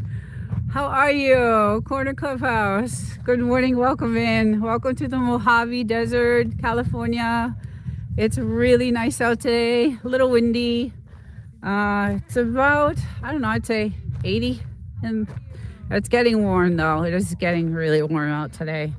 It's gonna get up there. I have a feeling it'll hit the 90s today at some point. But yeah, so we watched it all happen, and we were so happy. And that was like three or 4 years ago that happened. So, but it always shocked us that they were just, people had no regard for the military, and they have their, on the top of the mountains, they have their, lookout towers and things. You can see the lights at night. And the drone applied for that job. I mean, it literally was just to get some health insurance and, just make a little bit of money. It was like, I don't know, the $15 an hour. It was really nothing, but it did have benefits. So I did go on base for that. I bet there are tourists that go. So what is the glass outhouse art gallery like? Oh yeah, so I have not, see, those are the things we haven't gone to. Like, we really don't leave this property, to be honest. My husband never leaves. We have the dogs, and he does not leave. I think he leaves once a week to go shopping, or maybe once every 2 weeks or something like that. But the only touristy thing we've done, to be honest with you, is when we were vacationing at that house in 29 Palms. And then we would do the Joshua Tree, and we would do downtown Joshua Tree and all those little gift shops and things like that. I like stones and gems and things like that. So I, like all those rock shops they have. And I would skip it. Kid, we don't know, never been. Yeah, we don't, we haven't stopped in there. It kind of looks kind of creepy when you drive by it, to be honest. I don't know. Jess, have you ever been to any of those galleries? It's funny because my dad's an artist, and he owns a gallery in Connecticut. So it's funny that I don't go to those. But yeah, I don't know. It just looks kind of freaky, and it kind of looks, I don't know, just weird. So no interest in that. But we have been to the gold mines though, up there in the mountains, which are really cool. I love that. That was really cool to do. Some of those gold mines are ridiculous, like insane. And obviously I'm out there with my little shovel and trying to dig. We were out there for hours a couple of times, and I just seen if I could find anything, but obviously there's nothing left there. But yeah, on that side is all the gold mines. So we did do that. And we used to we had a razor, so we used to do all the trails and things like that. So that was our thing. We didn't go into, we didn't really do any touristy stuff. So at the time we had a nice razor, and we would just do all these trails on these mountains, and then we'd do the trails up to the gold mines, and which was really a lot of fun. So I heard they do 100 year plus. I've been to Gold Field just outside Mesa, Arizona. Very cool place to visit. Oh, Arizona is, I love Arizona, to be honest. I really do. Someone needs to make a elopement, please, with the view out there. And we call it the gold mines, but there is more silver there than anything. Oh yeah, see, I only know it as the gold mines because there is, so Joshua Tree does a tour. They do a tour for tourists, and they'll drive them up there, and that looks like a little gold mine town. And you can still see some of the gold mine equipment, the pulleys, and all the stuff they did. And some of those gold mine holes are just insanely small, and they go down for miles. It seems it's just crazy, crazy, crazy. So very interesting to to go see. So that's some of the touristy stuff that we did.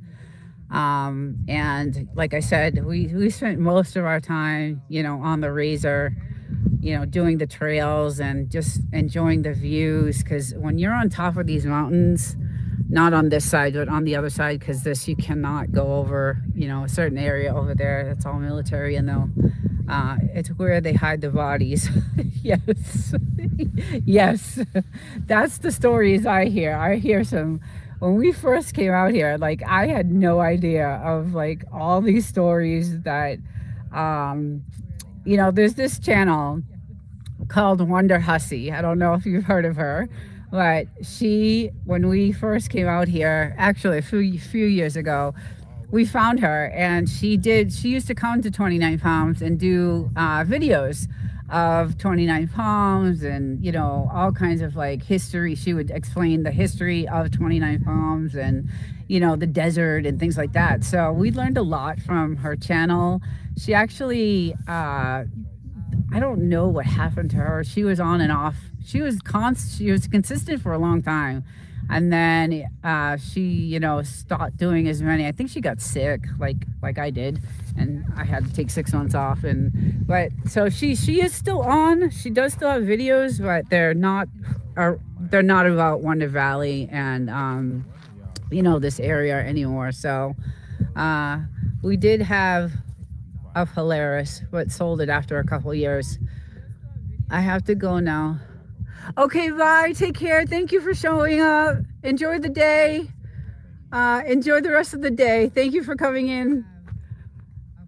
Yeah, so we learned a lot of history from that, and then we started looking into everything that was going on. And then we did see some people show up one day and shoot a movie scene out here. So that was pretty cool to see. It was a really quick scene. I guess my husband told me it was for a music video.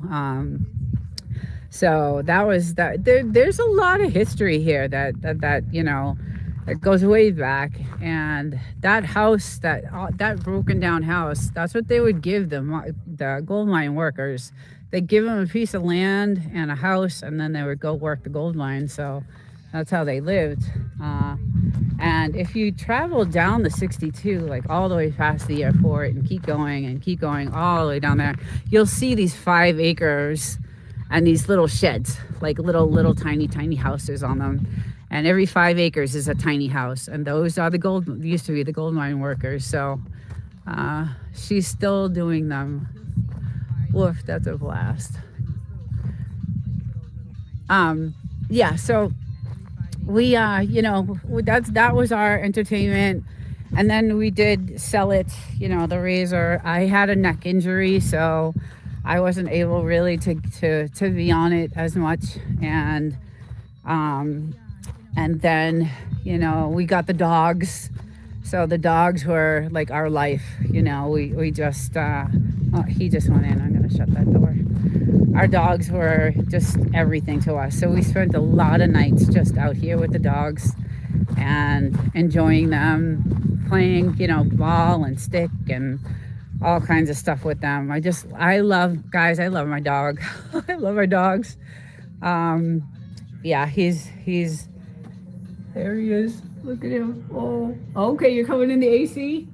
Okay. We got to go find a little one. Let's see.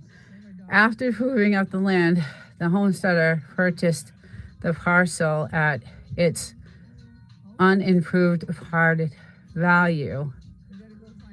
Wait a second, I can't see this. On the land, pre-1955, a cabin of at least 192 square feet, 12 by 16,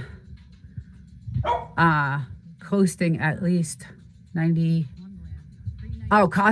300 in materials. Oh, wow. Yeah, so that's, let me go over here in the shade so I can actually see. I can't see in the sun, it's so bright. I can't read the chats because I'm blind also. But yes, that's most of the houses over, let's see. Okay. To receive a permanent dead patient, owners were required to build a habitat structure on the land pre 1955.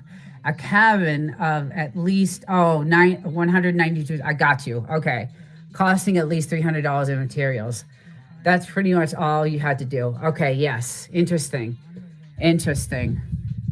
Imagine that, and the land was theirs. Like you can't even buy a piece of land right now for I mean the land out here is super expensive. All the houses are super expensive. It's not, unfortunate. Jess, do you have a well? What's your water source? That's pretty much all around all you had to do. Yeah. Yeah, it's like this broken down house does not have a well. It has a water tank. So it obviously had water delivered, or they got it, somehow. But we, have a well. So that's one of the things that was really, yes, a well. Okay. So you're all set too. You're pretty much self-sufficient. Um, so you would actually be a good interview to have on our podcast because you are off grid, it seems very much so, just like us. And when I saw you in the video on your live, it looks like, there's nothing else around you. So wells are expensive now. Yes, they are. Yes. 47,000. Oh my God. Yeah, see, the girl I do the podcast with, that's what we were talking about the last, I don't know if it was the last episode or the one before that, because she does not have a water source. She has to haul her water, from, she drives and she goes and grabs the water and she hauls it back, and, then she stores it in, a tank. And so I'm like, oh, geez, a poor thing. She's really off grid. I mean, she doesn't have electricity, but she does, she did do a generator, battery. It's really interesting. So, but we were talking about that, and I was asking her, what about a well? And she's like, yeah, I don't have the $50,000. She is a retired vet. So she was she was in the military and retired from that. And actually, I don't know if she retired or she got injured. I'm not really sure on that part of it. In 2018, they were charging $30K in this area. Yeah. All right, little girl. Come on. Come on. You've been out here for like hours. Come on. Let's go. Let's go inside. Come on. Come on. You want to go inside? Come on. You've been out for hours. Go ahead. Okay. All right. Yeah, she's had enough. We've been out here since I think we woke up at like 5:36 a.m. So, but yeah, so she has it. She got a couple of sheds, and that's how she lives. And I have those episodes on we collaborate together. So like I said, the lives are through her channel, and then I collaborate on my channel. And so we have those episodes on my channel. It's very interesting how she, they charged me an extra $10K for being so far out. I believe that. Wild child. How are you, honey? I hope you're well. Hope you're not working today. Yeah, we had issues with deliveries here too. Not that some of them just were like, we had a lot of soft sand here, so we had some 18-wheelers get stuck in the sand, and we had a lot of issues with getting stuff delivered here. Luckily, we hooked up with some good contractors that were in the area that live, I think, in Yucca Valley.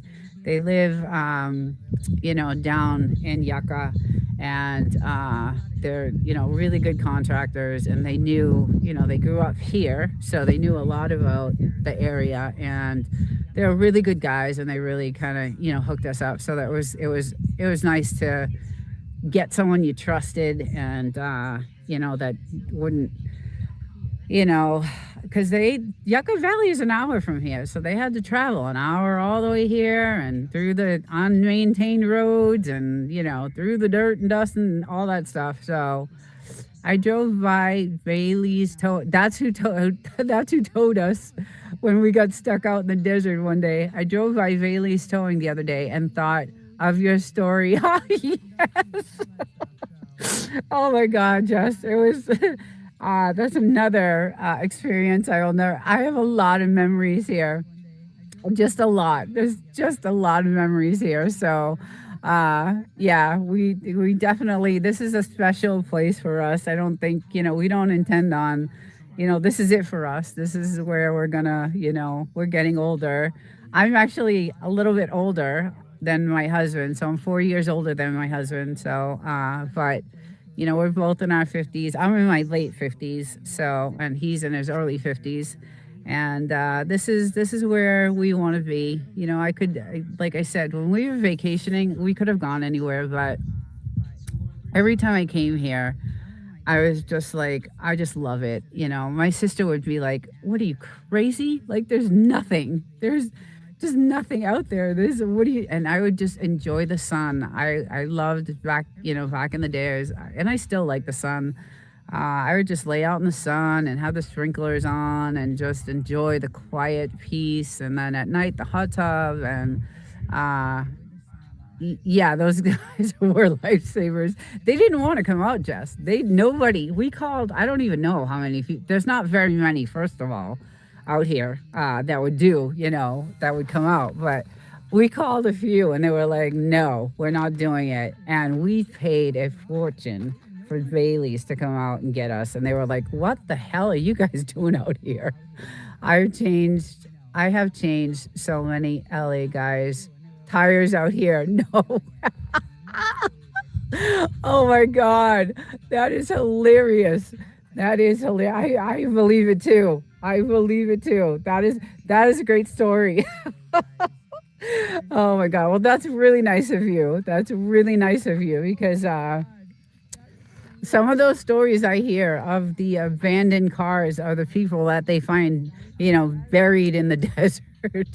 So there was a few stories back a couple of years ago that this girl went missing and her car was found on the 62, I think it was, and I think they found her somewhere. I'm not sure whereabouts in the desert, but anyway, that's really nice of you. Just be careful. Just really be careful because the world is crazy, and you know that right now. There's a lot of craziness going on right now. So, um, and I'm in the city, and I'm not in a good spot, and it's I'm protected there too.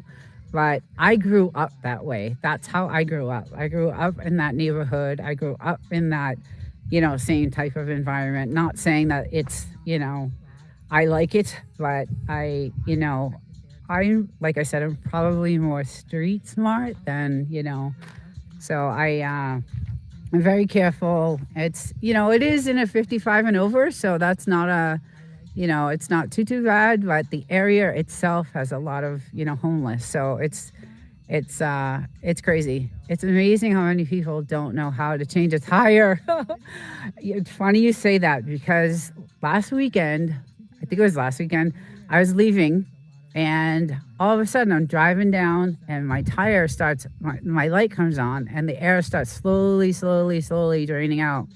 So I ran over this sharp rock and it blew a hole in my tire. So I had to drive back here and we had to change the tire. And I don't know if you know anything about a Ford Ranger, but the way they have the spare and where it's placed, it was really difficult. And the jack that they give you is so chintzy. Uh, Guys who can't change a tire, instant ick. Right.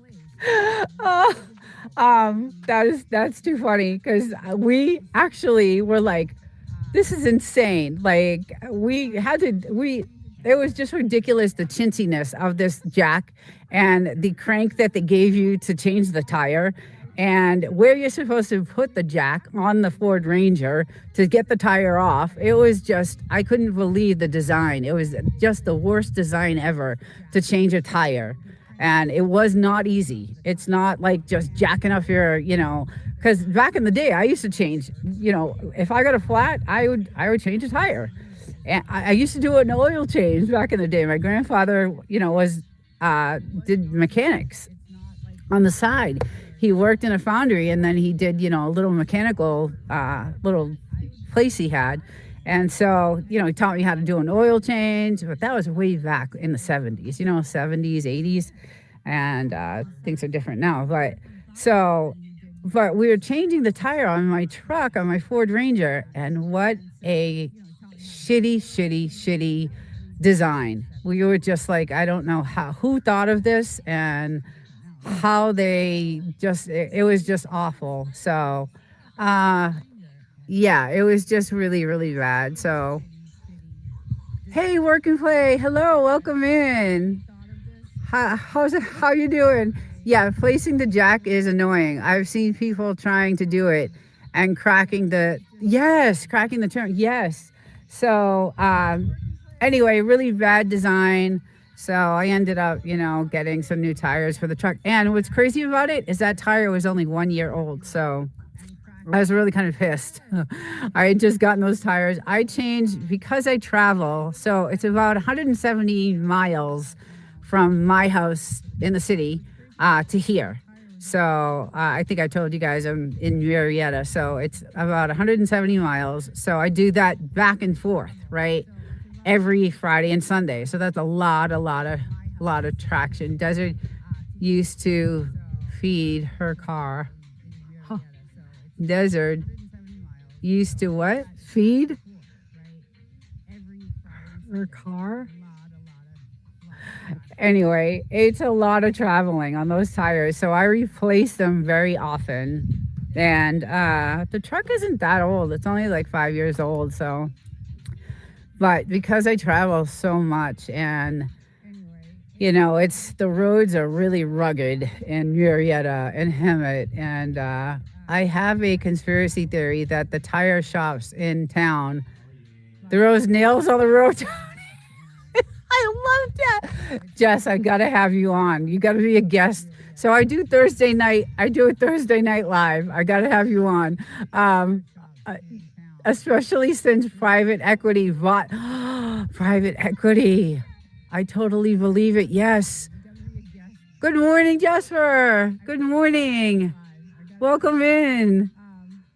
The desert is beautiful today. It's really nice. It's really hot.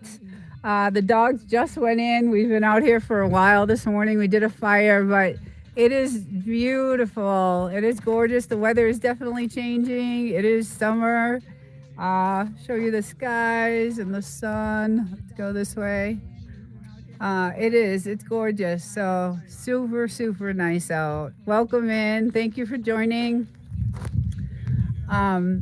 Yes, you know what? I believe that too, Jess. I wouldn't doubt that. I would not doubt that. How else are they going to get business? There's no one out here. But private equity just bought my company, and I'm scared to death. So I think you all know that I work for a military aerospace company, and I was so excited to get this job because I was in San Diego working biomedical for a long time, 10, 11 years. And I wanted to be closer to the house because it's a 5-hour drive from here to San Diego. And I was doing that every weekend. So I tried my hardest to find a job, and it took me 2 years. But I found a job in Marietta, and it's for a military aerospace company. And so I moved there. So now I'm 2 hours closer to, to this house. But we were just sold to a private equity company, and it's really scary because the private equity company that bought us is involved with, like, they do a lot with, like, Palantir and the satellites, and I build like things for satellites and other, I can't really say, but government, contracts and things like that. Um, so it's like now I work for private equity, and they will be restructuring the company for sure. Yeah. So, well, I just so too. Oh, nice, good. Yes. Oh, good. I'm glad you guys connected. Yeah, so I am really nervous about, I got this fabulous job that I absolutely love. It's the most interesting job.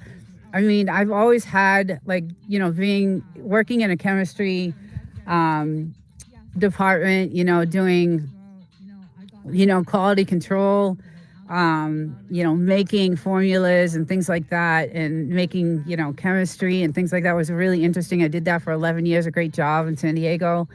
And then someone bought that company and they restructured, and I just hated the new regime and I couldn't stand it. So I started looking, and I got this fabulous job in Marietta, and this company is awesome, and I was just so happy, and I was 2 hours closer, and everything was just working out. Morning, just wanted to say hi before I go outside. Okay, thank you for stopping in. Have a great day. Uh yeah, have a great day. Hi, Minty. Good morning, everyone. If I missed you, I apologize. Good morning. Um, Hopefully, you're not in marketing. No, I am not. I am actually, I am very involved in the manufacturing part of it. So I do a lot of like, I handle a lot of like VBA coding and spreadsheet formulations, and I have a lot to do with like these specifications and things like that. Hey, Feed Digits, welcome in. So that's kind of what, and I have a lot to do with planning. So I'm actually in that department. So that's what I do. So, but it's still not good. It's not a good situation. Yeah, they're the first to go, right? Well, we already lost a lot of people. They already went through. They bought us, 6 months ago. So, they say they're planning on, trying to build us up and sell us to like a Raytheon or a General Dynamics or something like that. But I don't know if that's true or not. So, I was really disappointed when that happened, because anything private equity is not good, right? It's just not good. So I got this fabulous job that paid what I wanted, and the benefits are ridiculous, and the bonuses and all that stuff. And I absolutely love this job. It's one of the best jobs out of all the jobs I've had. And I've owned my own business for 11 years. I owned a really great spa in Boston. I did chemistry for 10, 11 years, and now I have this great aerospace job that I absolutely love. And I come in one day and they're like, we were sold to a private equity company, and they're kind of a, you know, I mean, every private equity company I think is shady, but this company is even more, because they deal with satellites and things like that, and they own a few other aerospace companies that they've held on to, actually, and not sold. So get the Area 52 merch plugged into the. I know. Yes, I know. We need to capitalize on that. We definitely need to. We talk about it all the time. I know. We definitely need to do that.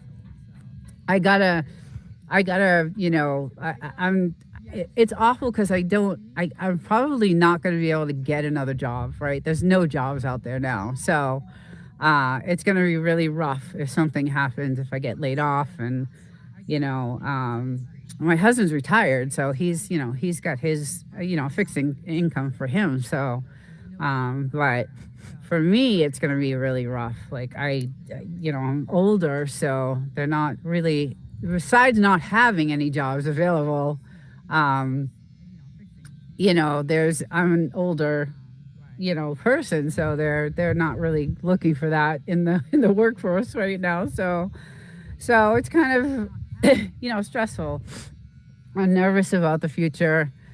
And not only that, I mean, there's so much going on in the world today, so I'm, worried about that too. So I would work, and the print shops will design it for you if you need. I would work in, yeah. So I'm very artistic. So I could do the designs. Like I could absolutely do that. Like I have, my dad's an artist full time. I mean, he is an artist. He owns a gallery in Connecticut, and he teaches art. So I mean, he's not anymore. He's in his 70s. That's he's retired now, but he still paints here and there. But I do have a very artistic side to me. So, I could probably do the designing and stuff like that. I have really good, and my husband's really good too at that stuff. Desert should start an Area 52 podcast. Hey, that's a great idea. You have lots of good ideas, Jess. I know. I'm going to team up with you. We should. That would be a really good one. Have a great Sunday, everyone. Take care. Thank you for joining. Enjoy the Sunday.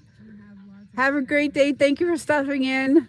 No shortage of ideas if you ever want to brainstorm. Okay, I am going to pick you up. I definitely will take you up on that.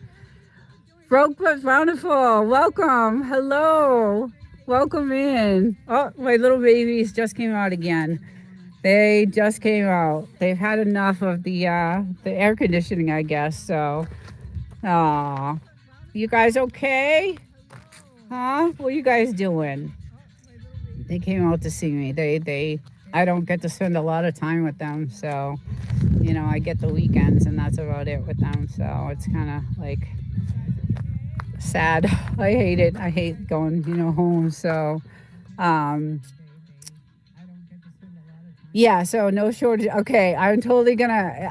My email is on my. Is your email on your page? Because I will definitely. I would love to talk to you about that. That would be an interesting, fun podcast, actually. Because I have some really good ideas too, and my husband does too. So, but yeah, Jess, that's a super good idea, and I love the podcast world. Like that's what I really, really wanted to do when I started, and that's how my AI channel is. It's like a podcast channel. That's pretty much how I had that set up. So my studio is kind of set up like a podcast studio. So, and that studio is at my apartment in the city. I'm not sure if it is, but I can hit you up. Okay, yeah. Because I have my email is on my channel, so definitely, I would love to do that. I absolutely love podcasting. Like I said, I really wanted to start that originally, and that's how I had my channel, my other channel, Desert Living 2.0, set up as kind of like a podcast channel. So. And so I started Homestead Junkies podcast, and I do it, like I said, every Sunday at 4:00. So I probably have to end this stream because I have to fly back down to town and get set up for my podcast in a couple, a little bit. So it was so awesome today to talk to all you guys, and I'm so glad you all joined.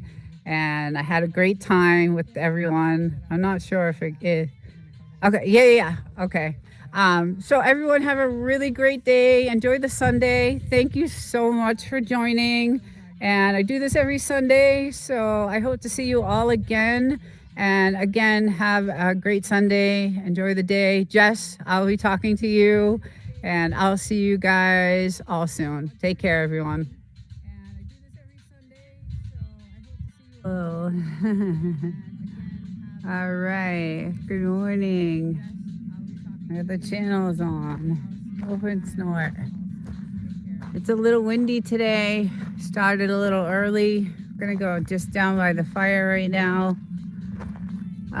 Skies look actually apocalyptic insanity. Hello. Good morning. The skies actually look like they're fluffy, natural, but I can't really. They way down look really, really, really dirty and stormy. And then way over there, you know that storms are coming. There's and then these are obviously very dirty clouds, all wispy. You can tell by the clouds how wispy they are. But some of these clouds look like they're fluffy, although they do have a wisp to them. So Coco, good morning. How are you, my love? Welcome to the chat. I'm just doing some weather information on the skies above. Look at that sun. It's a gorgeous day here in sunny California, the Mojave. Mark, good morning. Yes, and I am looking at the skies, and it does look like some of them look like they're natural clouds, not man-made. So, but over there it does not, and over here it definitely does not. So we'll see what happens. We had some stormy, like it looks like it's raining really bad over there. The sun is gorgeous right now. It feels wonderful. It was freezing this morning. The weather is very strange. Usually this time of year, it gets into the 100s, like, end of May, end of April, early May. And it's usually brutally hot. But it has been in like the 50s in the morning, and that's kind of cold for us here. But it is gorgeous day and very peaceful, good for yoga outside. Take your mat right down here and chill out by the fire and do your stretches and nice, peace and quiet. And there's a nice light wind, so you don't sweat your ass off as you're doing it. But we have the little fire going for the guy, little boy, my son, my beautiful Frenchie.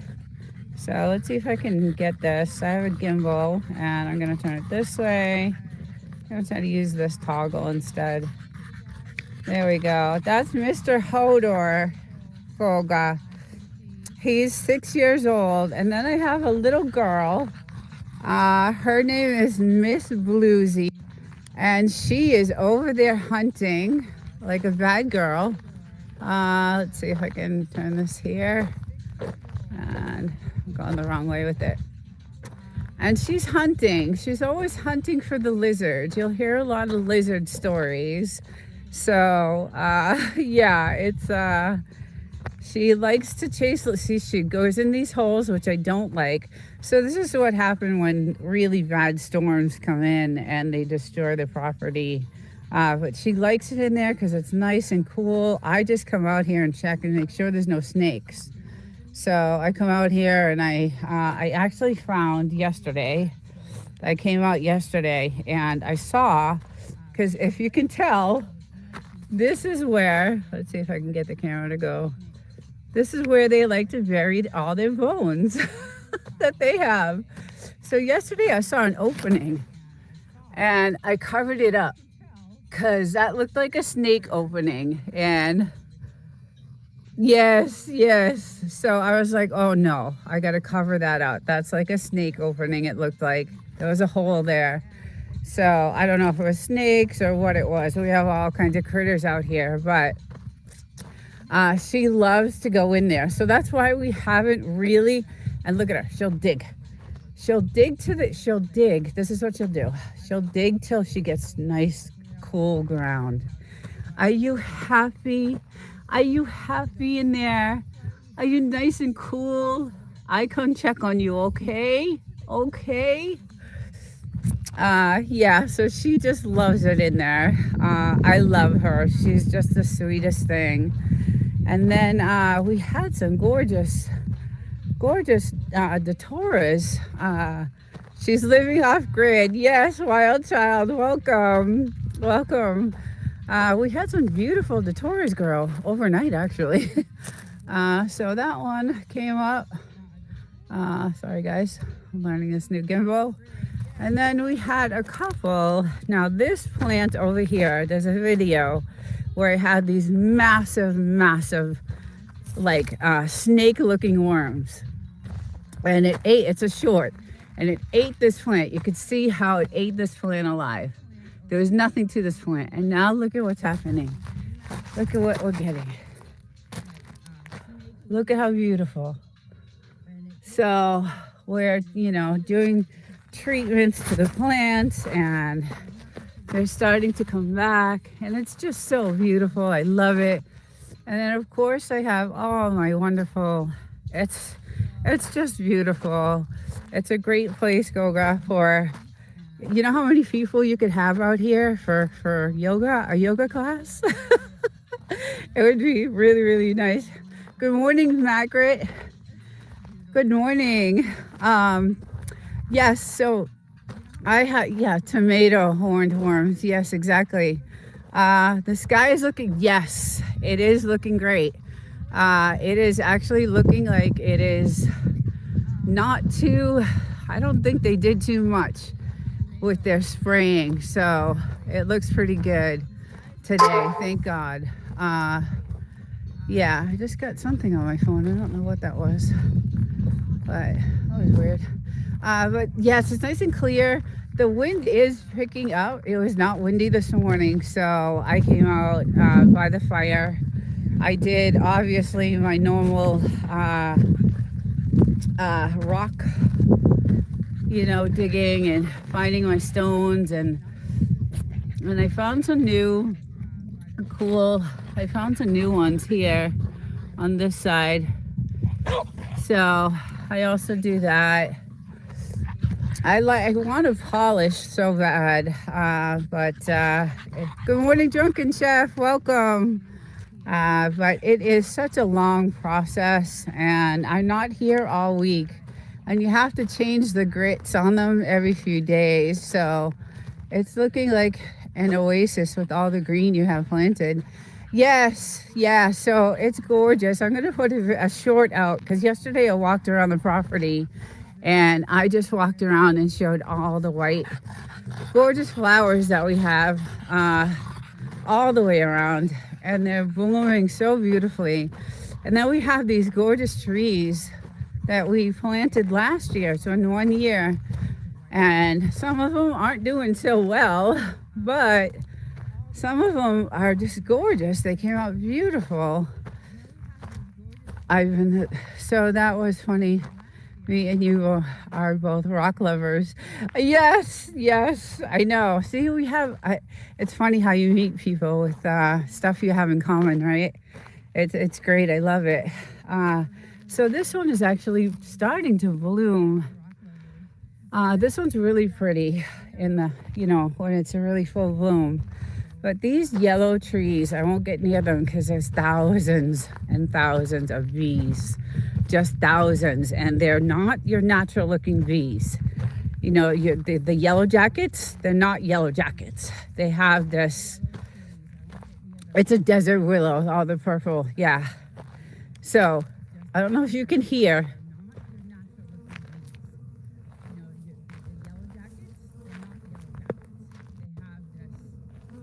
You can hear the thousands of bees, but they're different colors. They're like not yellow jackets. They're like a tan color. It's weird. And the video that I put out on the geoengineering, the 1965 classified documents, had a story at the very end about how they're finding aluminum in these bees, and they're dying. Like they're killing off the bees. So I'm wondering if that is what's happening to some of these bees over here. They are desert poppy bees. Okay. You can hear them. Yes. There's thousands. So I don't go near them because as a child, we had, my grandparent had this huge land in Massachusetts, and that's where I grew up. And he had a blueberry field, and we used to go blueberry picking, and I was like maybe 7, 8 years old, And my sister, by accident, kicked a log that had a beehive, and she actually almost died. She got over hundreds and hundreds of stings, and I got a lot, and everybody did. So she was rushed to the hospital, and it was a nightmare. So bees are scary. uh, Yule planting definitely helps the bees out. Yes, I was so glad you got to hear them. Yeah, there's so many of them. But the fire, yeah, is almost out. Little buddy, you see you guys see the ring around the fire? That's all he does. Oh, that's all he does. So I come out here and do my little stretches, and it's like sunrise, so I get to see the sunrise. It's beautiful. So I have 5 acres. I don't know if Goga's still on, but I have 5 acres, and it goes all the way out, and no one else can build around us, and it's very peaceful. And I could just see a nice yoga class right out here. But the trees smell amazing.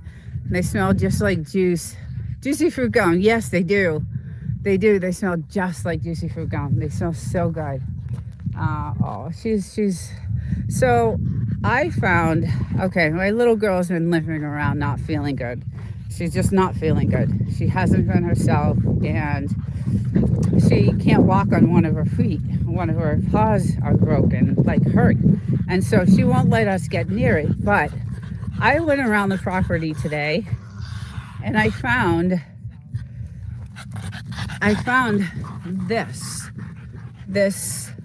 these thorns. So what's happening is she's stepping on them, and they're getting into her. So I went, and I can't even touch it. I went around the property, and they're thorns. They're hard to get out. They stick way up in her paw. And she's walking on okay now because she's rested. So I went around, ow, yeah, and tried to pick as many as I could. I don't know what they are. Yeah, I don't know what they are. So I scoured the property this morning to see as I did pick a lot. The problem with her is that she loves to go in dangerous places. She's a girl, so she's mischievous, and she's curious, and she is, she wants to know. She's very interested in things she shouldn't be interested in, and that's how she got bit by that rattlesnake that day. But yeah, so I think that's what is causing, and she won't let us get near her paw. I don't know if you've, yeah. Were you having coffee overlooking the sun? Yes. I don't know if you're supposed to have coffee while you're doing your stretches, but that's what I do. And as you can see, it's a pretty good size coffee. It's my only enjoyment, Goga. I try to, eat as well as I can. So this is a homemade caramel coffee that I have. And it's pretty much my only sweet thing that I have. Sometimes here and there you got to treat yourself, right? So I'm gonna go sit right here, and I'll walk around in a bit. But yes, so it's been really, the weather's been kind of strange, really windy actually. It's been on the windy side, so we have hunkered down a little bit. Last weekend there was such a bad storm that came through, and just the wind, it actually shook the house, and that has never happened before. So but my latest video that I did put out that did not get any views, I was really disappointed because I did put a lot of work into it, and I know some people viewed and commented it, so I appreciate that. But it it talks about what's happening to the weather, and I know all over the world right now there's severe weather storms everywhere, like just not even storms but tornadoes all over, just crazy. And we had one not last week, the week before. The winds were so bad that they actually like moved the house the very first time. Now we're used to high winds here. We live in the high desert, so we're used to the high winds, but this was out of control. And I actually wasn't here at the time. It was my husband that was here because I live in the city to work. I believe coffee supposed to be good for you. Yes, you can never go wrong with caramel, right? It's really my only treat. I shouldn't say that because I love to bake, and when I bake, I indulge a little bit here and there. So, um, but look at how gorgeous everything is today. And it is, overcast, but it's been very quiet. Did I just see a lizard? I hope she doesn't see that. The military base behind us has been extremely quiet. Nothing has been going on there. So, and downtown is still quiet. Not, the shops are still, some of the shops are still closed, and still really quiet around here. So, which is how I like it. It's good. It's just I like watching their practices, and so we don't get to see those because there's, it's been super super quiet. So, let's see what's going on in the chat here. Yes, yeah. So anyway, I love it out here. It's great to come and unwind. We have little hobbies that we have out here. We do horseshoe. We do target practice, and obviously I have, a studio here, so I can film my Saturday and Sunday shows, and then I have a studio back in the city. So, Lackwinder, hello, welcome. Thank you for coming in. It's good to see you. How are you, my friend? I have not seen you in a couple of weeks. I'm glad you're here. Welcome. Yeah, we're just showing the weather today is like I said, it looks like natural clouds to me, but I can't really. I got to check the map. So I'm going to go to the Purple Air map and see, what they did, and see, if they, because it really does look like clear skies. It's a little cloudy. Everybody, this is Lackwinder, very, very nice man, friendly and just really good. And check him out. He's just a really, really cool person. So, yes, it's starting to pick up. The wind is starting to pick up. It was chilly this morning. When the sun comes out, though, it does get, like, the temperature changes instantly. Like, it bakes you. It's really warm. So, but it is beautiful outside right now. So it's very gorgeous. And unfortunately, I have to leave a little bit early today. I have another live podcast that I'm starting tonight.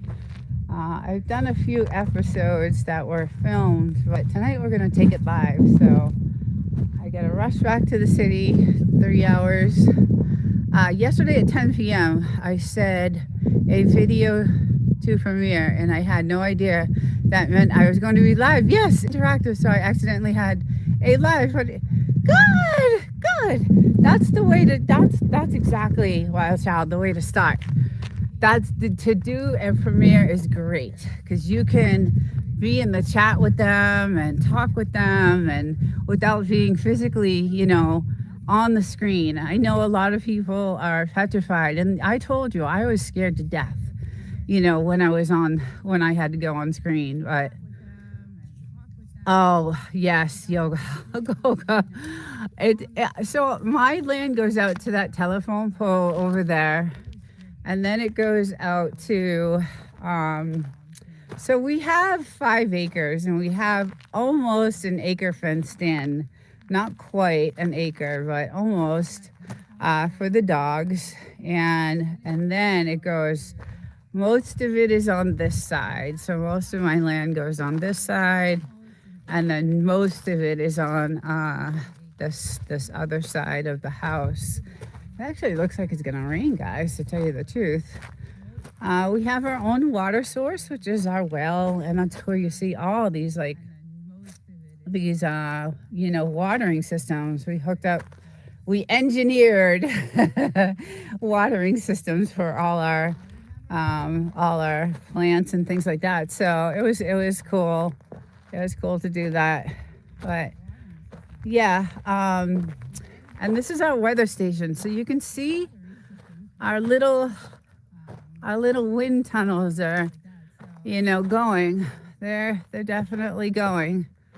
So you got to have a weather station when you're out here, so you know exactly what's coming.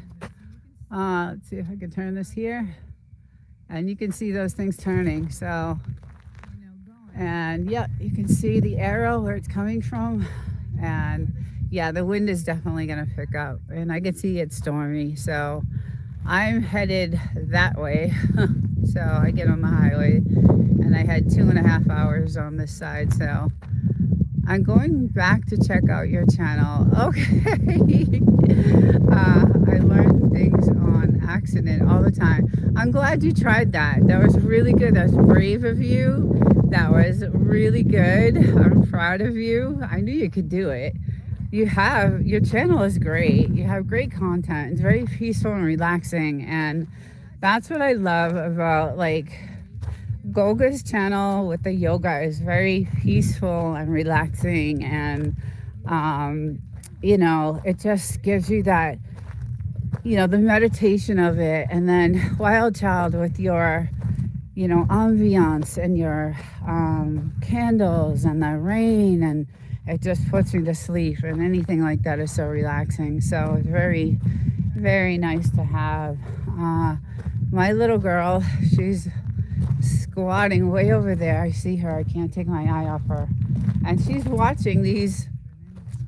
actually watching these plants, because that's where all the lizards go. And I'm terrified that she's going to find one. And praying to God, you are always happy. Oh, thank you. That is very sweet. I am doing, everybody has their bad days, but for the most part, I have a good life, a good husband, a good family.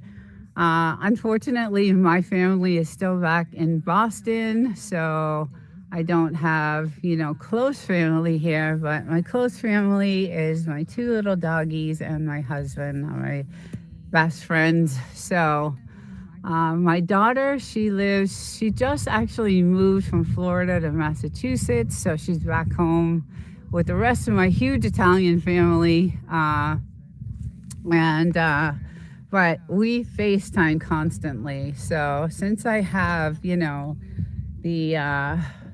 broadcasting, I can do a private live with her and talk with her, and I can do FaceTime on the phone and all things like that. So it's nice. And I have a grandson. Unfortunately, he is autistic, and he has a special kind of autism, and it's he hasn't spoken yet, and his birthday was April 16th. So I sent him a little video saying, happy birthday, it's Grandma Nina. And but unfortunately, he has not been able to speak. So he's in a lot of therapy, and I'm hoping someday, he'll be able to, speak and say something. We're all waiting for that day to happen, but he's the most gorgeous little boy. He has got, her husband is Puerto Rican, and he's got these gorgeous blue eyes, and he's just got the perfect skin tone and blue eyes. And my daughter is Italian, so the little boy they had, Aiden, you don't look a day over 30. Oh, that's too funny. Yes, Grandma. I will be 57. Goga, I try to take care of myself. I do. But anyway, he's got this gorgeous, gorgeous blonde hair and these blue, ocean blue, green eyes, and He's gorgeous. He's just absolutely gorgeous. And I know all of us talk about our grandchildren as gorgeous, but I'll post some pictures. He's just absolutely beautiful. But yes, I'll be 57. One thing that did help, I will tell you a little, so people don't think. I owned a salon, a spa, a really nice spa back in Massachusetts in my younger days, in my 30s. And I had a medical esthetician there. So I always had treatments. I always had facial treatments. I always had, skin peels and chemical peels and all kinds of things to keep and if you eat well and the spa I owned was actually in a health club. So I was a runner. I used to run 50, 60 miles a week. And I think it's due to the husband. That helps too. Yes, if you're happy, obviously it's going to come out in your personality. So but I did for years, have, and vitamins and things like that really do keep you, healthy. And food is the main thing. Food is definitely the main thing. Like I said, I do indulge over the weekends. I give myself a couple of days to, have something I want. But Jeremiah is, good morning. Hello, welcome. Oh, here she comes. Or is that him? Yeah, that's him. Welcome in. This is the Mojave Desert in California, and we are outside of the 29 Palms military base, and this is where they do all their practices. We usually hear it all the time, but it's been eerily quiet for the last month. There's been nothing, and I know several troops were deployed a few weeks ago, so that was kind of sad to hear. And I don't know if they did another. I heard rumors of another deployment going on, but this is a Marine base, and this is where. So this base is actually the same terrain as Iraq, Iran, all the Gulf Coast, all what do you call it? Desert Storm. This base, this terrain right here is almost identical to overseas, and so that's why they do their training here before they send them, before they deploy them. But you always look good. I don't even think we should do OVS alone at the Sunday service. We should have two collabs. We could. I'm so. However you want to do it, I am fine with that. I think I sent you a PowerPoint, but I've actually now been like integrating because I want to have guests on my show. On Thursday nights, I do a live for creators, and this live that I do talks about all the research that my team has done on the YouTube policy and what is changing and what is coming and what's going on with YouTube, and all the creators get to share like their what's happening to their channels and anything odd that's happening. So Thursday night I want to have guests, so now I've integrated EV Mux through OVS so that I'm able to do a bunch of different things. So I actually finally, yesterday after my live, I said, okay, I'm going to put the time into this and get this all configured. So I finally got it all configured. So I have EV Mux streaming through OVS or the other way around. And so now I can use both, which is really great. Because OVS has their own set of special tools, and if it doesn't work, I uninstall it. But nice bright sun right now. It is just beautiful here, very peaceful. I love it. And this actually used to be our way into the house, with the soft sand over there. So we made a new road, and now we come in through this way over here. And look at how gorgeous these flowers are. I just love them. They're just beautiful. They're just gorgeous to see. Oh, I just love them. They look, now I'm surprised there's no bees on. It's weird how bees are on some of the trees and are on none of them. And then we had this cactus. Let's see if I can get this on to go. This cactus here had some gorgeous flowers, and it never did anything. For years and years and years we lived here. It never did anything. And then I have some photos. I gotta get to posting some of my shorts with all these flowers that I have. So hey Miles, good morning. How's it going? How's the weather over there? It's pretty cloudy and it looks like stormy. I mean, it looks really stormy over there on that side, but yeah, it's hopefully it won't be too bad. Those gold mines up there look like they're super stormy. Like it looks like it's pouring. So those are the gold mines up beyond those mountains over there. It looks really stormy over there, but it looks like I might have a decent ride home if that cloud right there would go away.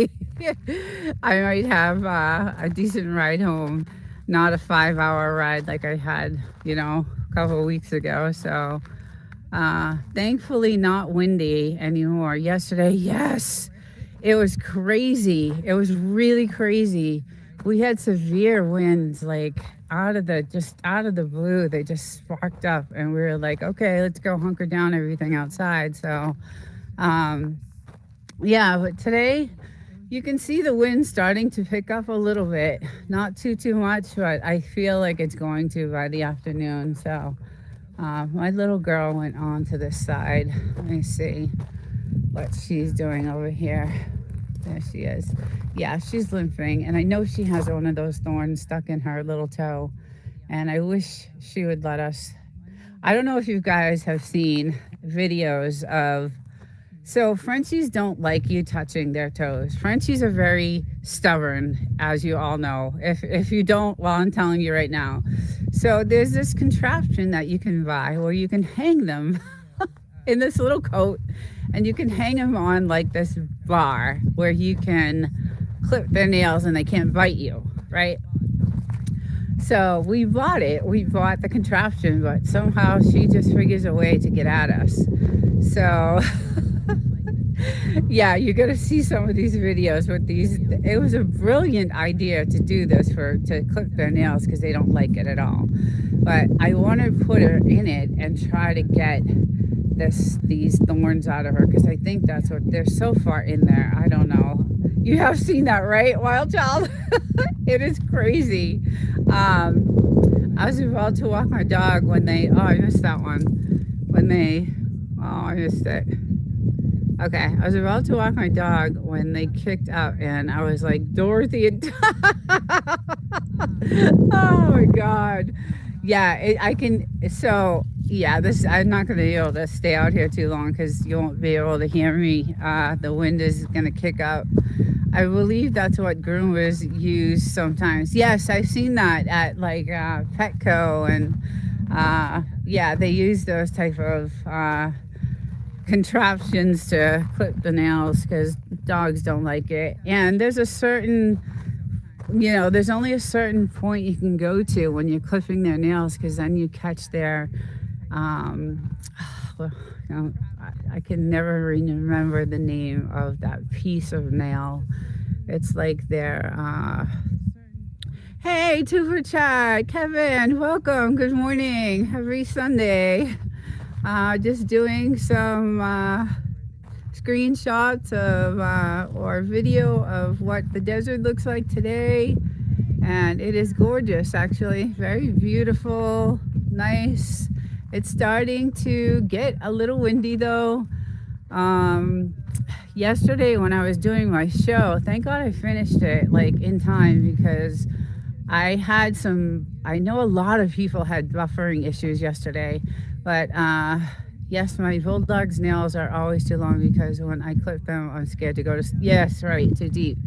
Yes, yesterday, yeah, after my show, I was like, thank God I finished, because when I went on someone, other lives, they were having severe buffering issues and the wind was like really bad. So I know it's going to start. You can tell it's going to start kicking out because you can see everything. All of a sudden, it just kicks up, and then it's 50-mile-an-hour winds, and you can't. It's awful. It's really, it's not good. So that's why you see all the sandbags everywhere. I was not able to use my hot tub this weekend, which is unfortunate. I usually love to get in that. It's the first thing I do usually on a Friday night when I get, through work, as I get this thing going. But Go-Grit's nice. I get to do, yoga and then go into the hot tub, and it's like a spa. It's really nice. But yeah, it was super, super windy, so I wasn't able to, use that. But it is gorgeous here today, and I'm looking at that cloud down there because that's where I travel, and I hope it's not gonna rain. A couple of weeks ago, I had to like pull over to the side of the road because it was so bad. You couldn't see. It was raining so bad, and then we have these like big crevices that it creates, and it was bad. So, but my little girl, she's still hunting. She's still hunting for lizards. So I gotta keep an eye on her. And he's still around the fire. He's running around the fire. My patio chairs were all over the place. So you see the sandbags, right? This is what we did. We did sandbags everywhere, like all over the place. We have sandbags everywhere. So that's what keeps. And even with Miles, even with the sandbags, this part will kick out. Like it'll kick out. I just ripped it. It doesn't. That's how bad. And it's in a corner. Like it's in a corner. So that's how bad. My husband told me that the house actually felt like it was moving a couple of weeks ago. So I wasn't here when that happened. But yeah, very smart with the sandbags. Yeah, so we do everything with the sandbags. We have sandbags all over. But the wind gets really, really, really bad. So luckily, none of our satellites or anything. Those are pretty much, good. But yeah, the sandbags, we have to do that. We learned our lesson when we found the cover way over there one day. But it's good with the laundry. If you can get your laundry out and they dry in 2 seconds, your clothes dry in 2 seconds. I didn't know you had a hot tub. That's awesome. Yes. I need those on my hot tub. The cover always flaps out. Oh, yeah. Oh, Miles, you got a hot tub too? Nice. Yeah, you got to have a hot tub out here. When we used to vacation out here, it's still 29 Palms. It was, I think it was Dick Dale, where he lived. It was on Bullion Mountain Road. That's where we used to vacation all the time. We used to rent this Airbnb. And that's where I fell in love with the hot tub. She had a hot tub out there. It was a gorgeous house on 40 acres of nothingness, and just gorgeous, just beautiful nothingness. It was just so peaceful, and I didn't want a vacation. And I could have gone anywhere. Hawaii, I could have gone to anywhere in the world I wanted to go to. Every year I had, 6 weeks vacation, and I only wanted to go to this house. That's it. We spent every vacation week that I had available, we booked this house, and it was just, the sunsets. You can't, there's nothing like it in the world. And that's why, Joshua Tree is so touristy, is that people come out here for that.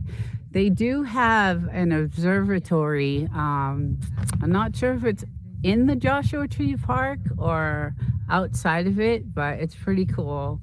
I've seen pictures of it. I've never been to it, but there is, an observatory that you can, and they have special events where you can go and see special things. So what's really cool is we get to see all the shuttle take, the Elon Musk's rocket shuttles takeoffs, and we have video of that. And that's really cool. We get to see all of that, and we get to see like the separation of the the pieces of the rocket, and it's awesome. It is just awesome. So we do live in a really great, look at her over there. She loves it.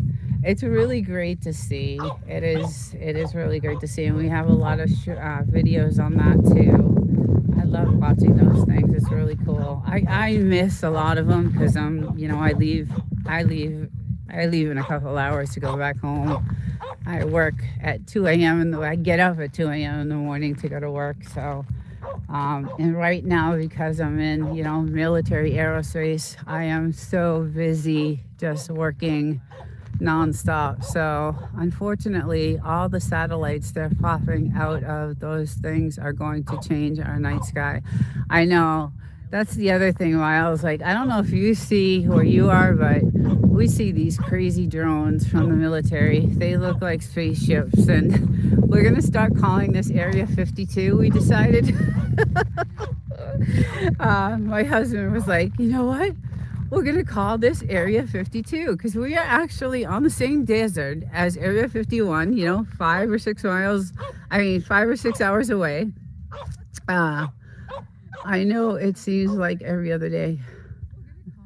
Yeah, so there are strange, like, satellites out here. And they're military. I mean, not satellites, drones out here. And they are military drones. And they look like UFOs. But we have a really great camera that has different lenses on it so we can capture exactly. And you know me, I'm out here with my binoculars. Anything I can find out, anything I can research, anything I can, check out. I'm out here, trying to look. Nina, let me leave you. Need to set up for Sunday service. Okay, Goga. Okay, thank you. Thank you for coming in. I'll check my email. And I will talk to you soon. Love you and take care. Have a great Sunday service. And I'll see you soon. Thank you for stopping in. Um, yeah, so we see these crazy looking, drones, all different kinds of drones. And I'm like, is that a UFO? And everybody, I just put out a short from the last live that I did because UFOs came out so much. And I put out a short about it, and it was really funny. But they're getting so big, these drones. Miles, I don't know if you've seen them over there, but some of them are like really big and suspicious. And, I don't like when they linger over when we're out having a fire. They're, lingering. It gets me, a little. I mean, they eventually, go. But yeah, it's pretty strange, but it's cool to see. They're having a UFO convention in Landers, I think at the end of May. I saw something about that. Actually, I don't know if it was you that told me, but I did see something. I actually did see something about it. So yeah, we're calling this Area 52. I'm going to start putting up signs, Area 52. People can test experimental aircraft out here. Yeah, and that's what I think it is. That's exactly what I think it is. It's all their experimental. The world is changing, guys. We all know that, right? We all know that everything is changing. Everything's going to be different. This world is not going to be, what as we know it. It's just going to be very different. I never thought I would see it in my lifetime, but Area 52 is going to catch on if you do it. Yeah, we're definitely doing it. We're definitely going to be doing some signs, and we're definitely gonna call it Area 52 because if I can capture some, I'm so like paranoid about taking pictures of these drones because I know they're military, and I don't want to. I don't know. I just don't want to mess with the military. It's private things, and I don't want to give away our secrets. you know, so make shirts and sell them in town, right? 3.5 million. Yes, right, exactly. Yes. That's a great idea. That is a great idea. Yes, that's a great idea. But I definitely now look at all his bones. Look at the bones, guys. This is where he buries all his stuff. Look at what he's doing, like a good doggy does. All his bones. She could care less, but he loves it. That's a great idea. Yeah, no, we are claiming this area 52, and I definitely will start, grabbing some shots of the the drones that we see overhead, and that's a great idea, Miles. Yeah, so it's the night skies are gorgeous. It's just when they start to do the spraying, sometimes that the chemicals stay in the sky at night, right? So there's like this foggy haze over the sky sometimes, and it kind of ruins, the night skies, but not too often, but at sometimes it does. So, oh my God, they're adorable. Aren't they so cute? I love my little two girl. I love my guys, my little doggies. They're the best. They are just so much fun, and they're such good dogs. He's a little, they're stubborn. I'm not going to lie. They're stubborn. If you know anything about Frenchies, and if you watch my Frenchie show on Saturday, you know that they are stubborn little doggies, but they're the most cutest little things, and I love them so much. But that's his spot, and you can see the bones. You can see he left a few. He left a few behind. So he'll come back out, and this is his spot. This is his spot to dig. So I don't know where she went. How are you doing, bud? Are you tired? You did a lot this morning, huh? You ran around the fire for hours. Oh, you have a chihuahua? Oh, I do a show on Saturdays, and I like to put other channels' pets on my show. If you have any shorts, I would love to put your pet. I have this little segment on the show where I give a shout out to the channel and their pets, and I do it for Wild Child. I've done it for several actually channels. So if you don't mind, I would love to put, if you have any shorts. I usually do, a couple of shorts of each of the channel's pets, and I do a little shout out to the channel. I have one short. I'll put more. That's so fun that you do that. Yeah, it's one of my favorite lives to do. I have a lot of fun in that live because I show funny Frenchies doing funny, crazy things, and then I show funny animals, and now I also do news stories. So I start off the show. It has a little structure. So I start off with some news stories about Frenchies and, what's going on with people stealing them and ransoming them, and some really crazy news stories.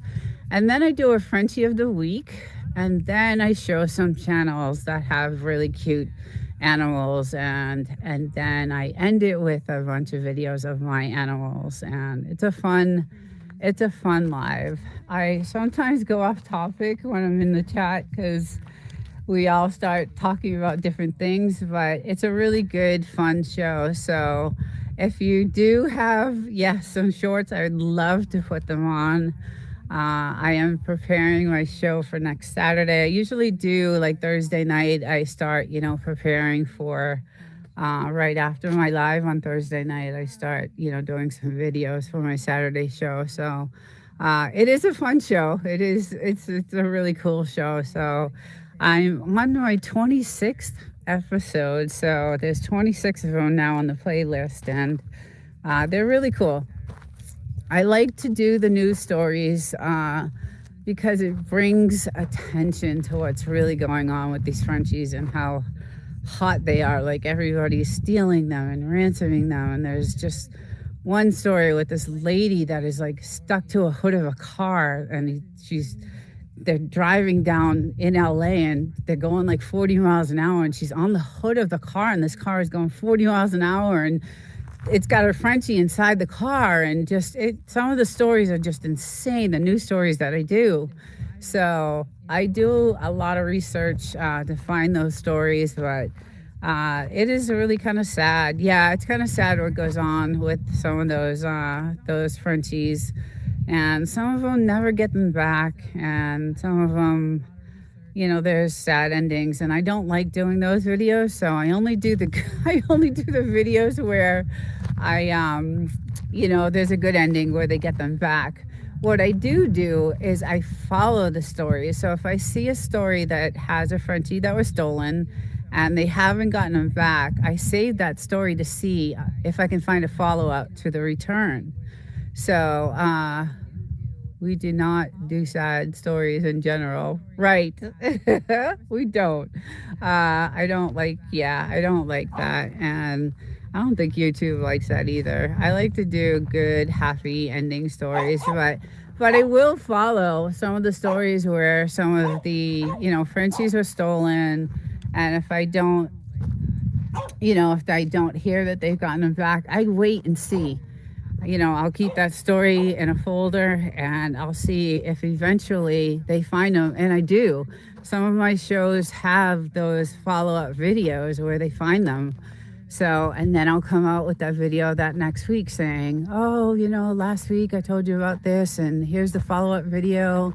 We got some good news. And so it's one of my, my fun lives. And then Thursday night is the creator content live, and it's for creators, and it's just all about the YouTube policy and what's going on with everything in YouTube, and creators get to express what is happening to their channels and things like that. So when I lived in Venice Beach, there was a girl who had a Frenchie stolen from her car while she wasn't at the post office. She looked for 5 years and now never found him. Yes, there's lots of stories like that. I actually had a story of a chop shop where in Florida they were stealing these dogs, and they were bringing them to this. Oh, I don't even want to talk about it. But it's on one of my. It's on one of my. I think it's either number 18 or 19. Where they were stealing these Frenchies, and they were taking the chips. They were performing surgeries, and not good surgeries. They were chopping these dogs out, and taking the chips out and replacing them so that they couldn't be found. And they finally they arrested the guy. They found him. They found the whole entire operation, and they arrested everyone involved, which is really good. So that's on there. That is beyond heartbreaking. Yes, it was just disgusting. I just had to tell that story, because I was so horrified. And my message to everyone is hold on to your animal. It doesn't matter. They had other dogs there too. It wasn't just Frenchies. They had other pets. There were other animals there. There were Shih Tzus. There were Chihuahuas. There were all kinds of but mostly Frenchies, because they're the most expensive, and they're the number one dog breed in the world. So they're very expensive. So we need an animal abuse registry, just like, yes, I agree. And it's funny you say that, because I was listening to Joe Rogan the other day driving up here, and he had Spencer Pratt. I don't know if you know who that is, but Spencer Pratt is running for mayor for California, and he was talking about Skid Row and California and the streets of California, and he was talking about how the homeless are just brutally abusing their animals, and he wants to do something about it, because it was just so. The next mayor of LA, I know, I couldn't believe it. So you know who Spencer Pratt is, right? The Hills and Laguna Beach, and yes, so he's running, and he's actually doing really well. That's make the penalties harsher for stealing someone's pet, make it not worth their while. I know. Yeah, so he is running for mayor and he's actually doing really well. I'm surprised. He's actually matured a lot. When I used to watch him, because I used to get into that stuff when I was younger, I used to watch all those reality TV shows, and I used to watch The Hills and Laguna Beach, and so I watched him grow up with Heidi and all that stuff. And he was a little punk ass back then. He was just just a little punk and spoiled rotten. And but he has, in this interview with Joe Rogan, he actually just sounded like a mature, like, man. He grew out of, I don't know what he did well. He did really well. He has a couple of kids. He's talking about taking his kids to school, and there's just homeless, naked homeless people everywhere, and just awful things. So the penalty should be harsher because they have to go out of their way to do something that terrible. The homeless should not even have animals. It should be against the law. They can't take care of themselves.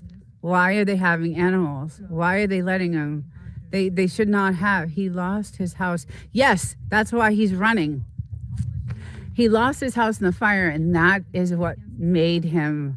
He knows of all the corruption that's happening right now in California, and he knows. Oh, you guys got to listen to this Joe Rogan one with Spencer Pratt. It was very interesting. I know that everybody has their ideas when they start running, and they promise this and they promise that, and I'm not blind to what's going on. Hi, Alan. Good morning. Yes, thank you. The temperature is probably about 60, 65 right now. So it's perfect. It's perfect weather. I hope you're well. It's good to see you. Um, yeah, so going back to the topic, we know everybody tries, to do what they can, but he's an outsider. He's not a politician, so hopefully he'll be able to do something. But he's up against a battle because there's a lot of people in the government in California that are just so corrupt. I don't know if he has a fighting chance, but he wants to do something. I respect Spencer. He changed for the better, and he's sincerely trying to do good. I do too. Hi, Cranky Frankie. Good morning. Welcome in. Welcome in. I do too. And after I heard this interview, I was like, I really was impressed. Like, he has a lot of good ideas. He's definitely sick of what's going on because he has kids and he doesn't want them. He says there's needles everywhere. There's, just people, they're giving them, they're just, it's just, I can't talk about it on YouTube because it's not a topic that, YouTube likes to talk about. But if you Google it, you'll see, Google Skid Row, and you'll see the horrible, horrible nightmare of a mess. And I hope we don't have Katie Porter for. I hope we don't. I hope things change for California, because this is out of control. It's getting out of control, where it's pushing so many people out of here, out of this state, and it's really sad. I love this house I have here. I love it. I don't want to lose it. I don't want to move, but I hate California. I just hate California. I hate their laws. I got a nice raise last year, and because they raised the taxes, that raise that I got went to their taxes. I vote for Jesus. Yes, a lot of I think we all do, and I think we all know that there's no man on earth that can change anything that needs to be changed. Prop 30 elimination is supposed to be out on the ballot. Oh, there's so many beautiful places to live in the United States. Yes, wild child, there are. I don't know if they're like this, with this. The good thing is no one can build around us. Like, no one. It's all government owned land. No one can even step on that land. So that's what I like about it. I really just love the fact that we are at the very end of if you go to Google Maps, you can just find us right at the very end of the mountains, and we're the last house. No one can build after us, around us, near us, before us, because we own a lot of this land in front of us. So part of our 5 acres is, out this way too. So most of it's on the side, and then a lot of it is out here. And then part of it is on, just a little bit is on that side. But most of it is on, this area covering over here. And then the back side, like to the telephone pole out there. So it's really nice and quiet, and we're self-sufficient out here. So it's yes, your views is secured, yeah, and we do have, we're very protected. I feel protected here. We have we did, do a lot of investing, on different types of cameras and, all kinds of surveillance. Because when we first came out here, it was dangerous. There was a lot of meth houses and, drug dealers and all kinds of things going on. So we were like, oh my God, what do we do? We had no idea that there was, stuff like this going on. And it was really bad. There was a lot of traffic. That's why we dug this hole. It's because I would go in the hot tub and I'd want to lay out in the sun. And we had all this traffic driving by, and all you'd hear is toot, toot, toot, toot, toot. So I'm like, I need a little bit of privacy. So how far away is your mill? 4 miles. So we drive 4 miles. Oh, 3 miles? Okay, 3 miles. We drive 3 miles all the way down to Adobe, and then there's all the mailboxes. Casual. Yes, yeah. So we drive all the way down there, and then there's everyone's mailboxes down there to pick up their mail. So it's and it's unmaintained roads. These roads are not maintained. They're rough. They're not maintained at all. They're really rocky, and when the storms come in, they're flooded sometimes, and just, it's a gorgeous place, and it's worth it. That's all I can say. I live in the city, like I said, during the week, and I don't live in a great neighborhood. So I also, have protection there for myself. It's great because we get to practice out here. So I am, skilled with protecting myself, obviously. But the roads, I can kind of show you what they kind of look like. I don't know, Miles, are your roads maintained? I love Caddis Cafe on Adobe. I've never been there. Great breakfast, really. So the Palms in Wonder Valley, you can't even get in for breakfast there. It's like insane. Like you have to wait hours to get in.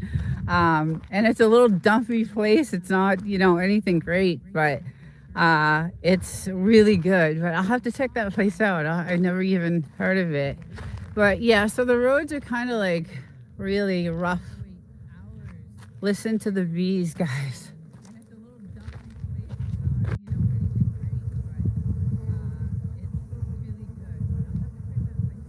I don't know if you hear them, but it's crazy. It's crazy. There's thousands of them. So, but I love the trees. I love them. But yeah, we are self-sufficient out here, so it's nice. Let's see. I'm missing something in the chat because I'm in the sun. Yeah, so, everything is pretty well. When we built the house, we had the windows obviously had to be custom for the elements. When we bought the house, there was pretty much no windows. So we had to do a lot of things to make sure that the house would withstand the elements of the desert. So I'm gonna walk over here. I see him. I don't see her anymore. Oh, there she is. Okay. All right, let's see what's going on. I want to see your premiere. I'm gonna go watch it.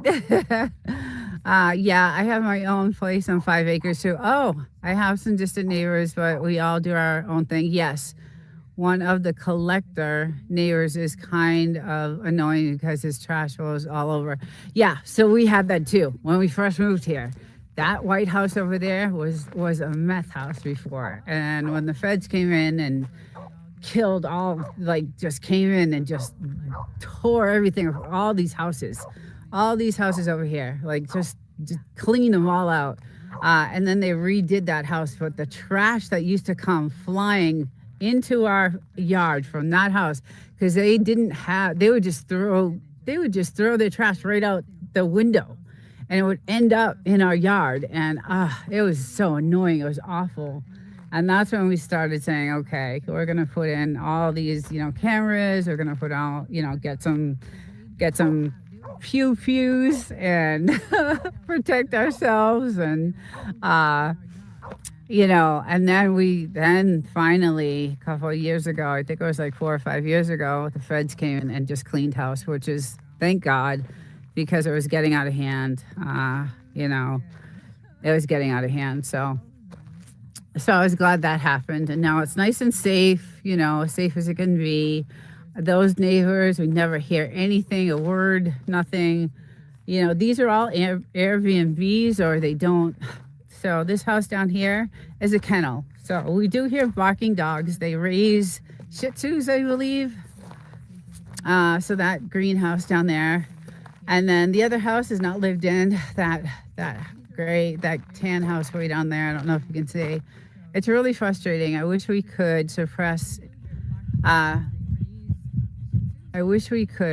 suppresses in California. It just feels safer to use. I'm small, but I want to protect my property. Yeah.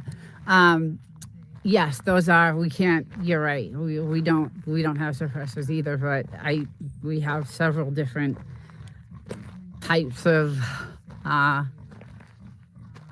I guess everybody calls them pews. So we have several different ones that we have. So it's just the ammo is super expensive. So we don't, we'd like to target practice, but we got to be careful because, suppressors would be great. They would definitely. But so we don't do a lot of it. We do it, when we can, because I want to stay skilled. I want to be able to, stay skilled at it. So we do our practices here and there. That is why we mainly practice with the 22. Yes, right. I do so much more control using one. Yeah. So we have a few different types. I like the 9 personally. 22 is, heavy. The AR-15 is awesome. It's fun. Yeah, I like it. I mean, I love it. I love doing it. It's a lot of fun. So I have one that I want to apply for a conceal and carry because it's getting so dangerous in the world that I want to take it with me wherever I go. Because I'm a girl by myself, in the city, and I have a mini 14. Okay, yeah, there you go. You'll be good with that. It'll definitely hurt. I'm by myself in the city. It's extremely bad homeless. I walk outside to my car a long way at 4:30 in the morning. So I'm really paranoid. So I know I found out about trying to apply for a conceal and carry, and there's a long waiting list. Hopefully the sound is enough to scare them. Yes, right, exactly. Yeah. It would scare me, that's for sure. But I don't know if there's any fear in anybody anymore. Just crime is so bad. It's just so bad. Some of these blatant just things that are going on right now are just crazy. So, so I want to apply for, and then I heard it was like thousands of dollars to get your conceal and carry. So that's another thing. So anyway, but you know, I want to carry it with me because I am nervous, and like I said, I am, you know, a single girl by myself in the city. It would take someone 30 to 45 minutes to even get to my house if I had. That's the thing. We don't have services out here either. And that's why we have what we have. That's why we have the cameras. And, you know, I mean, this place is really locked. I mean, we have cameras that can see pretty much, you know, at least a good mile down the road. And, you know, um, we can hear people coming in. So, but yeah, there is no services out here. And that's the other reason why we have people watch movies. They think they'd dodge them. Yeah, yes. People watch movies, they think they dodge them. Right, that's how it shows in the movie, right? But it's not that way. Um, yeah, so there are no services here. So you're on your own. It's pretty much martial law here. And let me tell you, I do hear shots being fired during the day. So there's a lot of people out here that, you know, live way, way, way down there. And, you know, they're also doing the same thing. They're practicing, uh, and then we do see the military out here on this side of the mountains. They have barracks over here, and they do their practices. And I stand over here with my binoculars and watch them. It's pretty cool.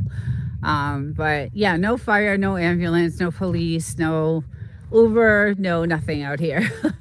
No, absolutely nothing. No services at all whatsoever. So you have to protect yourself. So I kind of feel like I'm safe because I'm near the military, but I don't know if that's a bad thing or a good thing. Like, I don't know what to think, you know, but I know that on top of the mountains at night, I can see their lookout towers. Like, I can see the red lights and their towers. So, uh, Catherine, hello from Africa.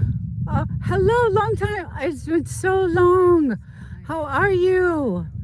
I see those red flashers too. Do you? Yeah. Yeah. So hopefully, Catherine, how are you, honey? I hope you're well. Yeah. So hopefully they're watching out, and I know they're spying. I know they're listening. So, we're all being obviously spied, and there's just satellites everywhere. It's the new world, right? It's the new world order, guys. It's the new world order. That's how it is. So I kind of feel like I'm free when I'm out here, but really, you're being watched everywhere. So they also fly drones along the perimeter by my house all day and night. Yeah, they do here. And those are some of the drones that I talk about that are some of them are really freaking weird. Like, they're just weird looking drones. like I'm waiting. So I swear to God, I think this is going to be first contact here. Area 52 will be where they're going to come. I'm going to be the first human to be in contact with one of them. Hopefully I live through it, but I feel like someday over that mountain is going to be, it's hilarious. It's just hilarious, the things I think of. But I do, I feel like, I don't know, maybe this is a spot where they'll come. I know, like World War Z and that Tom Cruise movie, they come out from under the ground in the middle of the city. I don't even see that happening, but I don't know. Anyway, make up for UFO UAP airport, Area 52. Love the ideas. I love it. Oh my God, it's so funny.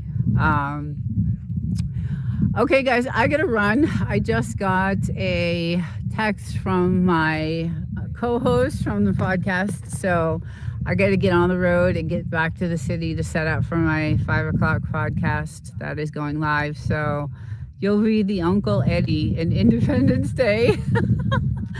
Thank you, Miles. Thank you, everyone, for joining. Catherine, yes, I do. Yes, Catherine, I've done really good. So I miss you. I'm glad you joined. I hate to cut this off, but I do have to get on the road. Everyone, have a great Sunday, and I will see you all next week. Take care. Love you all. Yes, I do. Yes, Catherine, I've done really good. So I miss you. I'm glad you joined. I hate to cut online. All the links that were in the video were in the description. So, but I'm gonna add some actual footage in the video and revise it because it really didn't do that well, and the information was so good and so true. And I had no idea that they had used this type of weaponization of the weather, in the Vietnam War. So it was really interesting. But I'm gonna revise it and add a little bit more information. And I try to keep the videos, as short as I can. But there's so much good information, in these videos. There's too much information that it's hard to keep it, to 10 minutes. So I'm having issues with this. Yeah, so that is the, that is the issue here. And as you can tell, it's really heavy here. And we're always fighting either allergies or, something is, we're never feeling good. As nice as it is here, there has been so much wind from Kentucky to California. I haven't been through weather like this in 24 years of driving. Yeah, and that's the other thing. So YouTube will not push anything that's, has to do with cloud seeding or anything like that. So that's another reason why I think the video didn't really do that well. But the information in the video is great. It was really, really great. And I had learned a lot because I did a lot of research on it, and it was really good. So, but so the trees are doing well. My little girl must have gone inside. She hurt her little paw. Let me just see where she's at. He's gonna start barking. Hold on, let me just see if she's inside. Did she come in? Okay. All right, let's see if we can find her. I don't think she's in there. Let's see. What type of pictures and videos are you looking for? So just anything that you would see, the chemtrails and, this type of gray looking cloud seeding, or the clouds, this dirty, dirty cloud looking stuff, anything like that. And any sunsets that have that red radiation look to it. Oh, there she is. She's right there. So that's Miss Bluesy. And he just went in. He's like, I'm out. I'm going in. I'm going to shut this door because we have the AC on. If you see a sunset that has this blaring red, hue to it, you can tell the amount of chemical through the radiation from the sunset. So, and that's another experiment they're doing is radiation, experiments and radiation modification and things like that. So I have some shorts on my video that have that color, that red color of the sunset, and that will tell you how much that they, how heavy the chemicals are in the air. And I had never seen that before, so I ran out here and took a quick video of it, and it was insane. It was actually a couple of weeks ago that happened. So YT is suppressing chemicals but pushing UFOs. I know it's strange. It is strange. So maybe I'll, at night we see some weird drones out here. So who knows that, this is the military base right here, right back here. So 29 Palms, and they have all kinds of, weird drones at night come out and they're funky looking. They're developing some weird drones, and they kind of look like UFOs. So, and every time I do this live, I get that question: have you seen a UFO? Has anybody uh, seen a UFO? And I feel like I want to say, well, close to it, close to it.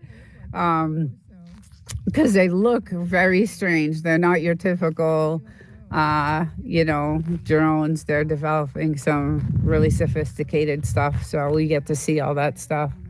And it's pretty cool. But I was able to use the hot tub this weekend, which was nice. It was, yesterday was, really nice, and I was able to do that. So, but we have had some, which like I said, I wasn't here, but the storms this past week were really vicious. And I know where I live, we had downpour, rain, like out of control, winds, and just really bad.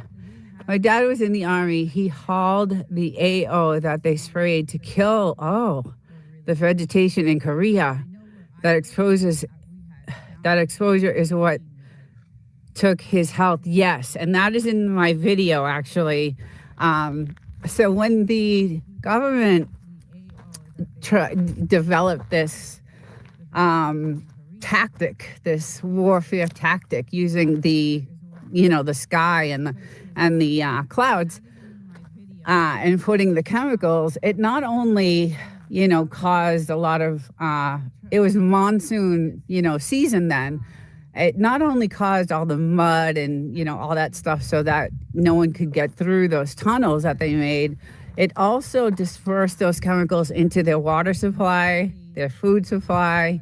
So it poisoned them internally and then breathing it externally. So I saw the effects of those chemicals on humans. Yeah, it's really, really scary. And like I said, with the grass, my little girl likes to eat the grass. And as soon as I see her going over to eat the grass, I pull her right away because she vomits right after, like completely vomits right after. So I hate it. And like I said, we have never, ever, ever, I've never seen a blade of grass grow. And now it's all burning up from the sun because the sun is so powerful. So it's getting really warm, out here. Hatchet is the same. Yeah. Hi. Luis, right? Hello, it's Luis. Yes. Hello. How are you? Good to see you. Hope everything is cool. It is. It's a good day. Just doing my geoengineering update or cloud seeding, and talking about the weather. And we have seen and heard about what's going on, everywhere in the States with this severe weather, like just really crazy weather. But the military base has been really silent. Haven't heard, we used to hear a lot of practicing going on over there, and just have not heard. Oh, pretty birds. Haven't had birds too.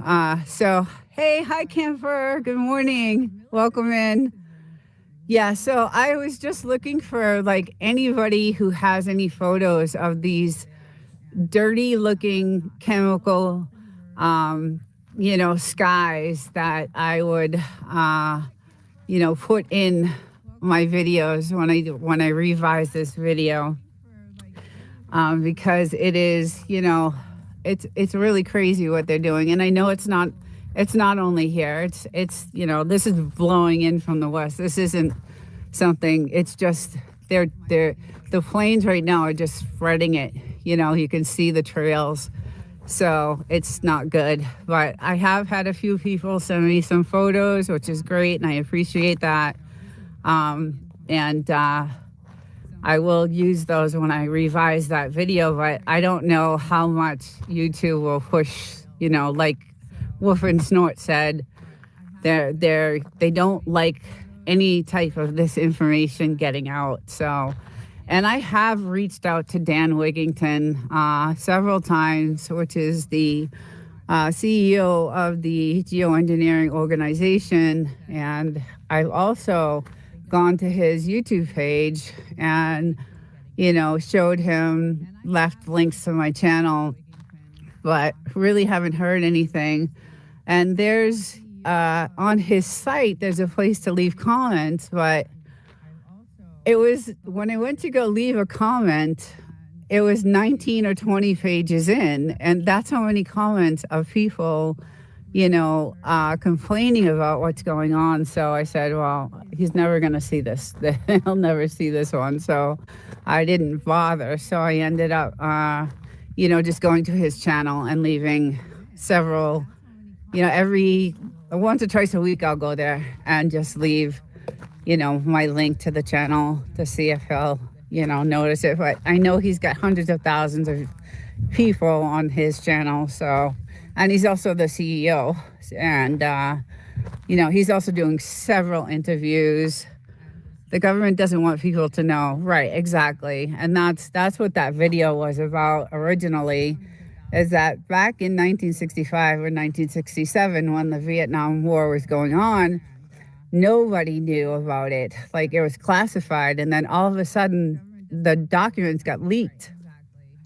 And then there was a journalist that, exposed the leaked documents and came out, with the story. And then I believe it was the New York Times that actually, put it out officially. So it's but now they're not. They have this site called the Government Organization Accountability, and now they're telling you, I have a geoengineering or a pure air map, and it tells you where they're spraying, what the air quality is going to be. They're not hiding anything anymore. So, but they're claiming that they're doing this to modify the radiation levels that are coming, from the sun, which, could be true. That could be one of the things that is happening.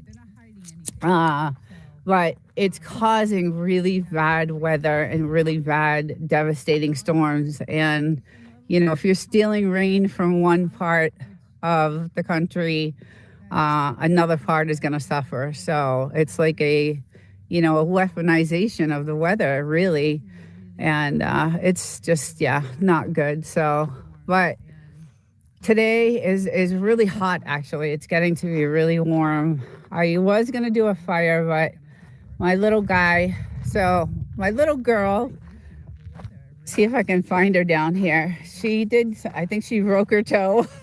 So, hi, Poetic. Good morning. Welcome in. Hope you're doing well. Joy Joseph, good morning. Hello. Good morning, everyone. Happy Sunday. There she is. Yeah, she broke her toe, and it was unfortunate. They're admitting to cloud seeding, but defying geoengineering. That's what it is. Yeah. So, but I had these really cool rocks that now I'm starting to. When we bought the place, we found these stones, and they were painted stones, and the person that lived here had this stone, which was really interesting. And let's see if I can get. And they wrote a scripture from Revelation. He will wipe out every tear from their eyes. And that's Revelations 21, verses, I believe, 1 through 4 or 2 through 4. I grew up in a religious family, so I was the views of the skyline are so beautiful there. They are. You should see them. Good morning, Miley. Good morning. Yes, they used to be so much more. They were crystal clear. The skies were crystal clear. Fluffy, beautiful white clouds, gorgeous white clouds, just gorgeous, fluffy clouds. And, the sun would come in and out, and you'd be able to get a nice tan. And now it's just these dirty, gray, wispy, just nasty clouds, and now it's just, the sun just burns and burns. So it's definitely different. Welcome in, Miley. Good to see you. Happy Sunday, everyone. Yeah, so it's been crazy, and like I said, this was all grass here, but we had to rip out all the grass and the trees, as you can see on the bottom. Let me see if I can get to the bottom of. Sorry, guys. So this was all grass, and we had to fix that due to the snakes being out here. So yeah, we can't have that. So okay, hold on, guys. There we go. Something is happening to me. Okay.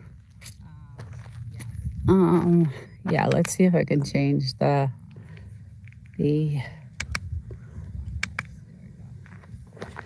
all right. My issues with this thing this morning will not stay. Sorry, guys. I'm sorry. Yeah, there we go. Oh, no. Oh, I'm having difficulties. All right, let's see if it'll stay in this spot. Yeah, so it has been, something just really to see, not good. And like I said, we're always have either, we chalk it up to allergies, like we'll say, oh, we have allergies today. And, that's what we say it is, but it's really not. It's not allergies, it's something else. So yeah. Okay, well, hold on, I'm trying to fix there we go. Oh, you had it. Okay, thank you.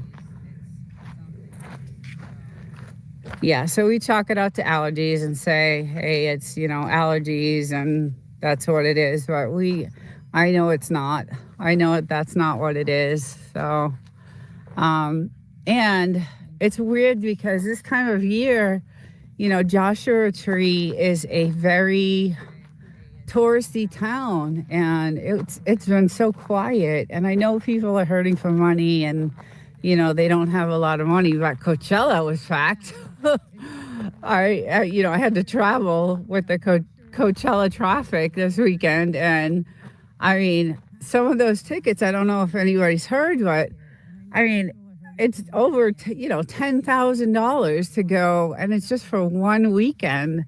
So I don't know where people got the money for that, but usually they come. I never had allergies, but I start sneezing in Texas, and my nose runs all the way to California. But once I get back to Texas, I'm blondie. That's too funny. That's not good. Yeah, I don't know if other, people are experiencing the same effects that we are out here. But we constantly, like I said, we're chalking it up to allergies, and because they're claiming that this is not, the particles are just so high up that they're claiming, even though they fall, in our atmosphere, they're tiny, tiny, tiny particles, which is worse because we breathe them in, and they're so tiny that they can get into your bloodstream, and that's where it's really dangerous. But they, are saying, how they are. You don't know what to believe anymore. The temps lately here have been really nice. Yeah, it's weird because our temperatures have been either freezing cold, like I wake up, it's 42, and the next day it's 73 in the morning, 4 a.m. Or, it's been really rainy and windy. Hey, CK Andrews, good morning. I have to take these glasses off so I can read. Hello again. That doesn't looks cool. Thank you. is my little guy over here walking around. He was playing with his stick all morning. They both were. And I don't know, she's in the shade over there trying to get a lizard. So yesterday, welcome in CKN News. Good to see you here. Happy Sunday. There was a lizard. Look at her digging. I don't know if you could see it, but look at the hole. Oh my God. I see you. You trying to get it? Are you trying to get the lizard? Are you trying to get it? Are you trying to get the lizard? She's the cutest thing in the world. Hey, Mr. Block. Good morning. Welcome in. Yesterday, she almost got the lizard. It hid in the garage, and she knew where it was. And, she dug the hole to sit in because it's nice and cool. But the snakes are under there. I don't like it. Good morning, Mr. Block. Happy Sunday. Welcome in. So yesterday we have to watch her because she had brought me so many dead lizards and it's disgusting and I don't like it. It's the worst thing. Your Frenchies are awesome. They are awesome. I do a show on Saturday about Frenchies and animals, and I love showing videos of these guys because when we got them as little babies, they were so cute. We were nervous about how they would act because we got him first, and then 6 months later we got her, and we didn't know. He was so spoiled. All the attention was, to him. So we didn't know what was going to happen when we brought her to him, if he was going to be jealous or how he was going to act. But immediately they were just in love with each other, just in love. We try to gate them apart, just to see, because I didn't know how he was going to act, and they just didn't want the gate to separate them, and they were just the best. They just love to play. Tuber chat, Kevin. Hello, good morning, welcome in. Thank you for joining. Thank you so much. Yeah, so when we first got them, they were just in love immediately and inseparable, and just have been that way ever since. And he's, really good. He's really good. He does tease her a lot. He has this spot, and I'll take you guys down to it. I'll take you. So when the storms came in, they destroyed our land, and we still haven't really fixed it. So there's these big holes in our property. So here's one that is really bad. But if you can see, there's a bone there. There's a bone over here. There's 6 or 7 in there. So this is where he comes out. And if I were to dig through the sand, this is where he comes out and buries all his bones. And there's a ton of them in there. So, but yeah, the storms were so bad. The rain came down so hard and did so much flooding that this is what happens. And we have to fill it in because even though they like sleeping in those little shaded areas, I'm nervous about, the snakes right now because it is snake season from April to September. And yeah, I worry about that. So I'm constantly, watching out for that. And that's why I had to remove all this grass that was out in the front because they will come out there and just, she got bit. It was $6,000 bill, and I can't have that happen again. She almost died, and there's a video on my channel about it. So, and it was a horrifying experience for me. But anyway, Mina, hi, good morning. TDK, good morning. If I missed anyone, sorry. Good morning, TDK. Snakes like holes like that. Yes, I know. And that's why we need to. Did you do rattlesnake aversion training with them? So they get vaccinated every year for rattlesnakes. We take them and get the rattlesnake vaccination. Thank you, Mina. And so, but that vaccination really only buys them a couple of hours, right?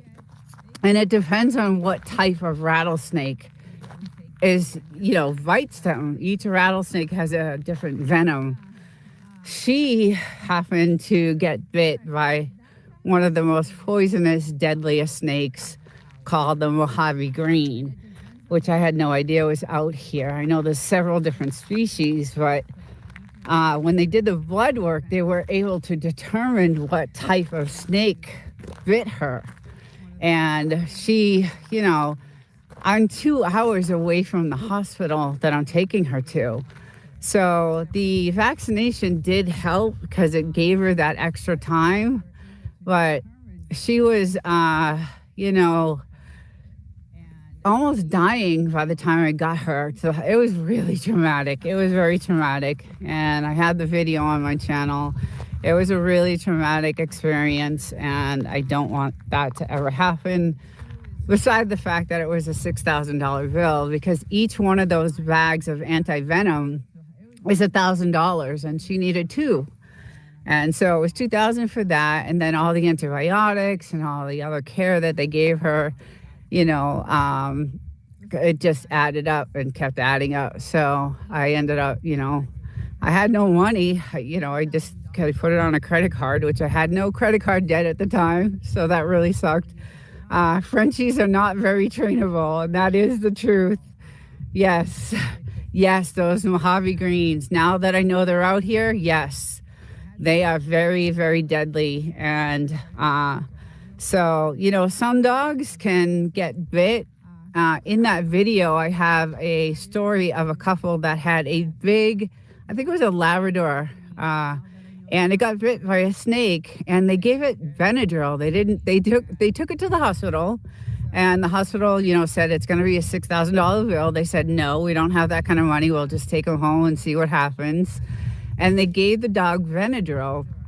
And the dog, suffered for a couple of days, but then it recovered from Benadryl. But I don't know what type of snake bit that dog, because if it was a Mojave Green, I don't think it would have survived. I honestly don't think it would have survived. So, and she's a little thing. She's 25 pounds, and she still has the scars on her face.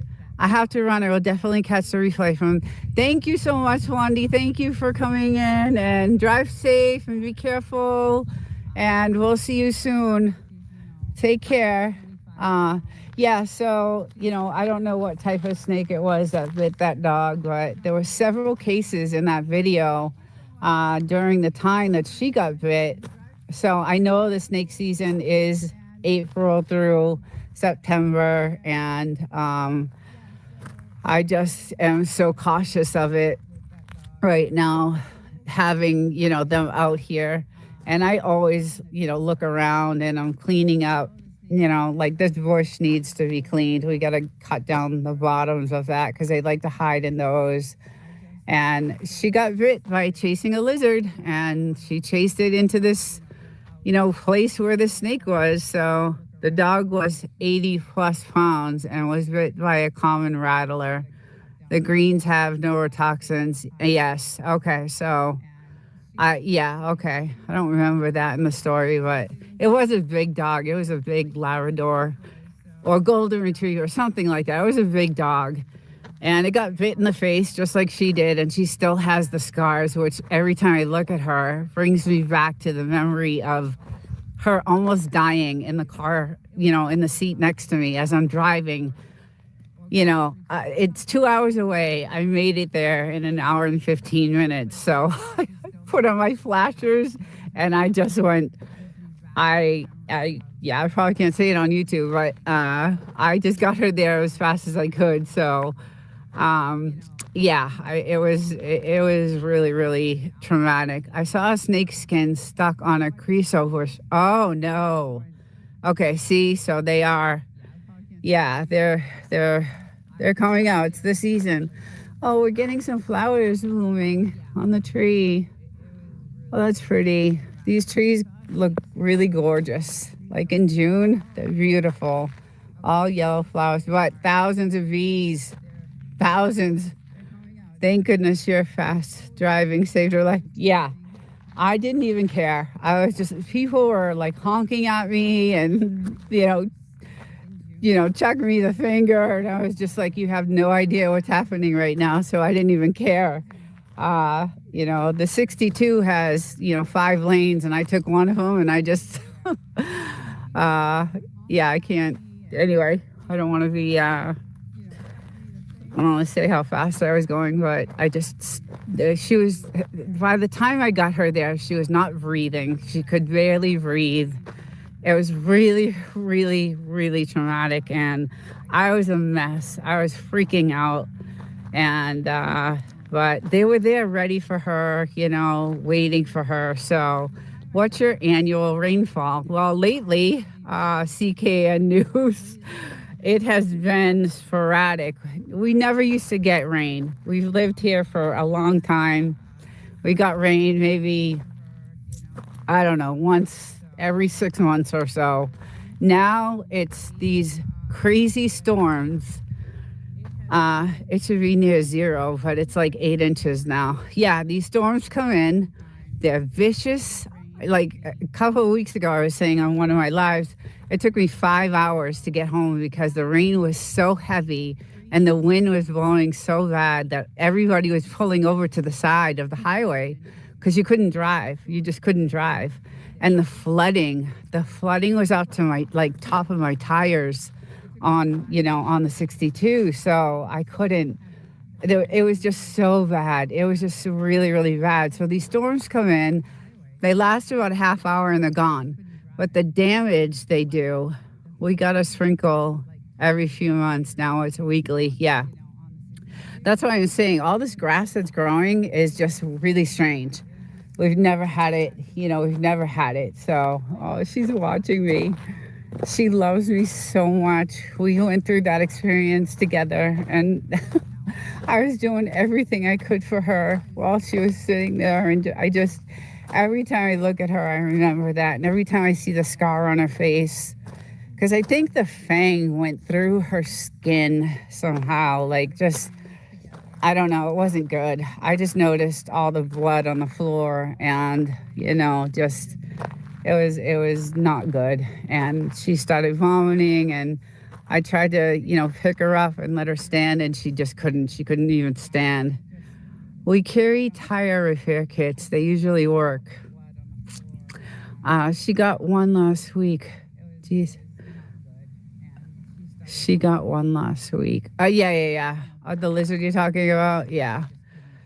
But, yeah, so the military has been super quiet, although they did some helicopter practices yesterday. Or what's today? Sunday? Yeah, yesterday, Saturday. So I did see some of that action going on. There was actually a few of them going on. So I did get that. And guys, I have several pictures of all this training, but I don't want to post them because it's private and it's military. And I just feel like it should be kept, not shown. But I suppose I could because it's really good content. But at night when they're doing their practices in the middle, we'll see all kinds of flares and all kinds of stuff going on. And the bombs that are going on, and I have videos of all of that. So, but I just haven't posted anything. So, I saw 3 choppers flying in a row. Yeah, right. Yeah, woof, that sounds about right. Mine always hit the sidewalk. Desert, your flat tire. Oh, yes, my flat tire. I got a flat tire last weekend. You can post the base post, their activity. Oh, okay. Yeah. I don't know. YouTube is taking down channels. They're demonetized. I'm not monetized anyway, but they're demonetizing.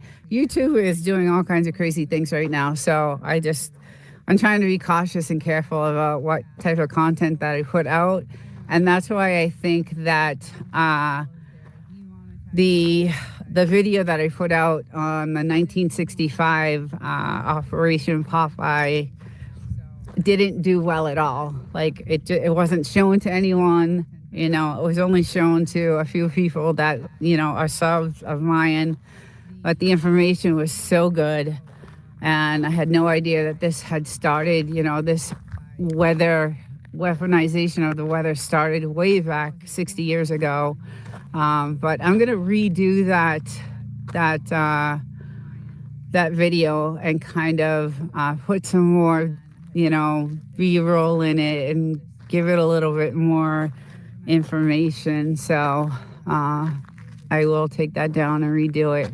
Magic Medical Entertainment is the Vase channel. How come that sounds familiar to me? Are you over near Wonder Valley? I am in Wonder Valley.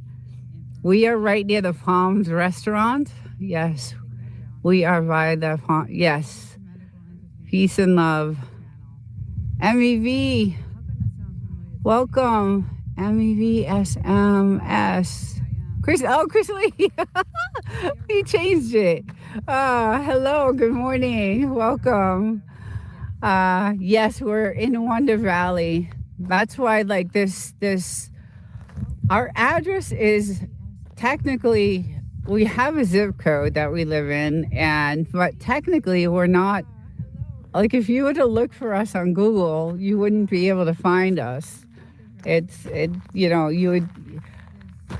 weird because this is all government land here. So it's not everything around us. That's why no one can build. That's why we don't have neighbors. Everything around us is government land. We don't have, our closest neighbor is the very last house, which is that white house over there. So we are the very last house before all the government land, which is across over here.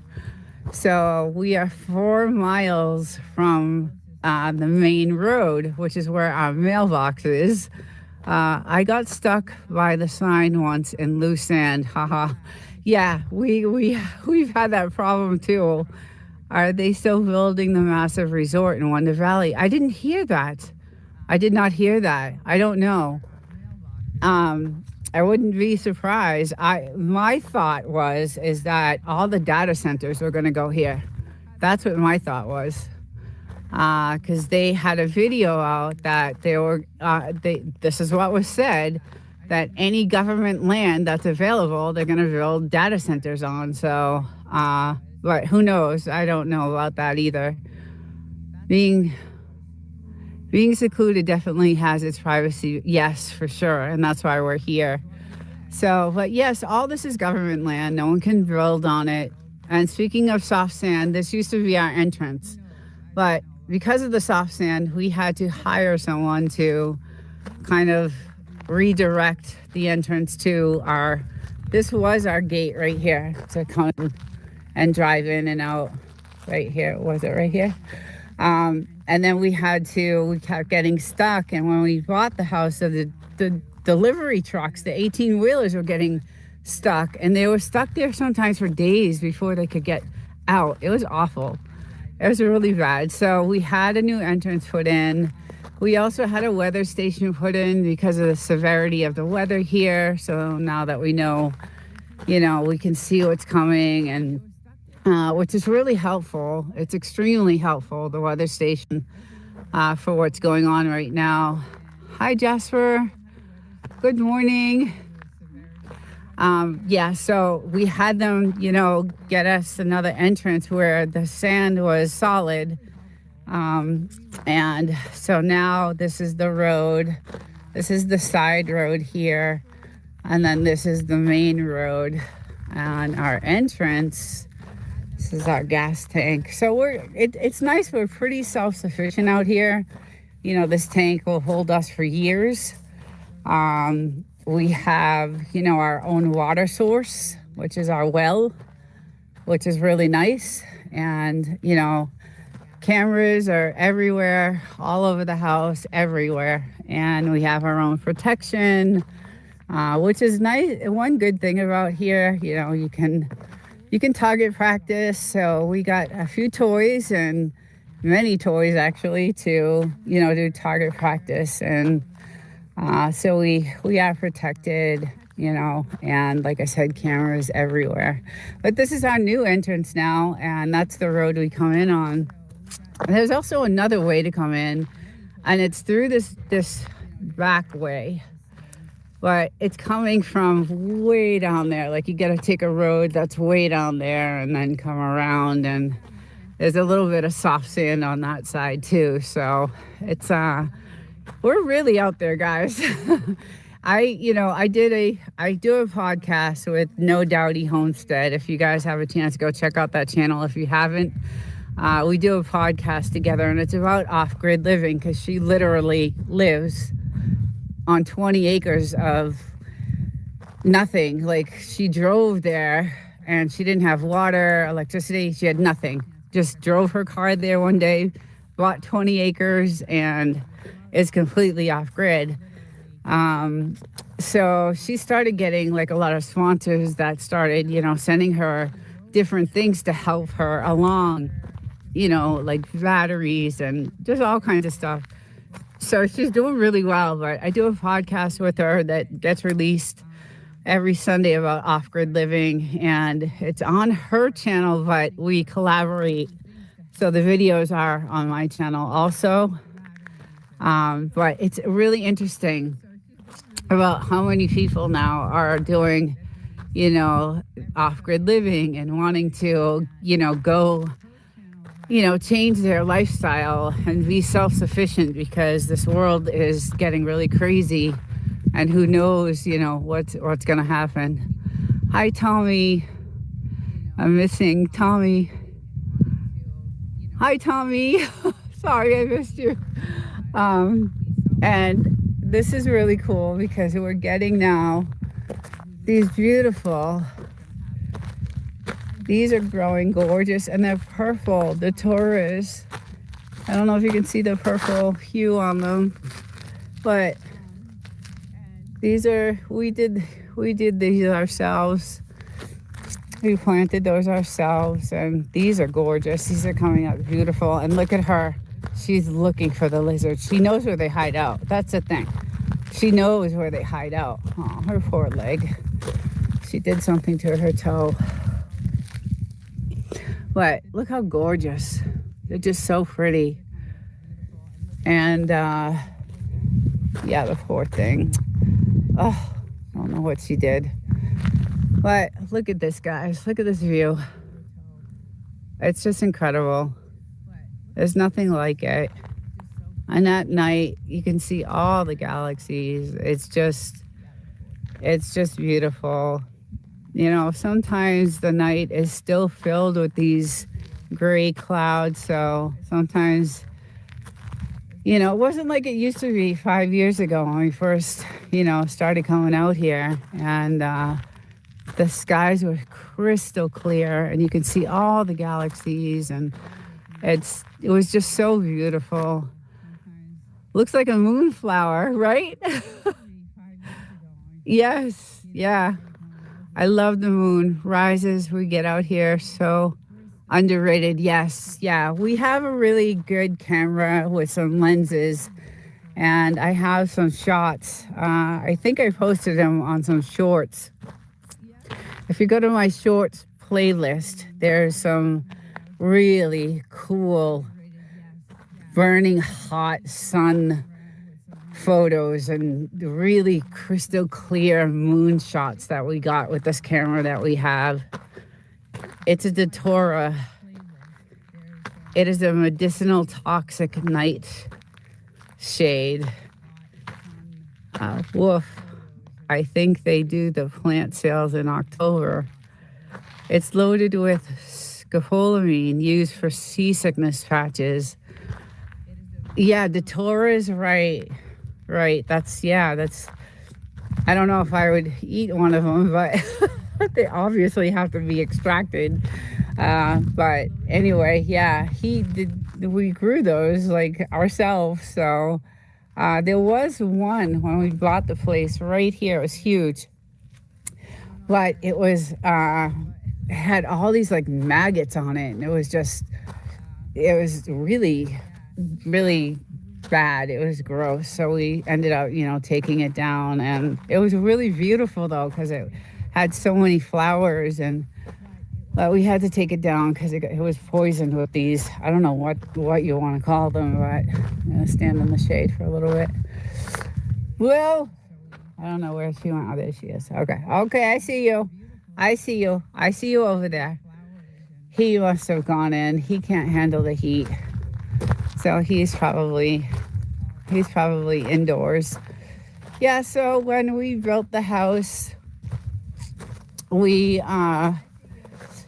built it, with all customized everything. We customized windows and all kinds of stuff to, shield us from these elements. And it's really good.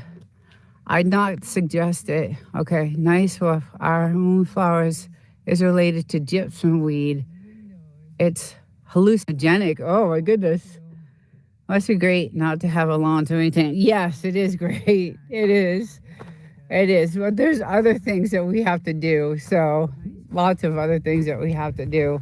But there's our well. Okay, great new well.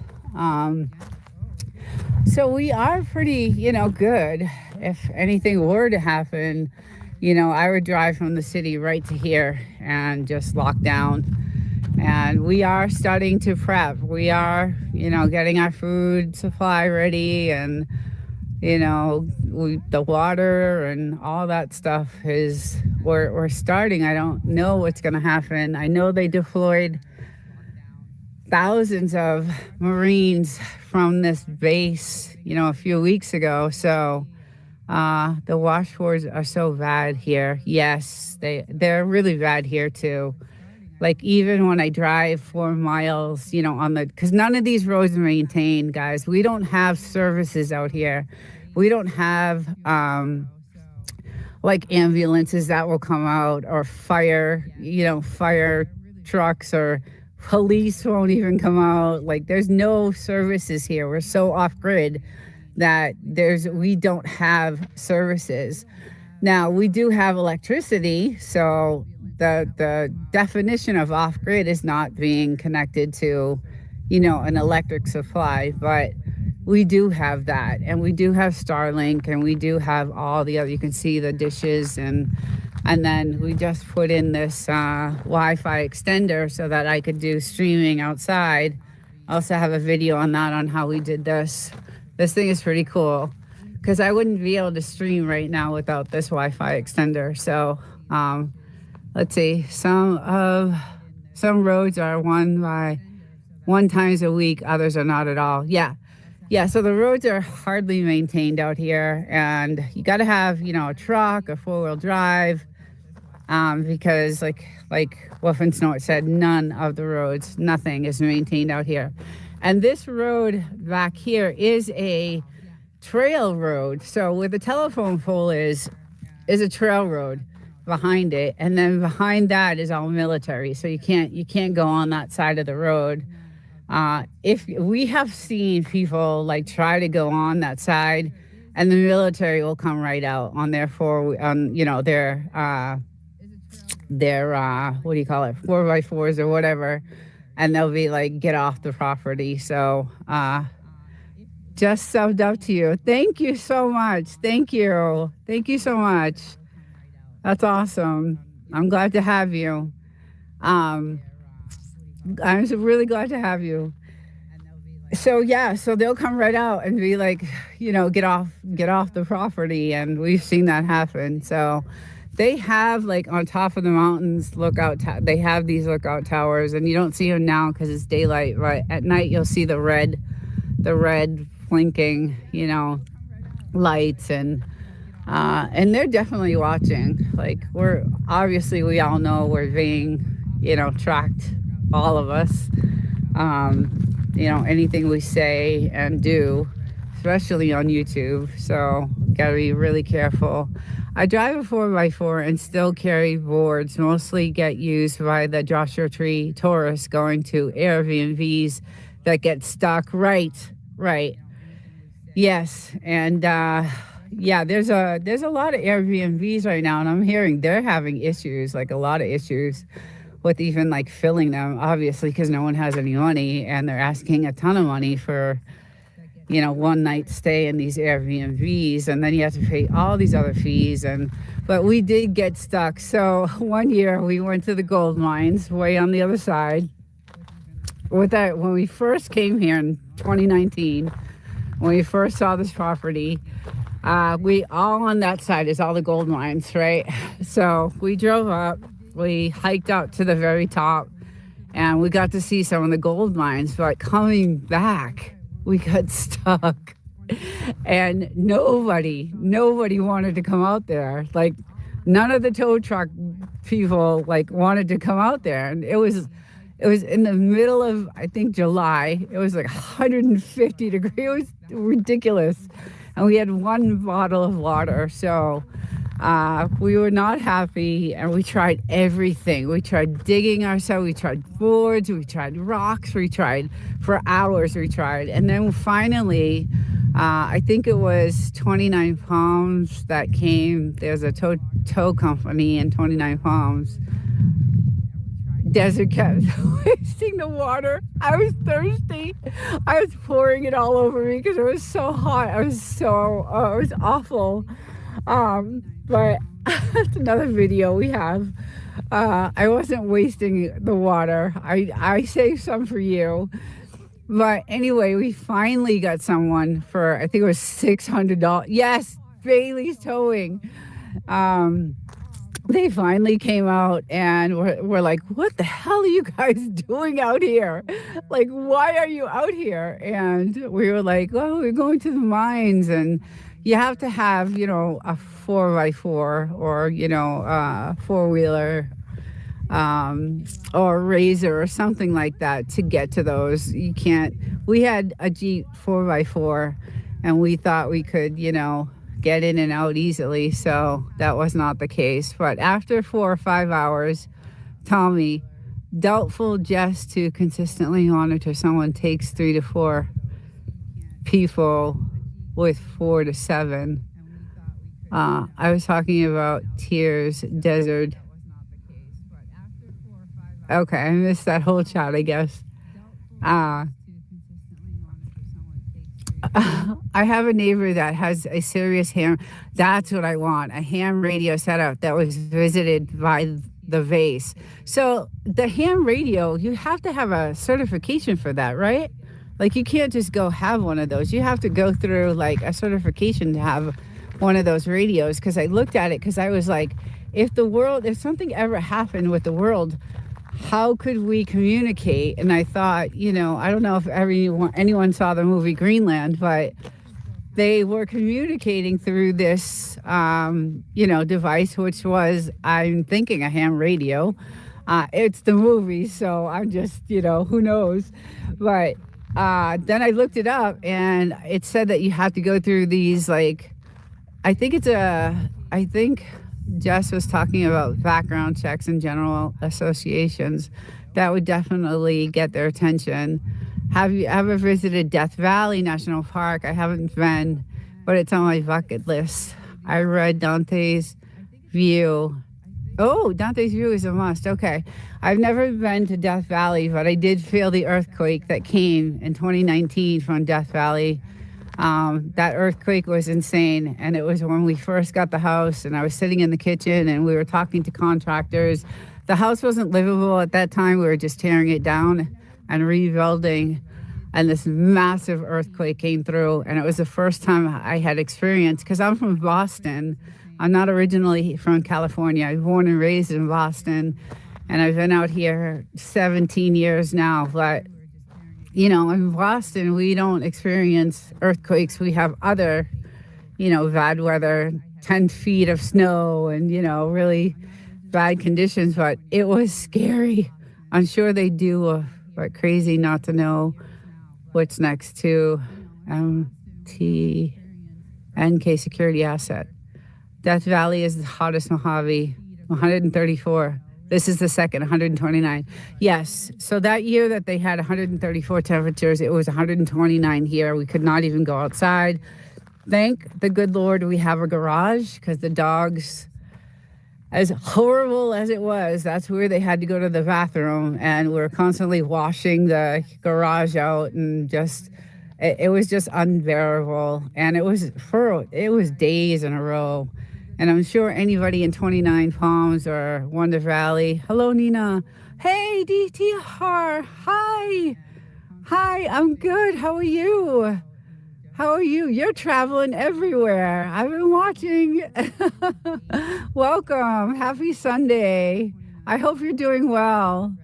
Um, yeah, so it just, it was just crazy. I don't know. I love it out here. I really do. And if anything happens in the world, this is where I want to be. Um, this is definitely where I want to be. So I'm glad we have this place, but it's, not. And we actually just had an earthquake. Speaking of earthquakes, we just had one the other day.